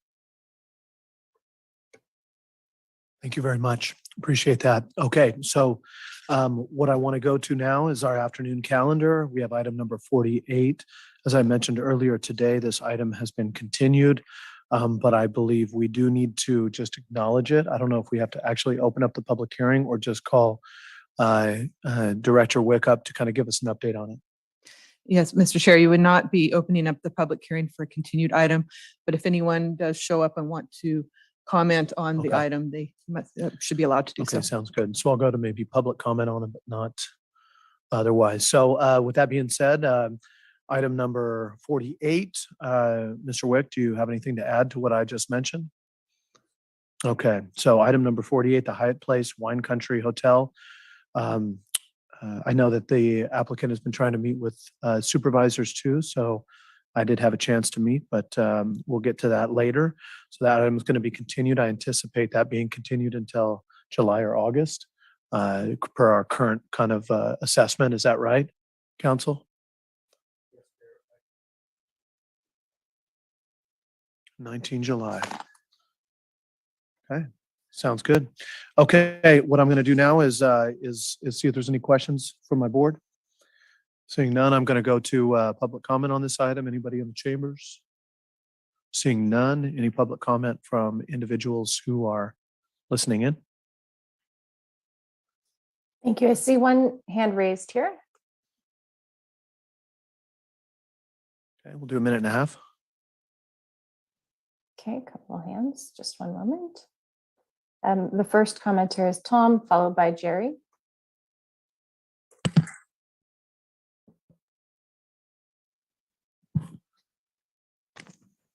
Thank you, supervisors. I appreciate the opportunity to comment this afternoon, and I'm pleased to hear that this matter is being continued. As you know, I did attend the Planning Commission meeting, which was the first time I was aware of this project. I feel that adequate notice to the broader community of Sonoma County was not provided. Specifically, the group of us that met on the specific plan scoping meeting for the airport area specific plan were not informed of this project. Also, there are a number of other technical matters in the package that I feel are internally inconsistent, but I have not had the adequate time to prepare substantive comments for you today. So I'm pleased that this matter's been continued, and I look forward to addressing these informational deficits in the application. So thank you again for your continuation of this matter today. Thank you. And thank you, Jerry. If you can please unmute and begin.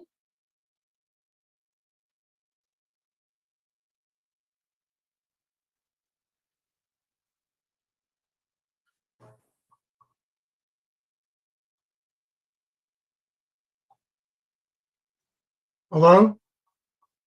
Can you hear me? Yes, we can hear you. Oh, thank you. Okay. So this is Jerry Bernhout. I'm a local environmental attorney, and I just have a procedural question, which is, given that the been continued, does that provide any additional time for public comment, which would be entered into the record?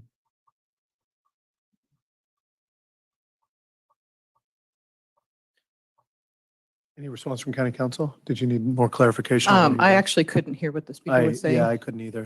Would you mind trying again, Jerry? Sure. I'm just asking a simple procedural question. Can you hear me now? Yeah. Yeah, we can hear you. Okay. The question is, given that the item has been continued, is there an opportunity for public comment on the mitigated neg deck for the record?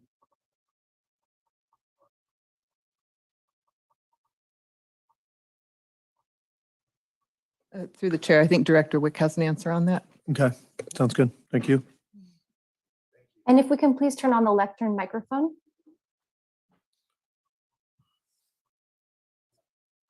Thank you. So in response to the question from the member of the public,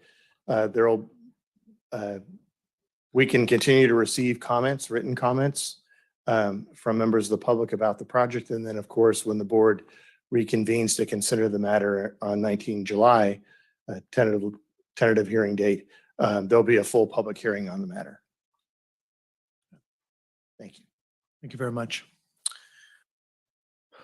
Okay, other comments?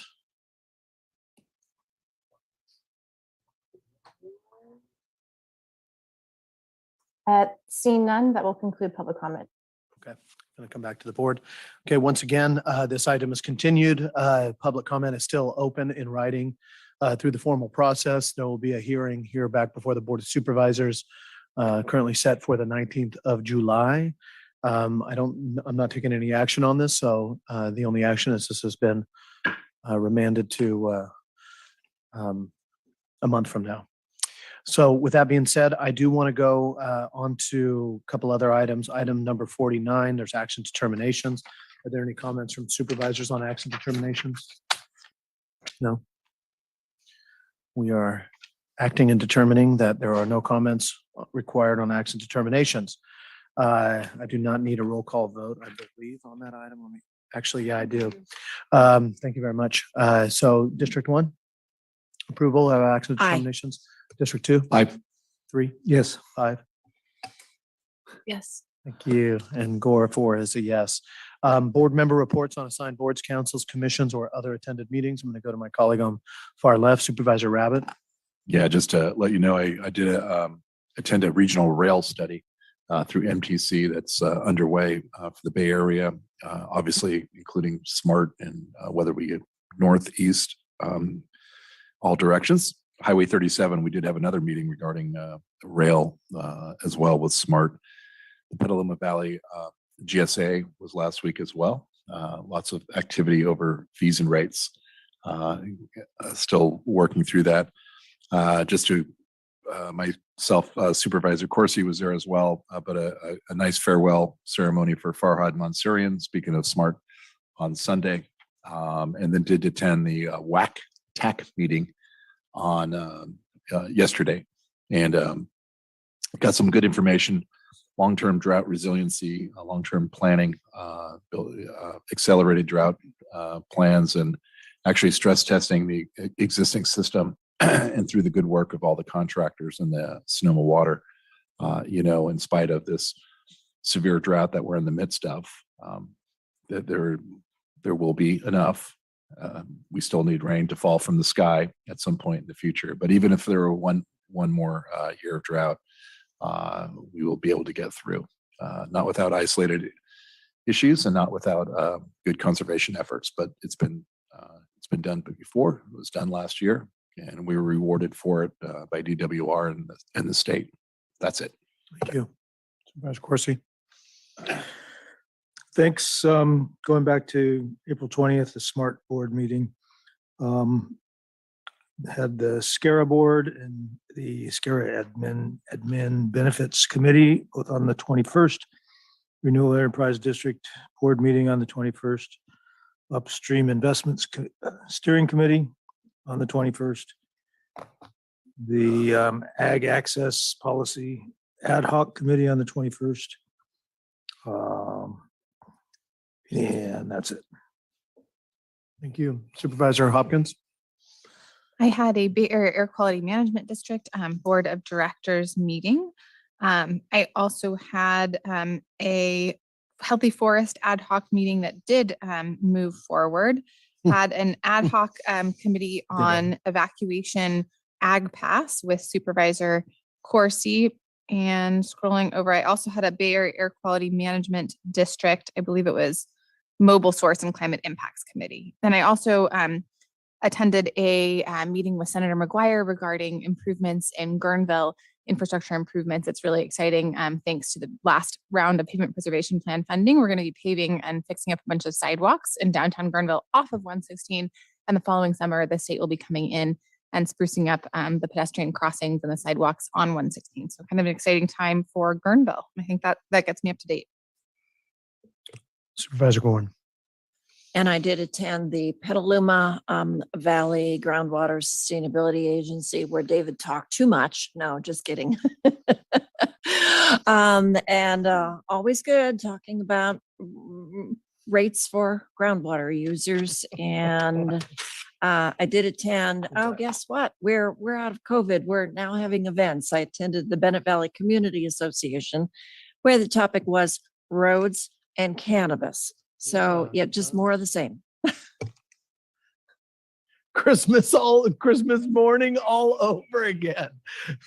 For my part, along with Supervisor Hopkins, I think you said it already appropriately. We had one ad hoc that went forward and one liaison thing that did not, and we're going to come back, I think, as a board and analyze that. And so the other thing is that just a reminder, folks, is that starting on Thursday, and then Friday, about a half day, is the whole Wildfires and Forest Resilience Task Force. I look forward to seeing my colleagues there. I've heard from Marissa Montenegro that she's working with a variety of yous to identify use guys to identify who's going to be and who wants to be involved in different things. So the goal there is to make sure that everybody has a place as we host these things together when they are in our community. So that being said, I'm going to have us. We are delaying until 2:30. At 2:30, we have a time certain for a public comment on items not listed on the agenda, and so we will recess until that time.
Good afternoon and welcome back, everyone.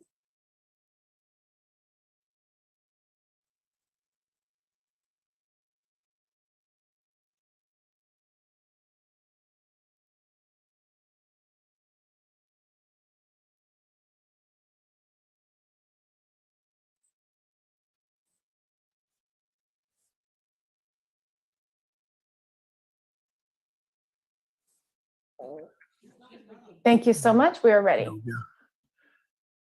Okay, we are reconvening from a closed session, so we're back here live and in the flesh, and we have 2:30, which is public comment on matters not listed on the agenda, but within the subject matter jurisdiction of the board and on the board member reports. And I see a dear friend, Bob Demple, and I see two Bobs, Bob Williamson as well. And it's a pleasure to see you both in person. Bob, take it away, sir. I'll give you 3 minutes. Thank you. Robert Demple, Mhm. 702 Crawford Ranch Road, Hopland, California. I think the two times that I've been here before have been here to congratulate you on your choice of agriculture commissioners. Both Tony Liniger did a wonderful job, and of course Andrew Smith. I appeared here to try to clarify who Andrew Smith was because there are three of them here. But today, the demeanor is going to be a little bit different today here. I've got in front of you an article that I wrote, which I write periodically for this newspaper. I don't know if you want me to write it or to read it here for you. You can read it there.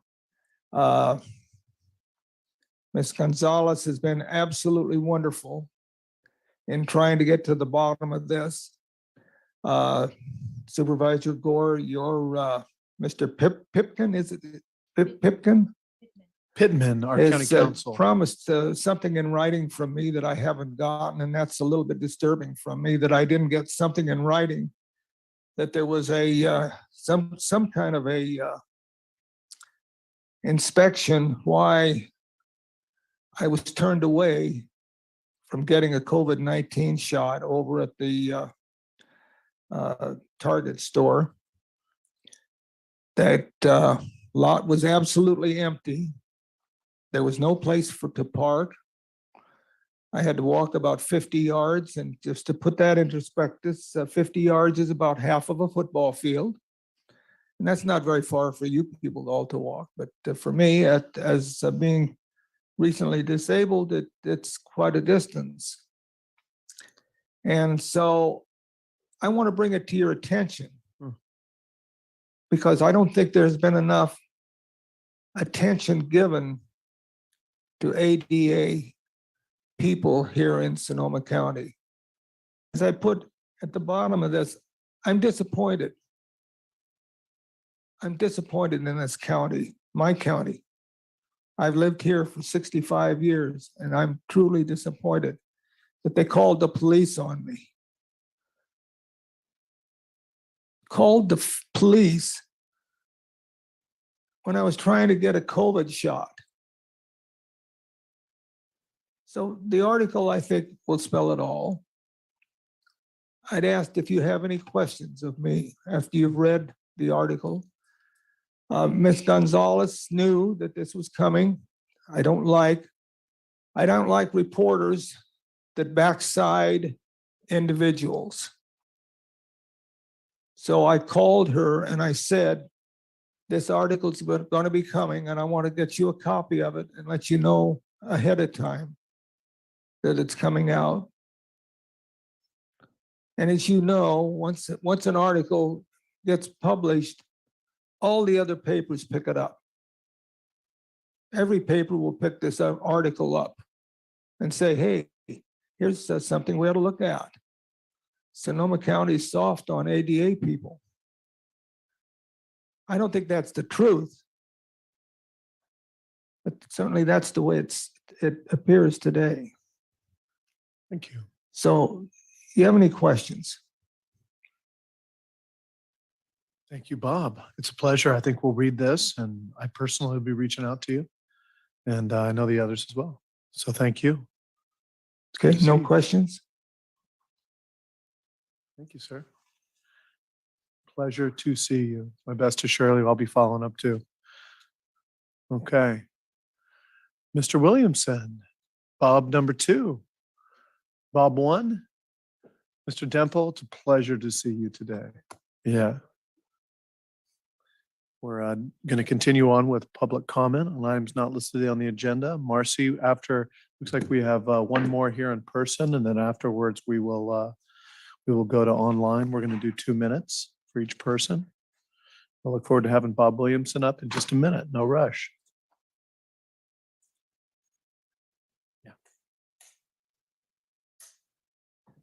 I'm Bob Williamson. I've been living back in the Mark West area since Thanksgiving now. Happy to be there. I'm also a trustee of the CIRA Pension Fund, and I'm going to be talking about that. So anything that I say, however, is my own personal view. I'm not representing CIRA itself. I'm not representing the board of CIRA. What I want to talk about is SB 1328, a bill being sponsored by our own Mike McGuire. It prohibits certain investments in Russia with the objective of ultimate financial strangulation of commerce in Russia, which I would have to agree is a noble objective. The feds have handled this primarily through executive order by saying no more new investment in Russia by Americans. And the state, with Governor Newsom's letter to CalPERS, has said the same thing. No more new investments. That makes sense. SB 1328, however, does all of that, but it adds in there the requirement to divest of any assets in Russian companies or companies that do business in Russia or with sanctioned individuals. And here I have a couple of big problems. First is what I would say is a very complex methodology to find out, who are the bad guys that qualify here and how do you deal with them? And it's so complicated that even an enormous outfit like CalPERS with giant staff is opposing this bill. But the main problem I have with it is that I think the basic premise of this is not only flawed, I think it's erroneous to think that divestment or divestiture is going to do anything to hurt entities operating in Russia. Now, what that means is that I personally, or CIRA, the pension fund, has to sell these deemed to be bad assets. So I sell them, whether I sell them to Chris or whether I sell them to a hedge fund or whatever, and then I get some money back from that transaction. I've done it. Okay. Have I hurt anybody in Russia or impacted in any way the business operations in Russia by doing that? And I would say no. And I've asked McGuire's people, show me how that works. And they haven't yet. So when you get a chance to comment on this, beyond the administrative problem, ask, how is this going to hurt Russians, one entity in the US selling it to another? And maybe you'll get an answer that I haven't. Okay. Thank you, Bob. Time's almost up. Yeah, Please finish up. but my job here as a trustee is to make sure we have enough money in the fund to pay off the pensions. And here I have to go through a costly exercise, have some administrative expense for nothing. So as fiduciary, I have to say, no, this doesn't work for me. And that I would ask that whenever it comes up to oppose the divestment part of 1328. Thank you, sir. Have anybody else in here? Hey, Mr. DeWitt, you're back. Come on up.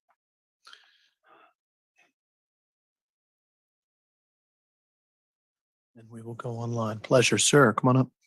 Hello, my name is Dwayne DeWitt. I'm from Roseland. I came today to once again express some thanks. First thanks, excuse me, is that we have this ability to still speak at public meetings. That doesn't happen in a lot of countries. With that in mind, I noticed that Mr. Gore is running for re-election, and I saw that you had a little announcement out there that fire prevention is a big concern for you, and I'm supportive of that, sir. A couple of weeks back, there was a major, well, not a major, but to me, there was a fire in Healdsburg that grew into close to 2 acres, and this was in April. I bring this up because over in Roseland, where I'm from, the county has helped to save a 19.5 acre site of land, which has an over 6 acre oak woodland upon it. Unfortunately, once the county deeded the land over to the city of Santa Rosa, the city of Santa Rosa has not followed up on its stewardship responsibilities, which are entailed in holding a piece of land that has a conservation easement on it, paid for by the taxpayers of Sonoma County, and then given over to Santa Rosa. The situation is worsening there. There are more than a dozen people living out there.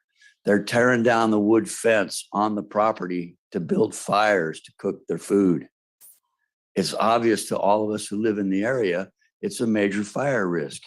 When we bring this up to the city of Santa Rosa folks or to the police, they say, well, we can't do anything. And I'm like, well, why not? There's a camping ordinance and there's a dumping ordinance. They say that there's nothing they can do because of some appeals court situation somewhere that allows the homeless to just do as they wish.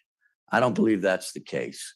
And I believe that you folks, because you actually are the superior body above the city and hold the conservation easement, can tell them they have to act upon that and protect that land and steward it. Because if a fire starts, it's going to be quick, go through there and be right up on homes in no time. And there could be vicarious liability for everybody in government that's been informed of this. Thank you for your time. I'm glad to talk with you again. And I support Ukraine because we have a sister city, Cherkasy, in Ukraine. And I'd invite you to come there sometime. Thank you kindly. Thank you. Anybody else in the chambers? Okay, we're going to go to public comment online. Marcy? Thank you. For those wanting to comment on this section of today's agenda, please raise your hand in the Zoom app or press *9 on your phone keypad if you are a phone-in attendee. And there are a number of phone-in attendees with hands raised, so please remember to unmute by pressing *6 and state your name.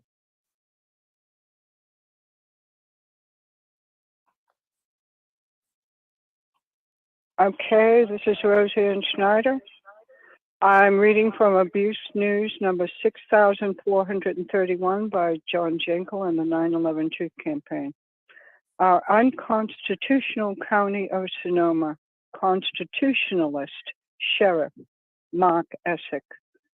1, we, the boss Democrat Willie Brown exposing petitioners, need your honorable sheriff department to enforce California Penal Code Section 37, treason, Authority 1, against our presiding judge, Bradford J. DeMayo, for his treasonous refusals to provide due process of law under U.S. Constitution Amendment 5, Authority 2, by not assigning a Superior Court judge nor Superior Court case number when we attempted court filing on December 11th and 18th, 2020 for our 25-page petition for extraordinary relief in the nature of prohibition, prohibiting 5 times documented traitor Joe Biden from holding any office in the USA, Exhibit 1. There are 25 supporting exhibits. By not so assigning since December 11, 2020, Exhibit 2, our presiding judge DeMayo prevents and hinders John and 15 co-petitioners from exercising our U.S. Constitution, First Amendment, Authority 3 rights to petition we the people's Superior Court, the local public accessible judicial 1/3 branch of government that we pay taxes to redress our grievances. Thank you. That will conclude the time for comment. If the next commenter can please unmute and state your name.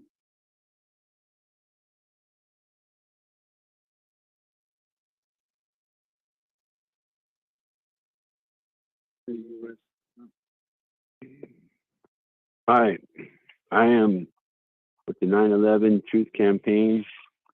I am reading here under the U.S. Constitution, Amendment 5, Authority 2, by not assigning a Superior Court judge nor Superior Court case number when we attempted court filing on December 11th and 18th, 2020, for our 25-page petition for extraordinary relief in the nature of prohibiting 5-time documented traitor Joe Biden from holding any office in the USA. Exhibit 1. There are 25 supporting exhibits. By not so assigning since December 11, 2020, Exhibit 2, our presiding Judge DeMayo prevents and hinders me, John Jenkel, and 15 co-petitioners from exercising our U.S. Constitution, First Amendment, Authority 3 rights, to petition we the people, Superior Court, the local public accessible judicial 1/3 branch of government that we pay taxes to redress our grievances under U.S. Constitution, Article 6, debates, depths, primacy, oaths, authority. 4. Every judge in every state is bound thereby anything in the U.S. Constitution or laws of any state to the contrary, notwithstanding clearly, there is no lawful exception. Lieutenant Andy Cash refusal to assign a sheriff department case number not only prevents and hinders the due process of law to evade investigation. In this case, it gives aid and comfort to our enemies. This is the crime of treason in violation of California Penal Code Section 37, treason. Thank you. That will conclude the time for comment. And if the next commenter can please unmute and state your name.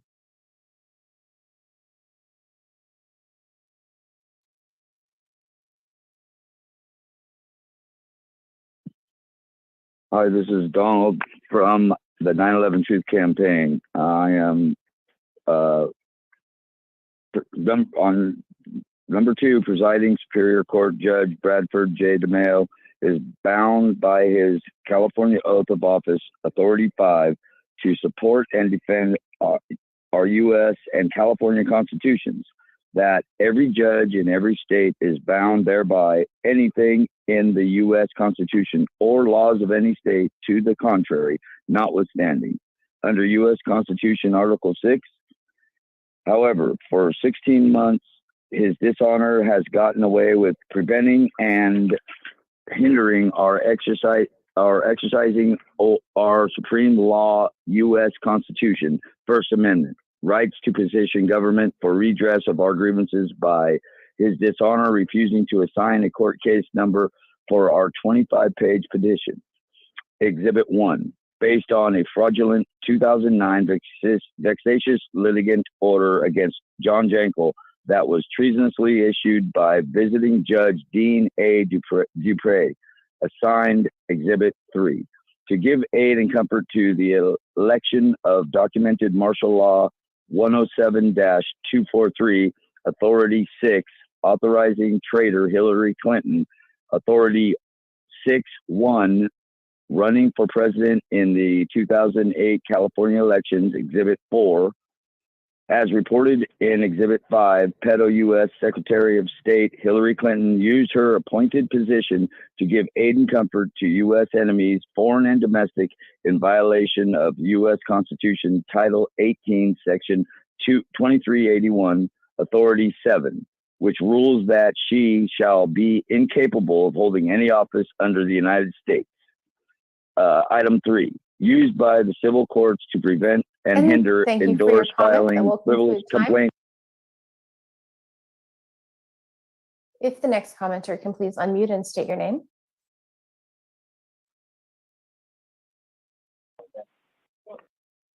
Number 3, used by the civil courts to prevent and hinder, endorse, filing, frivolous complaints, vexatious litigant orders, violate our First Amendment rights to petition government for redress of grievances in the U.S. Constitution, supreme law of the land, and the judges of every state are bound thereby anything in the Constitution or laws of any state contrary notwithstanding.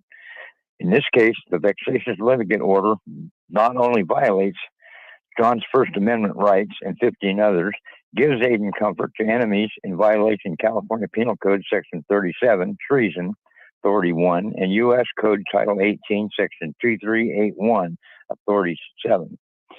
4. His dishonor DeMayo violates his oath of office, Authority 5, and Exhibit 6 to support and defend our U.S. Constitution based on 10-year-old unconstitutional vexatious litigant order, Exhibit 3, against John, signed by visiting Judge Jean A. Dupre. Judge Dupre was probably assigned by our Enron speculator governor, Arnold Schwarzenegger, along with top Enron speculator, cheese candy man Warren Buffett, Exhibit 7. John's former tenant in San Francisco to give aid and comfort to Martial Law 107-243, authorizing traitor Hillary Clinton, Authority 6-1, winning the election for president in California in 2008. The vexation of litigant order created probable cause for the Superior Court to evade John's 2008 petition for extraordinary relief in nature of mandamus to prevent Hillary Clinton from running for president in California, Exhibit 8, based on her giving aid and comfort to U.S. enemies while she was U.S. Secretary of State, shall be incapable of holding any office under the United States, under U.S. Constitution, Title 18, Section 2381. John was then and am still an American citizen with 15 other That will American conclude the citizens. time for comment. And the next commenter, if you can please unmute and state your name.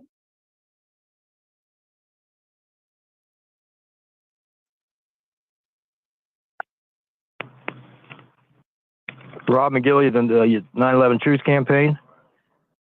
Amendment rights to petition government for redress of grievances are being prevented and hindered by a presiding Superior Court judge refusing to issue a court case number. This gives aid and comfort to the fraudulent 2020 elections for pedo President Joe Biden, whose family was paid $31 million, Exhibit 9, by Communist China and Russia after he was vice president to avoid a treason charge for serving enemies of the United States.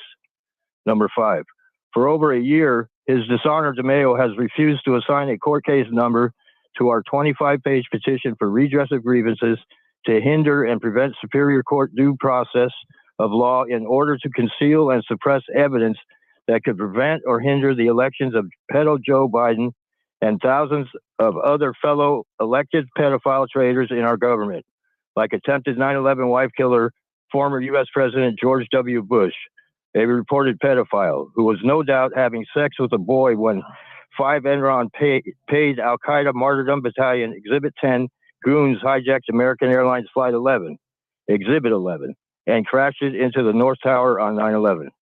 6, it is dishonor DeMayo's sworn duty to provide Superior Court due process of law by receiving and processing every Sonoma County citizen's petition to government for redress of grievances, including the redress of grievances for John and his 9/11 Truth campaigners. His dishonor DeMayo's refusal to assign a court case number to our petition helps keep $31 million Communist China's paid off pedophile traitor Joe Biden holding the office of U.S. President to help Communist China destroy our democracy. Why is his dishonor doing this? Could this judge be a pedophile in government protecting another pedophile in government? Authority 1, That will California conclude the Penal time for Code, comment. Section 30. The next commenter can now please unmute and state your name. Got that, yeah. California Penal Code, Section 37, treason.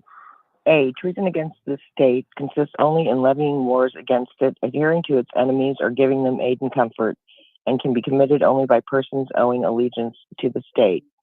The punishment of treason shall be death or life imprisonment without possibility of parole. The penalty shall be determined pursuant to Sections 190.3 and 4.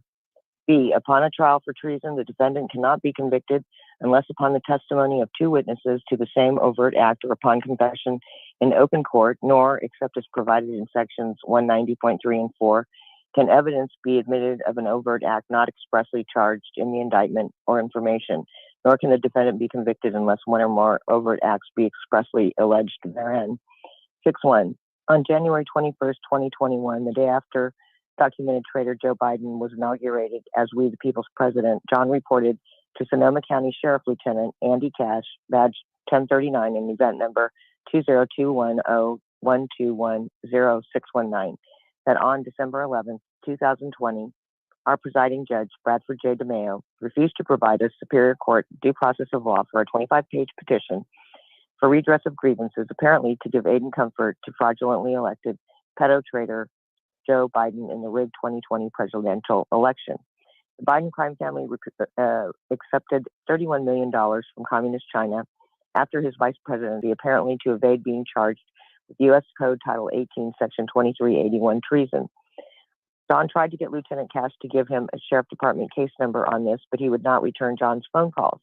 Lieutenant Cash's refusal to give us a Sheriff Department case number prevents and hinders investigation of a presiding judge violating his oath of office to support and defend our U.S. and California constitutions, the supreme law of the land, that all the judges in the several states are bound thereby, anything in the U.S. Constitution and state laws to the contrary notwithstanding. U.S. Constitution. And thank you. That Article will conclude the time for comment. The next commenter, if you can please unmute and state your name.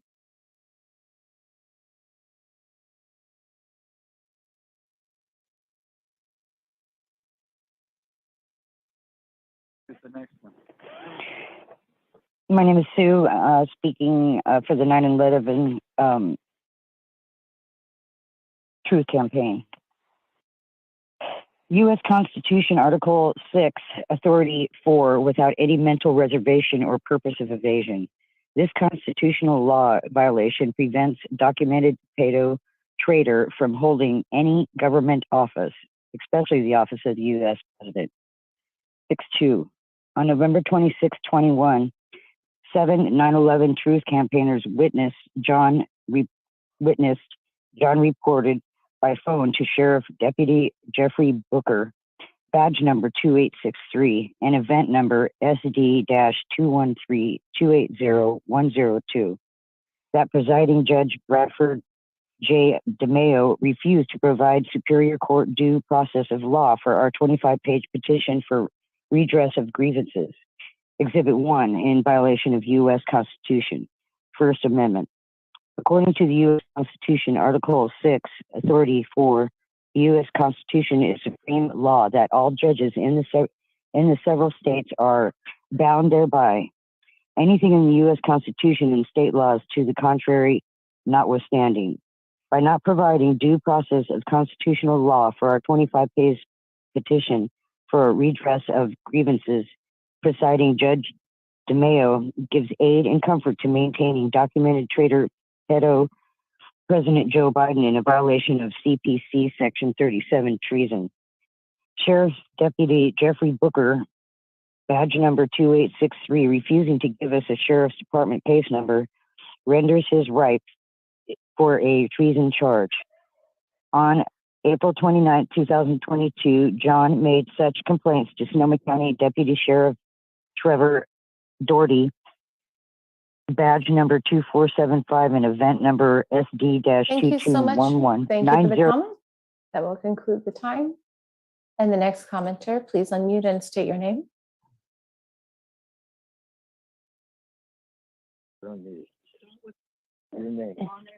This is Karina. On April 29th, 2022, John made such a complaint to Sonoma County Deputy Sheriff Trevor Doherty, badge number 2475, and event number SD-2211900062.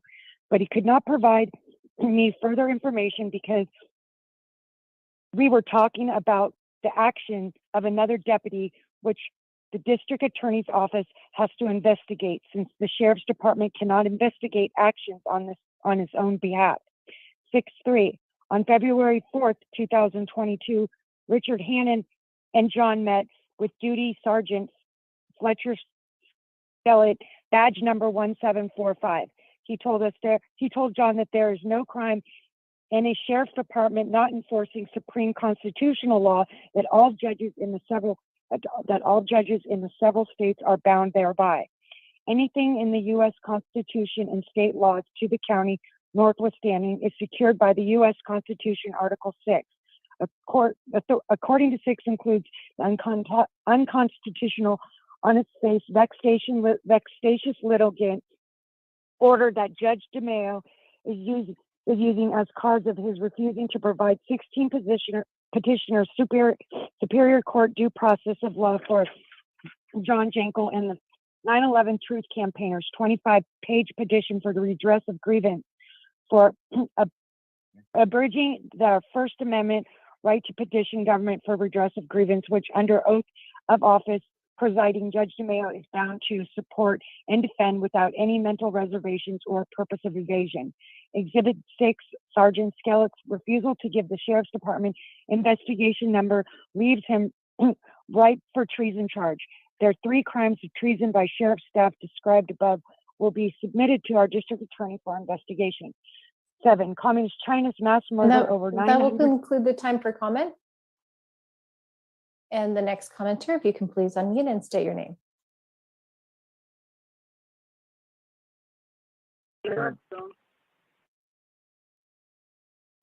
Hello, this is John Jankel. You heard this work we put together that hold 3 deputies accountable for refusing to help us. And when a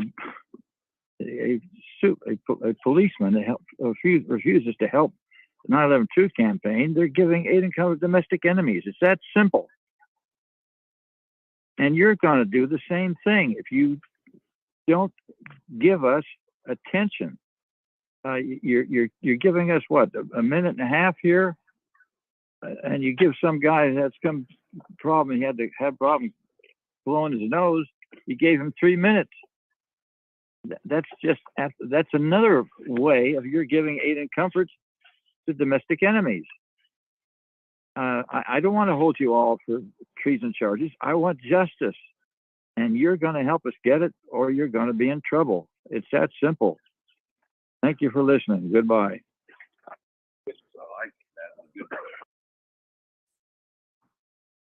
And thank you. With that, we will close public comment in Zoom. Thank you very much. Thank you for public comment, those calling in, but especially I also want to thank those who came in. Bob, good to see you. Thank you for your service on Sarah and your diligence on that issue over the years. And I want to bring this back to the board. I want to thank my colleagues. Kind of a strange day. It was very, it was nice to have a couple items that were really thick, punted for another date, which I'm sure they will not decrease in intensity during that time, but I know we'll get them back, but it's time for us to move on and get ready for what's next. Just a reminder, a couple things is next week we have our regularly scheduled board meeting. The following week I will not be here. Chair Corsi is going to be leading that meeting. And as I mentioned before, I'm going to have, especially with animal services and the Skype program, I didn't mention this during board announcements, but I know some of you have been interested in this issue. I'm not leading any continued charge on it, but I did host a call with our Skype team and the California Insurance Federation leads and also others on the opportunity to build that boulder model that would have and there was actually State Farm and Allstate really came on strong and in a positive way. So I think there's some good things when you all review Skype to ask them about and figure out how you want to pursue. So with that being said, I want to move us towards adjournment. I do not have any adjournments. And so what I'm going to do is just say, later, losers.